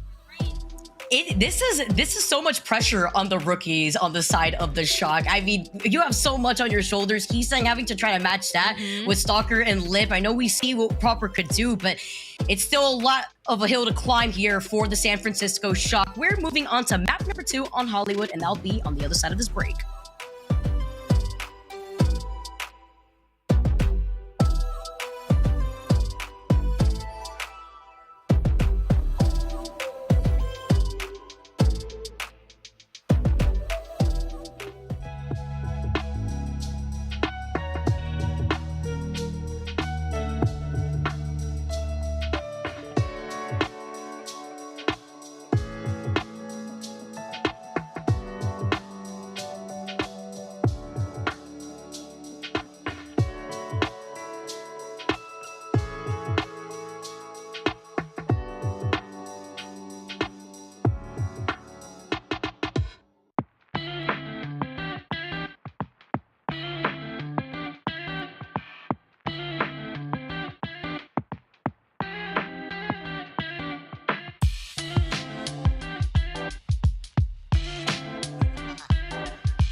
Welcome back, everybody, to a banger of a match. We just saw right now Atlanta Rain Cake, map number 1 on Oasis, and we are moving on to map number 2 with some change-ups here after seeing that hype video from the Atlanta Rain. Yep, Hawk is going to be taking a little bit of a breather as we bring DongHak now into the roster. And we saw this look from the Atlanta Rain yesterday during their match versus the New York Excelsior, where DongHak came into the roster to be able to play the Winston, and we ended up seeing some follow-up there from a Sombra Tracer dive. As we look at our map set, I feel like that makes a lot of sense. Yeah, honestly, too, seeing what we could expect from this insane ball player who went Winston yesterday, like you talked about, works into the Rain's playstyle as we approach Hollywood now. Can you expect anything different coming in from the San Francisco Shock, though, Necro? Of course, we're not seeing any change-ups in terms of subs, but in their approach of what we could expect between this DPS lineup and of obviously the impact that we've been seeing from Chio. Well, something that we saw during San Francisco Shock's match versus the Toronto Defiant is they showed off so many different looks for their roster. So I don't necessarily know what to expect from them coming out on Hollywood, because Jumpin showed us the Ramatra, Junker Queen, Diva, Winston, Zarya, Doomfist, honestly everything under the sun there in terms of that tank role, which I think provides them a lot of flexibility. But I think they also need to start to lean into a composition that they feel confident and comfortable in. And maybe for them, that is the Junker Queen. Junker Queen is able to offer something that I feel like some of the other tank heroes are not when it comes down to the Rampage being able to give anti-heal to the team of the Atlanta Rain. Especially when you're looking at Fielder and Chio in the back line, you know they're pumping out healing as much as they're pumping out the damage. And then you got the follow-up to delay that, too, with another anti from Finn on top of that Rampage. Yeah. A lot going around to prevent that healing from getting pumped out onto the rest of the Rain. Again, those stats were absolutely insane after that first map. Let's get started here with the Rain. Contesting on the attack first, while the Shock are getting into position on this defense here. You can see Heesang already in the back line on that Hanzo swap. Yeah, it looks like they're just going to go for the similar approach to what they took in map number 1 of Oasis. As San Francisco Shock, they just want to try to go for some of those Hanzo snipes, but more of the same here from the Atlanta Rain that brought them success yesterday. Except they're going to switch things up as well. Looks like maybe Lip going over to the Hanzo and feeling a little more confident on that versus maybe the Junker Queen and the Ana. Maybe not feeling like there's a good opportunity for him to actually access the back line without taking too much risk. I like that change up here now, too. He's going to be able to have those sight lines coming in through that initial choke point here. Look at him. He's already got it on top of the high ground. Oh, and the follow-up that we're also seeing from Stalker to split up more attention away from Heesang, preventing him from getting into position. The counter rotate comes in from Shock, forcing Lip and the rest of the Rain to start rotating from the low ground here. Off of getting out of that situation with that recall real quick, while Chio's taking a quick nap here too. It's just Rain trying to figure out whether they want to try to contest with Stalker, trying to harass the backline, or they're going to be able to push forward. And with that first pick, Necra, they're already going to be able to contest after that shout. Losing out on Vindame now. The Shock try to recontest. They do trade that out for Stalker. Yeah, I think Stalker is still easier to get back to the point, though, versus what we're seeing from the San Francisco Shock. And Atlanta Rain have a very small window of time here that they can take advantage of that player difference. This contention that we're seeing right here by the stairwell as a nano boost comes in from Fielder onto DongHak, helping out the survivability as he immediately gets put to sleep, but he gets woken up immediately right afterwards. Lip also getting that final pick onto Finn, hitting his head, while Proper in the back is also able to retaliate right back. The rest of the Rain now are going to be able to retake this point, get this payload moving, and you can already see DongHak moving all the way up so that way he can contest where the Shock are going to be coming out from their spawn. Yep. I mean, when you're that close to the Primal Rage as well, you may as well try to get in that last little bit of body block and then come back to be able to help bolster up your team. Atlanta Rain have been able to walk away with quite a bit of ultimate charge here, though. As you look at the Pulse Bomb being available, DongHak's Primal Rage, Lip actually making a bit of a switch up, going over to the Widowmaker. And boy, am I excited about this one, Vicky. I feel like Lip always puts on a show for us, whether it's on the Sombra or the Widowmaker. Especially the Widow there, too, because we saw that there was that diff between Lip and Heesang on the Hanzo. See if we can find a different angle onto Heesang, who's gonna try to get out of his LOS. Oh, and he does find that cheeky pick onto the head off of Heesang's shoulders. Jumping right on top of him now is going to be Junbin. The rush as the rally comes in from Chio to answer right back. The number advantage still in favor for the Rain as Chio cleans up the rest of the jump attempt from Junbin and Vindame. Vin's going to meet them right back in spawn, and what a takeover here for the Rain to clear out that next corner, because this high ground could be so troublesome to get through once you get that payload around that corner. Absolutely, and you're going to see Lip try to make sure that that high ground stays checked, maybe even Fielder if you end up using some of the elevators to be able to get up to the high ground access there. And so I think that's a really great hiding place for those players, but you're also... Oh my god.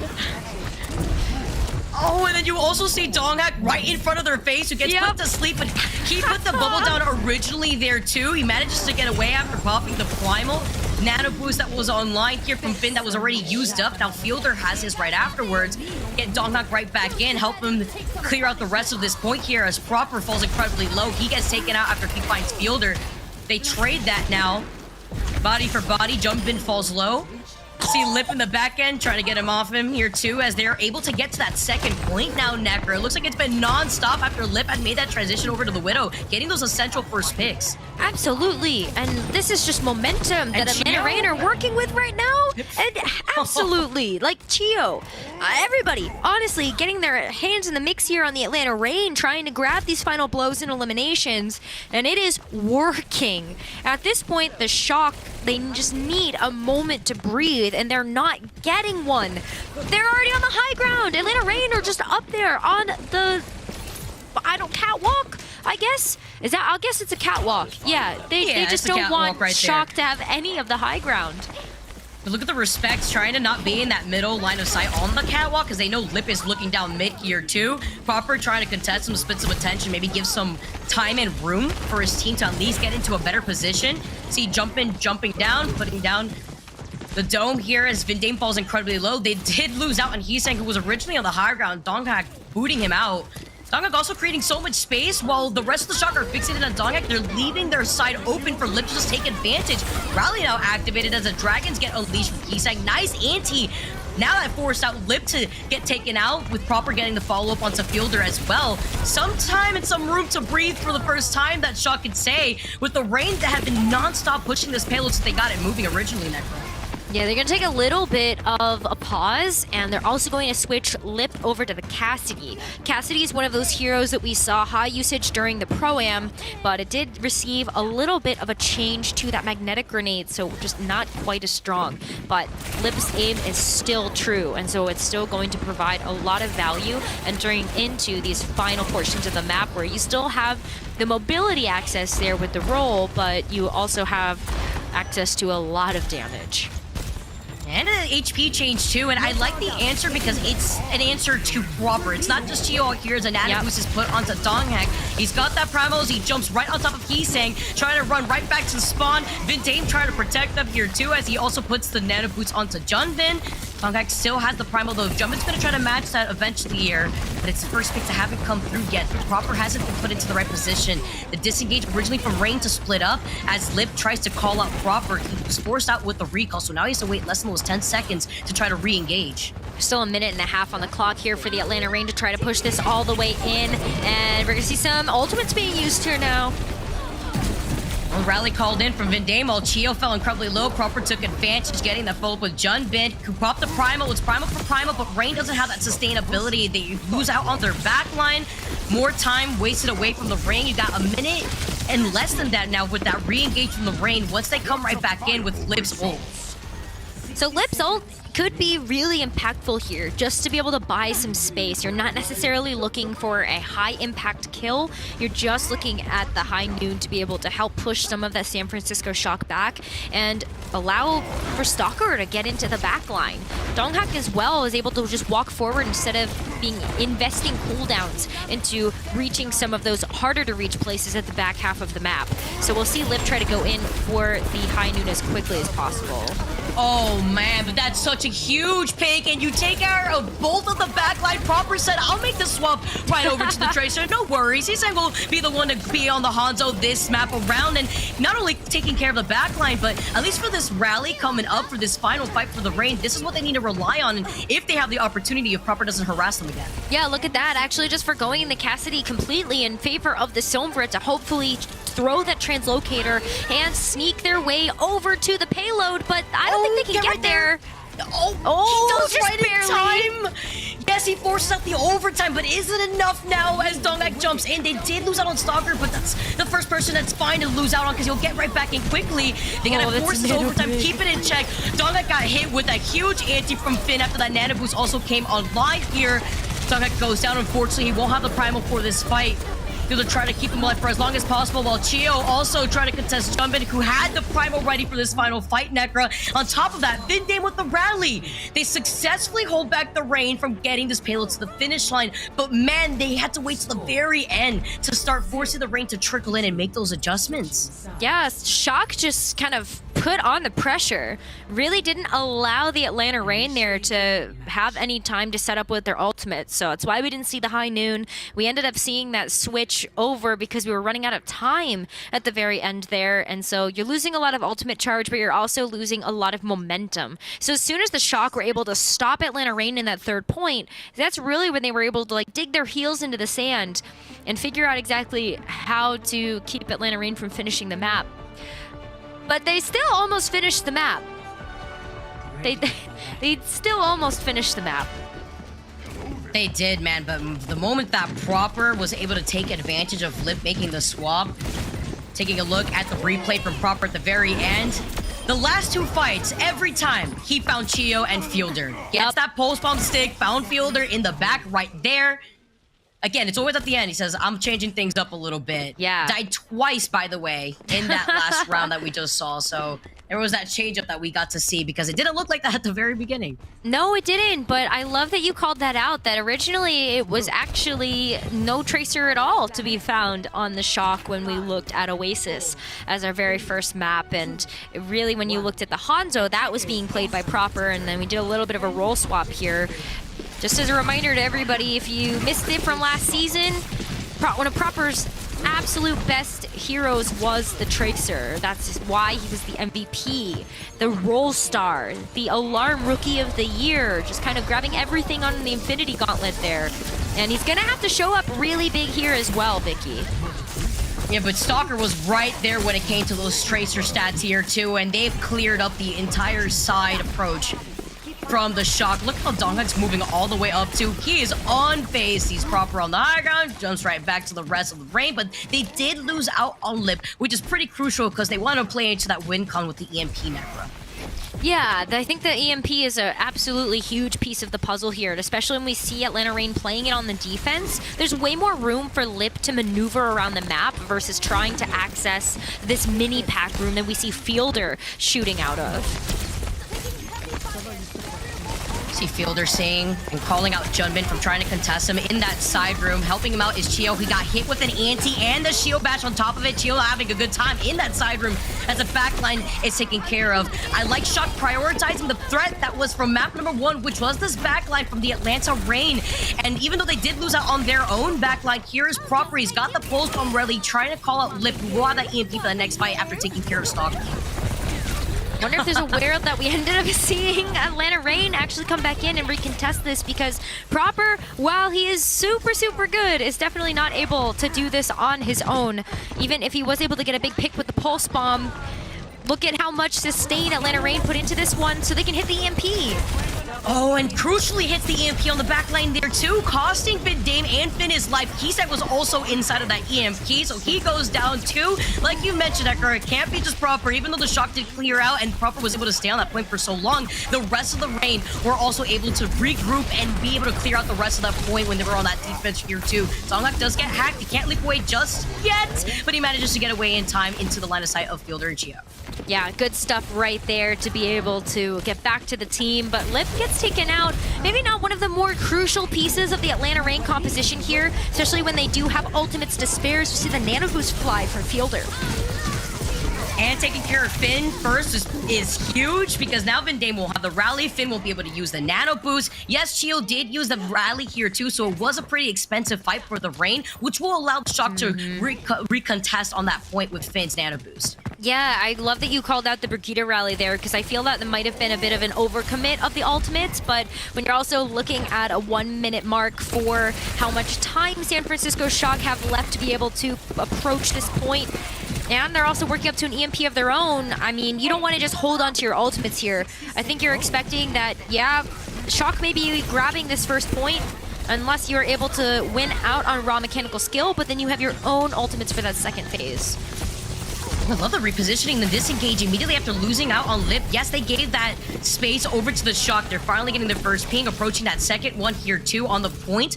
Soccer's going to be able to re-engage now that Lip is going to try to recontest here with the rest of the Rain. Less than 30 seconds on clock for the Shock to get this payload moving.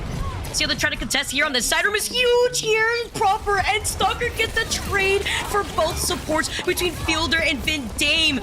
Meanwhile, Finn still has that nano boost. He puts it onto Junbin now, helping him stay alive. Fielder doesn't have that nano boost to change things up. Here comes Heesang with the EMP, which costs DongHak his life. There's a difference maker here because the space is being bought in from Junbin. So close to getting this payload moving now. Necro, less than 10 seconds for the Shock to finally get some of that progress, but trickling down is the Rain, who wasted so much of their time as they finally get it moving.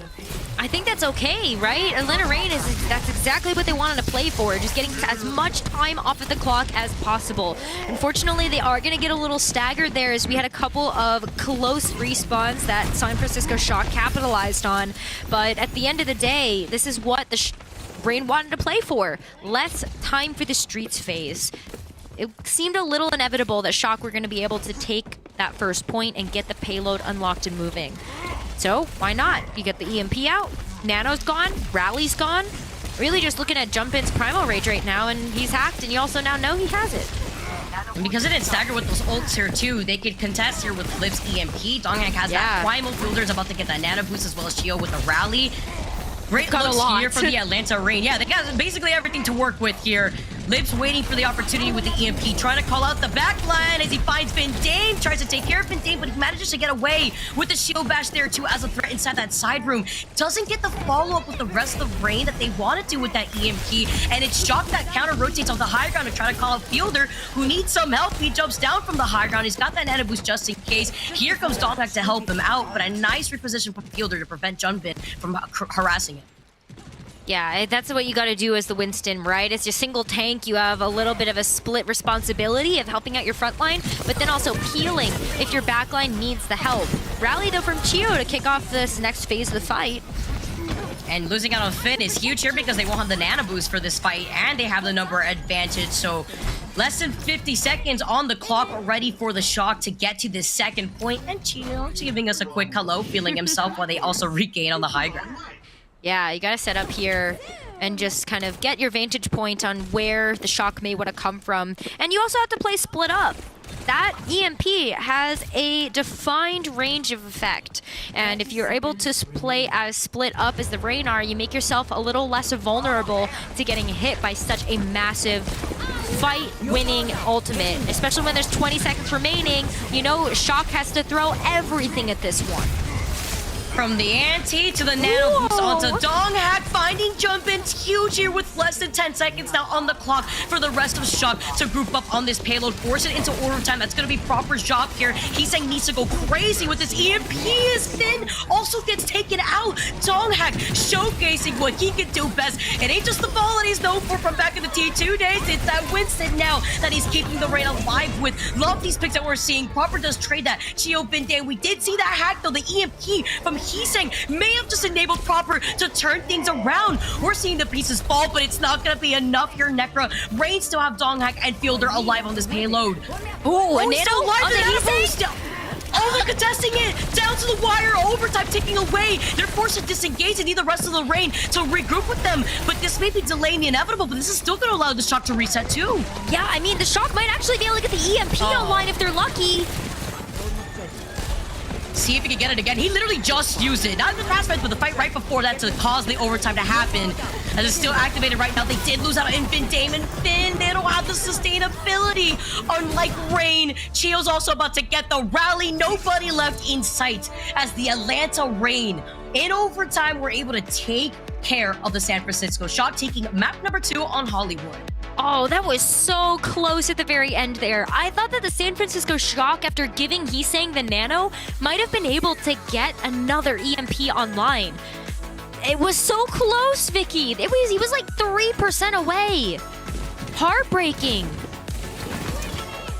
Literally at the edge of my seat, Necra. And if you could compare the proper Stalker stacks, by the way, I think they had the same amount of elims. They were literally just over, like, I think 100 damage away from matching each other. It was so incredibly close here, but the difference was Lip versus Heesang. Even though we saw Heesang in that final moment force the overtime, get that EMP, that difference maker here was looking at the impact DongHak had to at the very final fight. Chio and Fielder also having their ultimates online between the Nano Boost and the Rally.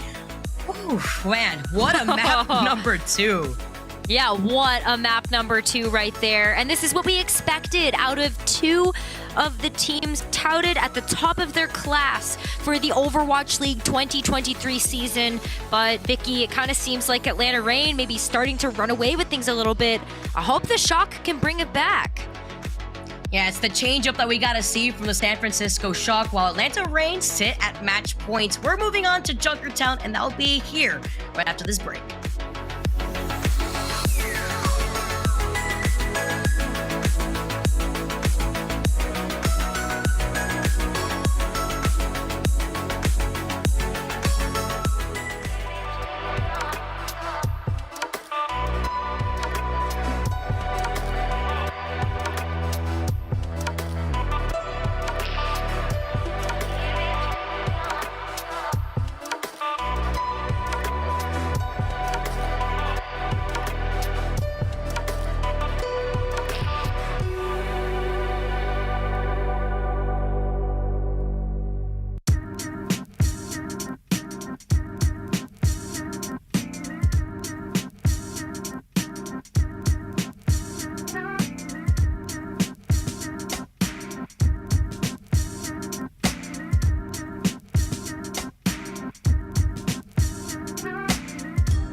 Shock, your 2020 Overwatch League champions. San Francisco Shock's Proper!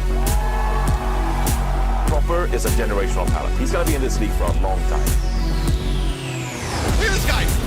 He's running down Bernard. Then he just charges the Sigma. Completely uncontested, tearing through. 갑니다. Though tried his best, but it's not gonna be enough. Finn is feeling himself. Look at him. Shout, that only affects him. Rampage gonna catch on a two from Kellerman. Proper is there. Oh my. 안 터지게 이렇게 부르나요? 여기 깔고 또.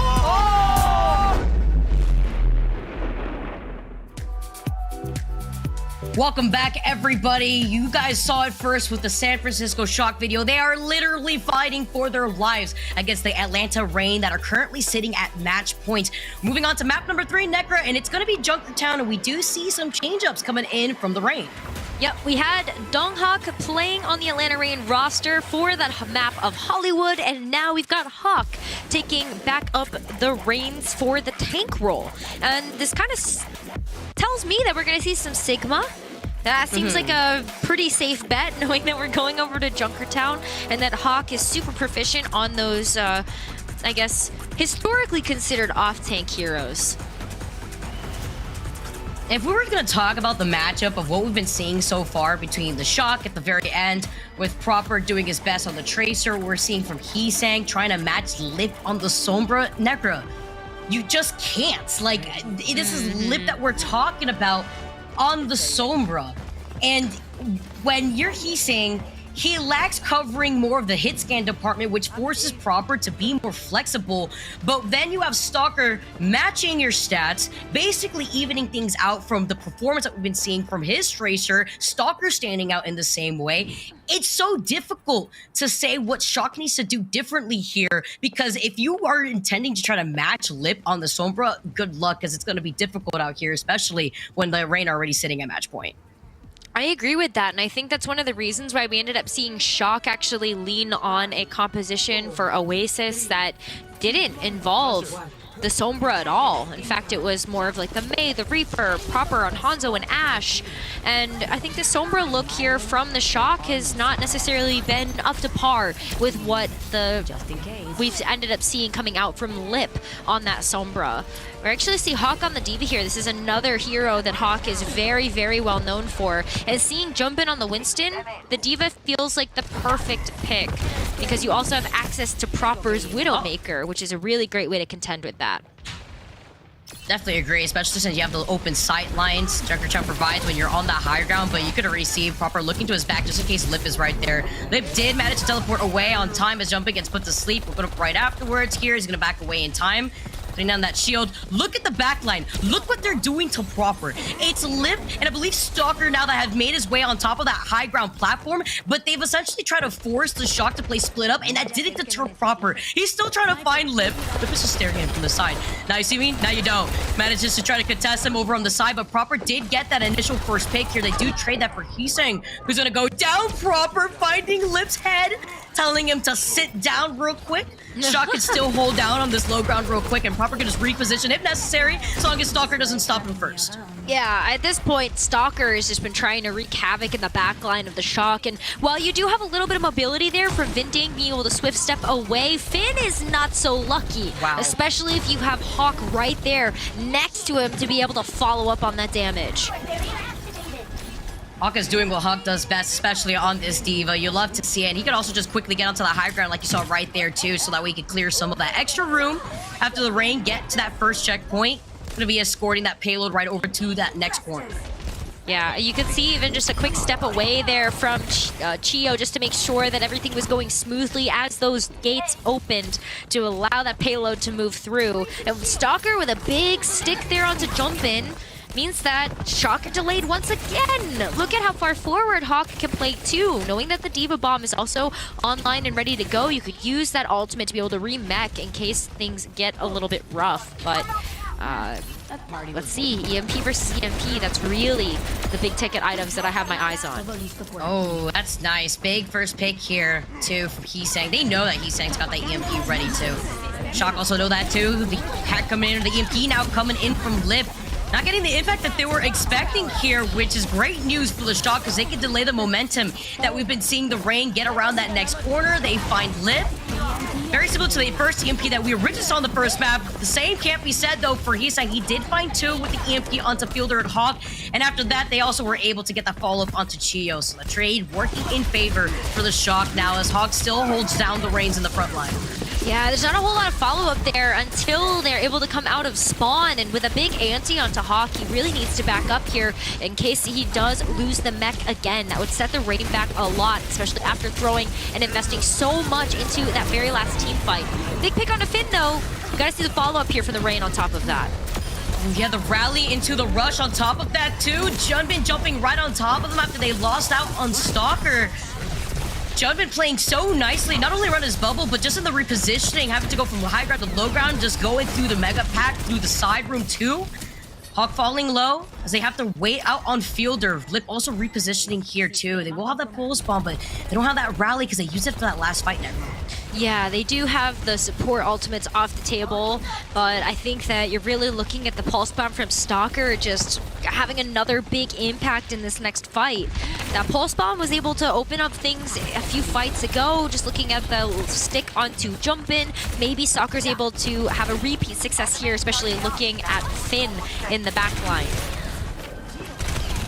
There has a nano boost, so does Finn and Proper. It's that wind con too with that nano blade that they want to work into. He said with the EMP would be huge here because it would deny Fielder and Chiyu if he could isolate the back line.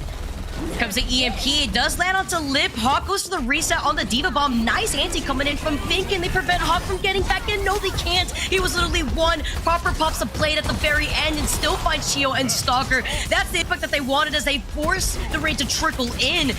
They were holding on to the nano boost at least, and still they also have the EMP, but the Shock really gave it their all for that fight.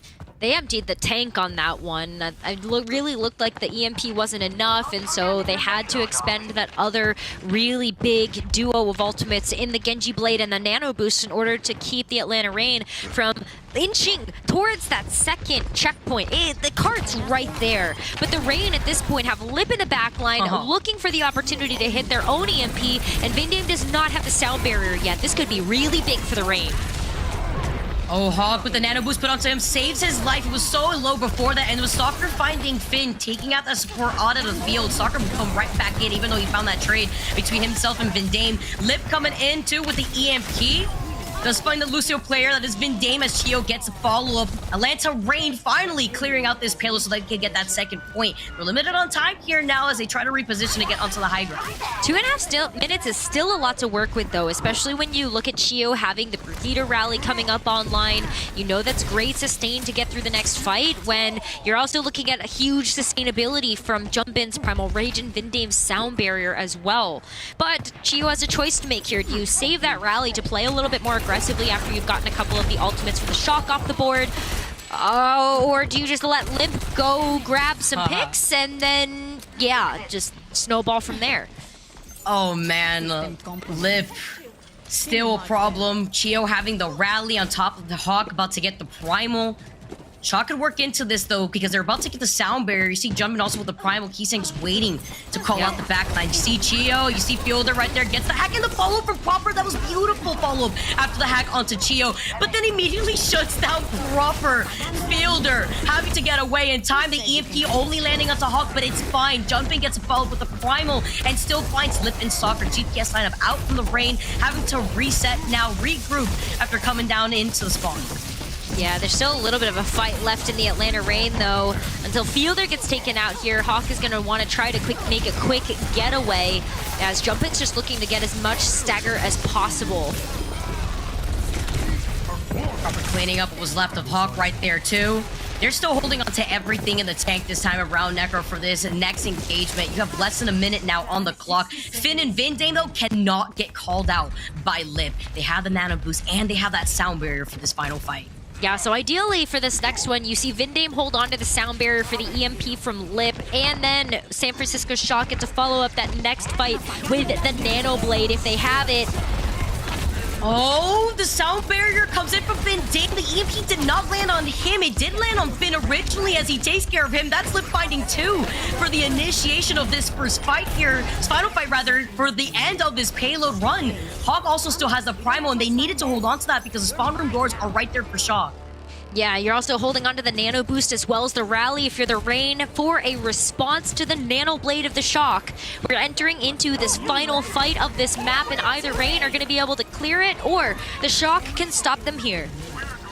Let's see. Nice anti onto Hawk. He pops in the Primal now. Tries to boop everybody away from the Shock from contesting the payload. Overtime is going to be activated proper. Deflect real quick after Chio finds jump in. Nice EMP. Lands onto Lip and Stalker, but you have nobody from the Shock to get the follow for Heesang. Overtime taken away, and it still gives enough time for the Rain to get the payload to the finish line. There wasn't enough time for Proper to use the Dragon Blade, even though that Nano Boost was online. They needed it for the sustainability after Chio's Rally just gave Rain so much extra HP to chew through. Really great stuff coming out from the Rain. They've been playing for their economy, and they've really been able to nail that down, as we now have to look forward to a side swap. Shock's only hope to stay in this series is to complete the map and then win in our extra rounds. And that is a tall ask after seeing just how good the Rain have been in this series. Just looking through the side of the Shock, Heesang was doing a much better job at getting the follows with Proper, the communication really flowing out there. I liked what we also saw between Finn and Proper, to the anti and the dash reset. Attempts coming in from Proper too. Gotta see more of that. Did their best at forcing Rain into overtime, but it just wasn't enough to fully hold them back from getting that payload at the very end. We're seeing what they're going to be able to roll out with. I really liked Hawk too on this Diva, doing a really good job, as we did see that quick swap at the very end to that Winston, but quick to help heal for Chio and Fielder if Chio's Shield Bash isn't enough to contest Heesang at the very end. Yeah, I think that's one of the reasons why we're seeing this difference in Sombra. Not only is it a difference in playstyle, but it's a difference in the support that each Sombra has. When you have the Ana and the Kiriko for the Shock, you're looking at being able to get a lot of damage out quickly when you have access to the Kunai. So we're going to see a change here from BenDame to go over to the Brigitte as well. Just giving access to the Shield Bash, the stun. Junbin taking off a big piece on the chessboard here for Rain. Nice first pick here. They do trade that for Junbin. We also saw in the back Chio trying to check Heesang, trying to contest their back line. Proper not getting off of this payload as he is sticking to the Tracer. Trying to go for a different route here too. Just trying to also enable Heesang so that way he could build into that EMP, the win con that they really want to rely on. Big win con here, and I think the Shock really need a little bit more than just these ultimates as well. They need positioning on the high ground. They are going to be able to at least contest that on the catwalk. This might be a good opening for them. Junbin is him with those first two picks. Great start already here as Heesang tries to get that hack onto Hawk. Does lay it down as Fielder's about to get that Nano Boost as well. Just trying to rack up that EMP. Is able to get the hack as well on that small health pack over to the side, denying the healing opportunities from the ring as Hawk gets hacked again. Nice anti, forcing him to get demexed, but even bigger pick from Stalker to get Finn. BenDame going down, no sustainability left from the Shock. Meanwhile, Fielder's on the high ground getting away with everything here because Heesang's not checking him. He hasn't been able to after you just saw the rest of the Shock get wiped out. Yeah, the Shock are going to have to go back to spawn and have to figure out how they want to approach this next team fight. The EMP is a great way to be able to kick things off, but it's not just their ultimates. They have to wait and see whether or not Rain pull the trigger first. Does Lip use the EMP? Atlanta Rain have way more setup time, so Lip likely gets to be able to pull the punch first.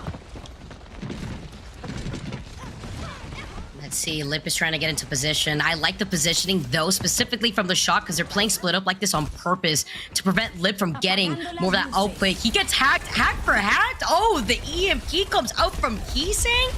Lip being able to get away, but not in time before Heesen finds that 1v1 over in the back, comes out on top. Soccer does now win that trade between Proper, did have that help with the rally. Here comes a nano boost. Vindame 2 had already used up that rally. They lost out on Vindame and Proper, and Jumpin falls low, but the nano boost helps him stay alive. The rest of the rain now trying to play split up, trying to contest the cart here too as Finn goes down. It's another reset with the shock only having less than a minute now on the clock. Yeah, that's not much time left to go. Heesang only got one person in an ultimate, and that was Lip. Lip able to re-cleanse that by teleporting away, and then you had just a follow-up of a lot of other things hitting the fan there. But Lip still has that EMP available. That was one high-value ultimate that did not get expended in that last fight, and that could be it. That could be Atlanta Ray winning the map. That's the difference maker, Necro. You saw that EMP from Heesang in the previous fight didn't have the impact. He had that 1v1 with Slip. Sure, he could take that W, but Lip with the huge EMP, finding 4, including the backline on the shock. While more time is wasted away, look at Lip now trying to still contest Finn. He is literally what he manages to survive somehow. Junbin off the map. See you later. Now less than 20 seconds on the clock. Yeah, Jumpin got demech there and had to go for a quick reset by jumping off of the map, and at this point just needs to respawn and try to figure out how to play around this pulse bomb from Proper. Heesang may also be able to get an EMP online, but if anybody on shot goes down here, that could be disastrous. Last fight for the fighting chance from the shock here, potentially as overtime is activated. Stalker's about to get that pulse bomb ready. Fielder's about to get that nano boost. Jumpin does get hacked over on the other side. So the contention is Heesang has an EMP, but a nice eat on the pulse bomb from Jumpin onto Stalker's pulse bomb. EMP landing onto Lip and Stalker, but doesn't get the follow-up. Fielder still getting away with his high ground position here as Heesang gets taken out. Proper fell low. Anti onto Hawk. You saw the EMP originally come in, but it doesn't do much as Hawk still manages to stay alive. And even if he goes down, he could go for the reset on this mech bomb, clearing up some more of that extra space. Vindame matches the rally with Chio as he goes down. We're seeing the trades coming in, Necro. Still doable with the shock spawn being right there and Jumpin still up and alive and so healthy. The Rain did lose out on Chio. They lose out on Lip, and even in overtime and the Diva mech reset, it is still doable for Shock. It is still doable. They've got to try to pressure away the rest of the front line of the Atlanta Rain, though. It looks like Hawk's going to go ahead and take a reprieve to try to get healed back up, and that's buying time for reinforcements of the Rain to come back into this one. Oh, he boosts right on top of Heesang, prevents the hack from coming in here too. Jumpin still alive. They trade Fielder for Vindame. They want the nano boost, which is huge here. And now Chio's literally what? I don't know how he's still alive. Stalker finding Proper, Lip now finding Jumpin. The EMP builds up just in time from Heesang, but nobody left from the shock to contest the point. That was such an insane final fight, Necra. The Atlanta Rain are just too good. They beat the San Francisco Shock in a 3-0, and we got more 3-0 Overwatch, I guess, whole day. I guess so, but I mean, Atlanta Rain absolutely deserved and earned that. I can't believe they full held the San Francisco Shock on first point of Junkertown. That's absolutely wild. This was the title card match. These were the two teams that were at the top of everybody's power rankings heading into this week, and I feel like the results that we've seen, the play that we've had so far in just the opening week, we still have one more day. It's not over yet. But this is all going to shake up things a lot heading into week number 2. And Heesang heard us, Nekra, and did so well at the very end on that Sombra. I think he had 38 hacks in total versus what we saw from Lip. I believe it was like 27 at the very end there too. Amazing stuff. There's still so much to look forward to from the San Francisco Shock roster, but the Atlanta Rain, the reason why they're on top of so many individuals' power rankings. We got to highlight a player though after that match, Nekra, and it's going to be Chio as the player of the match. All right, let's give some love to our support players, because not only did Chio open things up in such a big way during this match by getting that environmental pick so early onto Finn, but even though Chio wasn't necessarily lighting up the kill feed, boy, did everybody rally to him during these matches. The number of times that I saw Fielder actually gift the nano over to Chio versus like DongHak, or even just to be able to boost up the damage from Lip or Stalker, I felt like Fielder put the confidence in the right player. And his survivability also was absolutely insane. His healing output was there too. He was able to help put Stalker in the right position. Even getting that solid snipe all the way from the high ground right there. He can't jump on top of Chio. See, the amount of deaths he's had was 4 on average out here too, putting in that healing, the E-limbs. But he did the job, and he stayed alive when those rallies definitely were necessary for those very close final fights between the Shock. Yeah, I think that this was just like that. You know, while we've seen Chio on mostly Lucio over the past season, seeing the Brigitte and just seeing how much impact that Chio was able to have as a player, whether it was, you know, gifting over the cookies, the giant shield that Brigitte has now. Yeah, I think you're safe behind Chio and safe in his hands, that's for sure. Necra, I was expecting this to go the distance, but I think this has... you called it out, but man, these are two of the best teams that we've seen so far in the league, and I was expecting to go toe to toe. I'm gonna toss it over to Death to have them break down the rest of the action. I want to get your thoughts, guys. I gotta hear from them for sure. I got it, because that was great final series to end the day with here. Thanks, guys.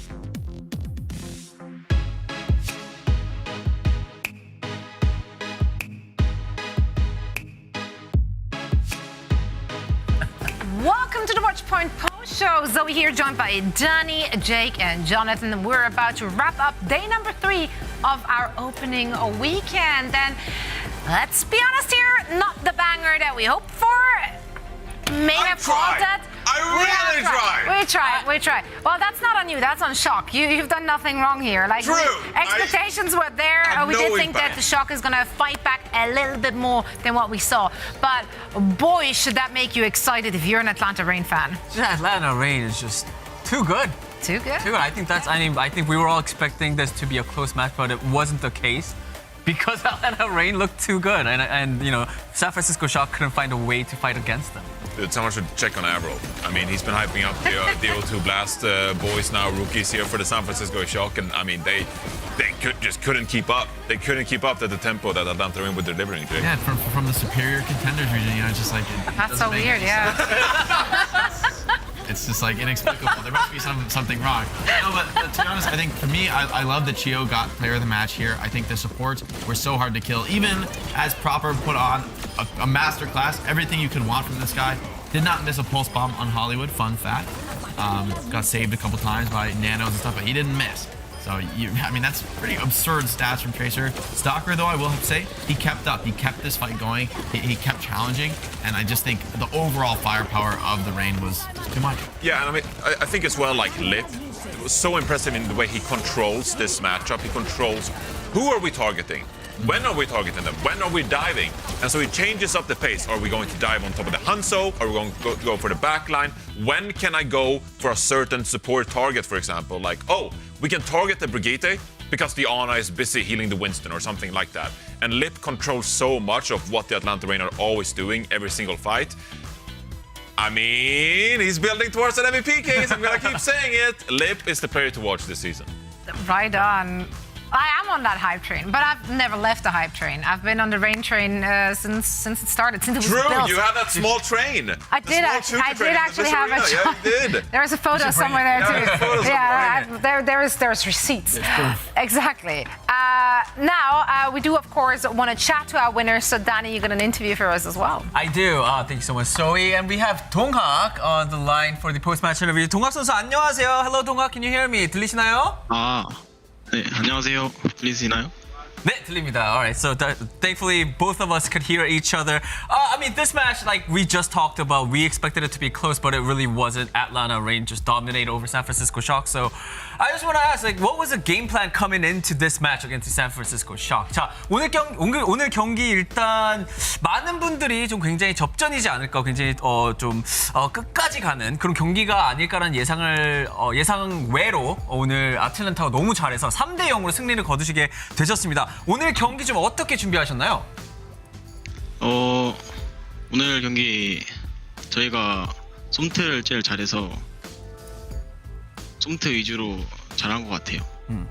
I mean, I think for this matchup, I think the key winning victory thing for us was the Sombra Tracer. That is something that we are very comfortable and very confident in. So I think we did a great job playing that Sombra Tracer composition, and I think that's how we got the win. Also, talking a little bit about you, DongHak. I mean, you are the only rookie that joined the new Atlanta Reign team. So being the only rookie, does that sort of put a pressure on you? Do you feel like you're pressured to sort of perform when you're playing in a game? 자, 두 번째 질문으로는 또 동학 선수가 이번 제가 알기로는 새로운 아틀란타 팀에서 신인으로서는 동학 선수밖에 없는 걸로 알고 있는데 아무래도 신인이기 때문에 조금 더 부담감이나 좀 이런 거는 없으신가요? 많이 좀 부족한 점들도 많고 그런데 배 형들이 필드 형이나 시우 형이나 다 이평이나 부족한 것들 좀 말해주고 게임 안에서도 좀 얼타고 있으면 말해줘가지고 그래서 더 편한 것 같아요. 형들이 잘 말해줘서. 네, 알겠습니다. I mean, because I'm a rookie, there are some parts that are lacking for me, for my, I guess, gameplay-wise. But it doesn't really put a pressure because all of my teammates, such as Fielder, Chio, and Lip, whether it's in-game or out of the game, they give really, really good feedback while we're taking the break, or even after the matches, they're always constantly giving feedback for me to improve. So I don't really feel that pressure. All right, DongHak, thank you so much for your time, and yeah.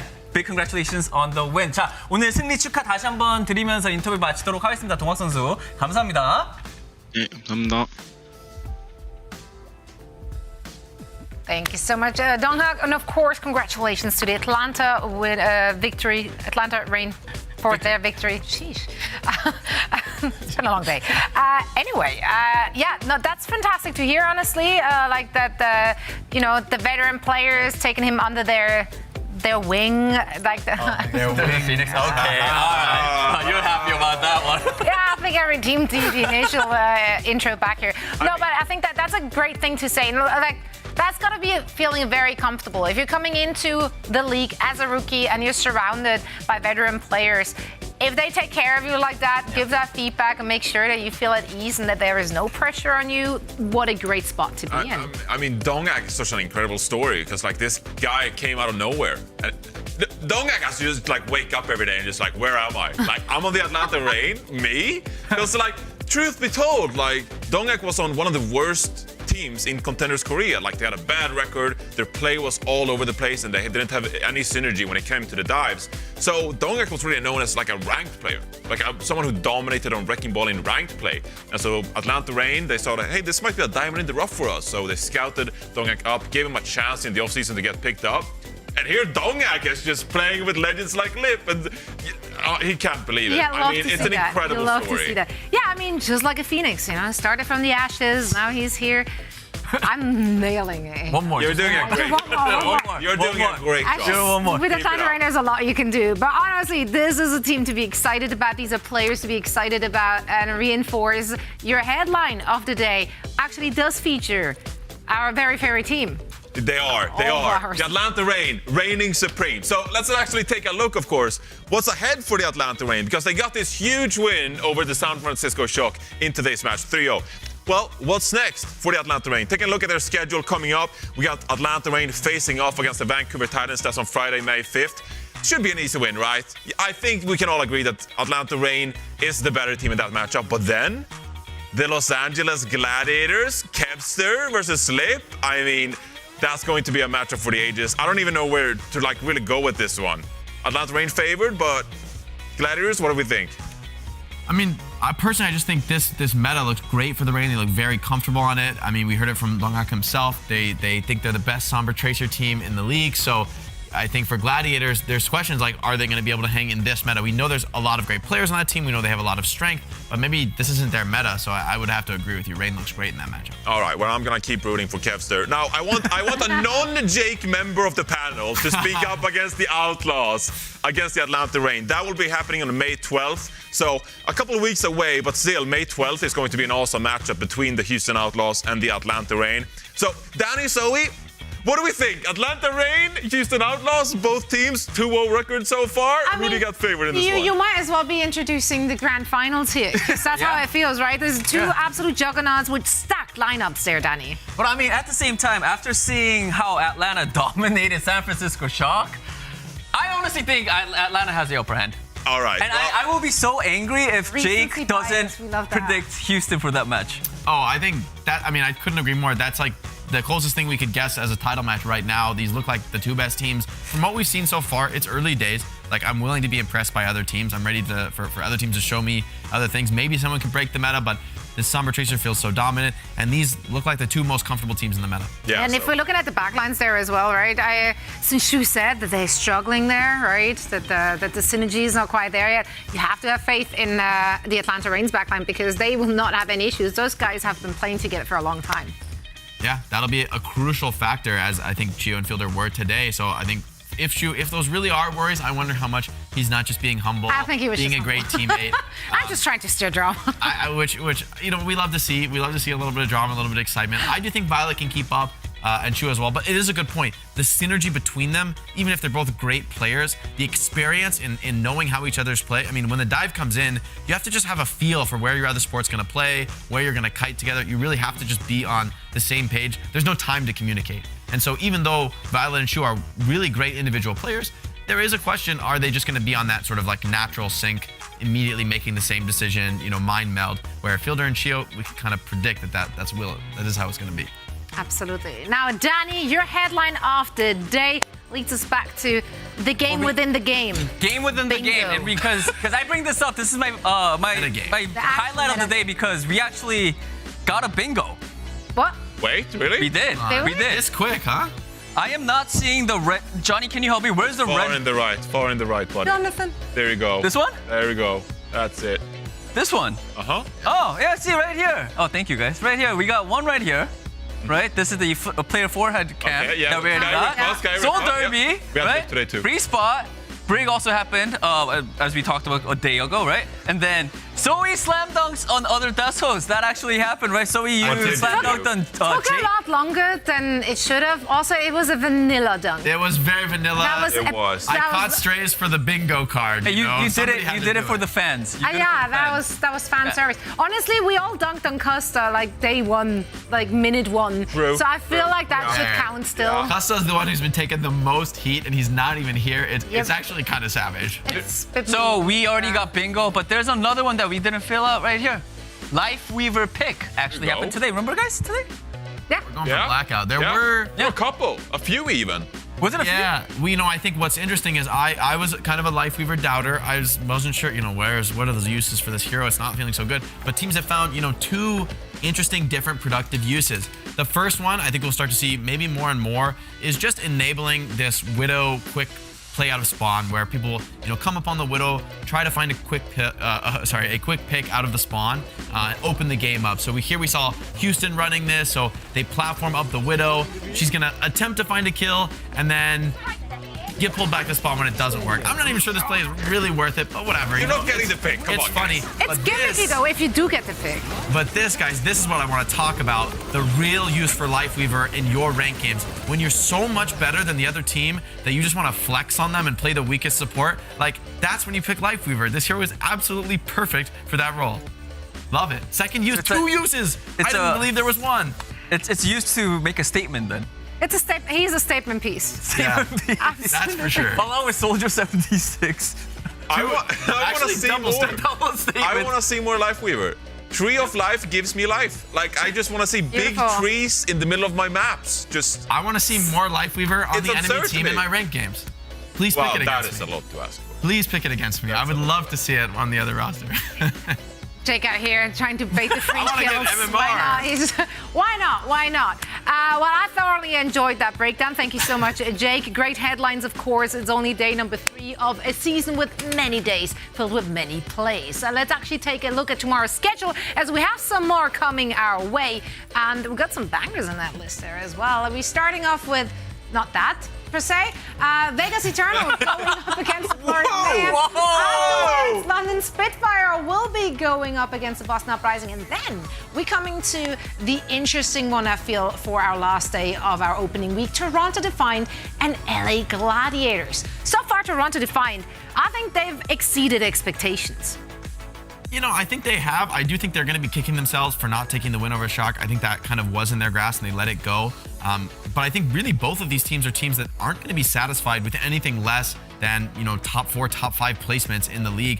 Probably they want to be pushing even higher than that. And one of these teams is going to leave the week winless. And honestly, for either of these teams, either of these fandoms, that's going to feel unacceptable. And yet that's the world we're living in. So, I mean, this is a match with a lot of implications for the future. That one actually has to be the one that goes the distance, right? We didn't get it today. I feel like it has to be, right? For sure, surely that's going to be the one. Let's keep the expectations like. Do we have 7 3-0s in a row at this point? Guys, yeah, we did. Flip it. It's going to be a 3-0. It's going to be. We're gonna get. I think it's going to be 8. Yeah, that's probably maybe. You gotta flip the jinx. Maybe 9. Flip the jinx. We can reverse jinx this somehow. We need to reverse jinx it. It's going to be a terrible game. Whatever, man. Why don't we hit 10 and then move on? No, Danny, no.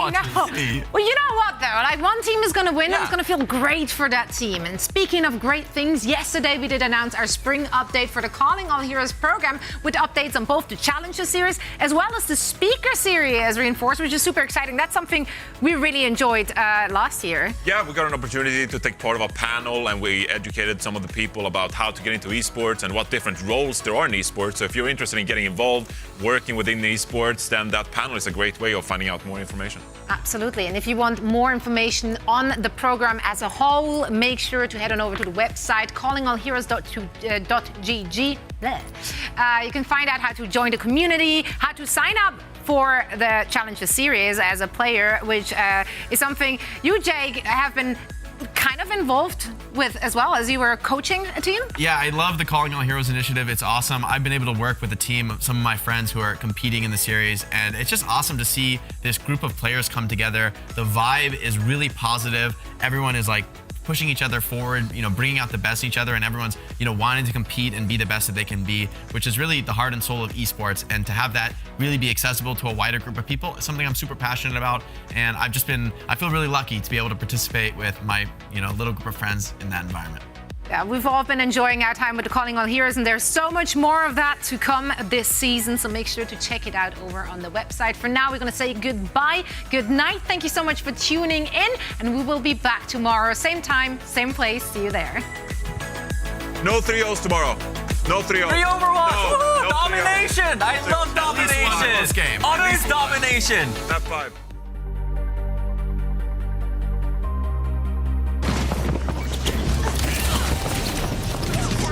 Drop the ball. Stick with the payload.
Steve, the audio. Steve.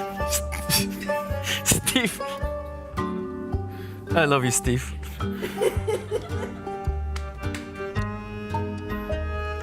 Steve? Hello?